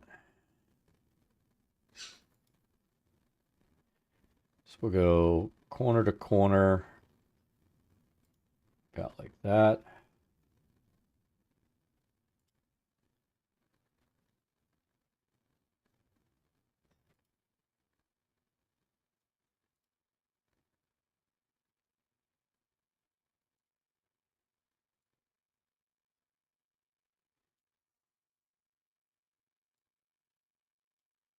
All right, so there's that wall. Then we need this. We want a little bit of an overhang, not a lot.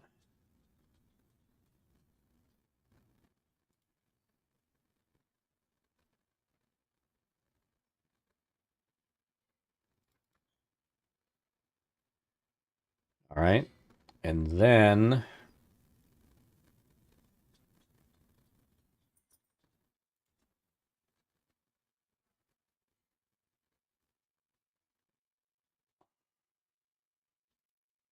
go there.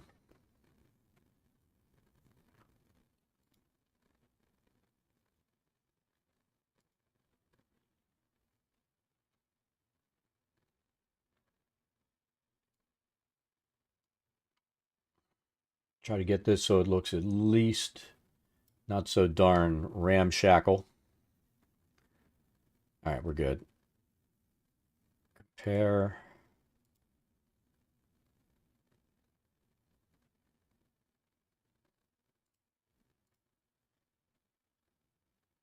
The trace won't help us. You know, we're not going to worry about being as precise as we were the last time as far as sizes of rooms. We're going to go like this.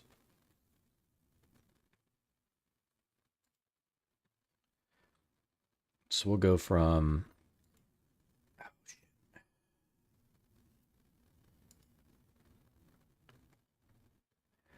we're going to go from here to here.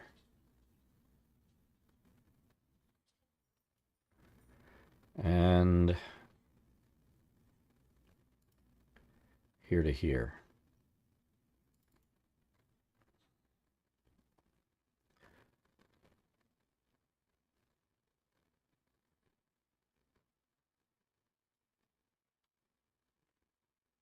Now we can drop our flooring in. So that's a matter of our pattern shape tool.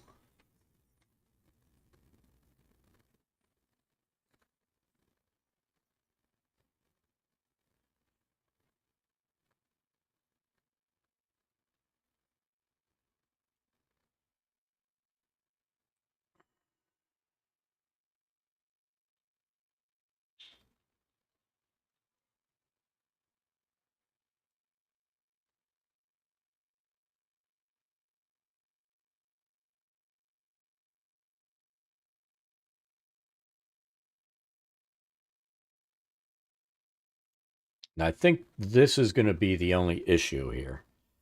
Let me see something.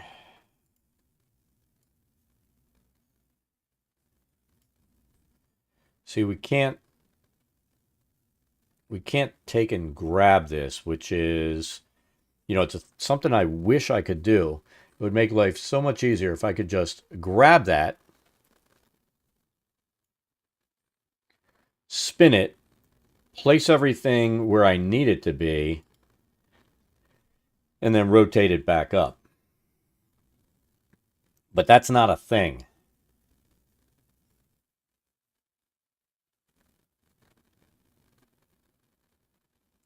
See the select tool.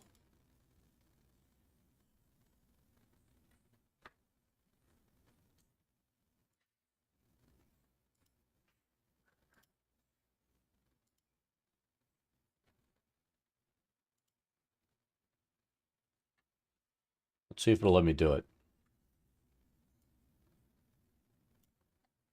No, it won't. It gives me the false hope of letting me do it.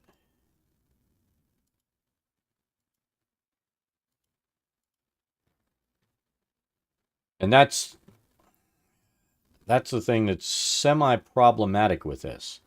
You know, if you want to do what I'm doing here, watch, let's lay this floor in. The boards are going to go straight up and down, and there's no way for me to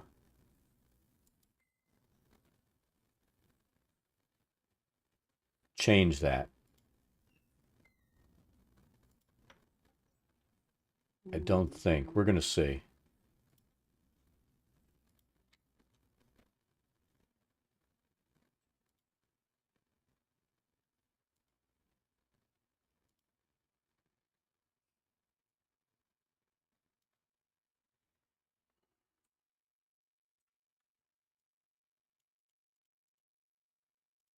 Oh, we can.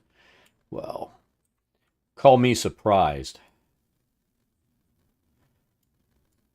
Just be nice if we could do it after the fact.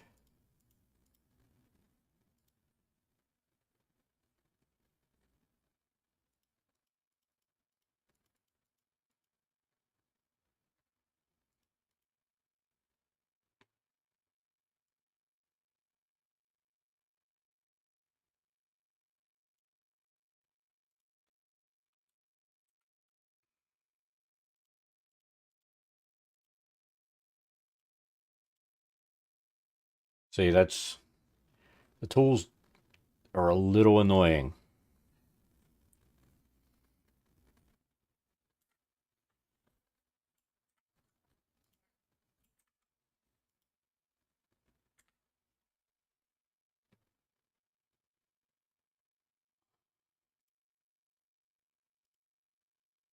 All right. So I'm going to have to go. I'm going to shut the stream off, and I'll definitely be back on tomorrow. We'll save this when I get back, but I have to go pick her up. I'm running late. Everybody have a great rest of your day. We'll catch you next time.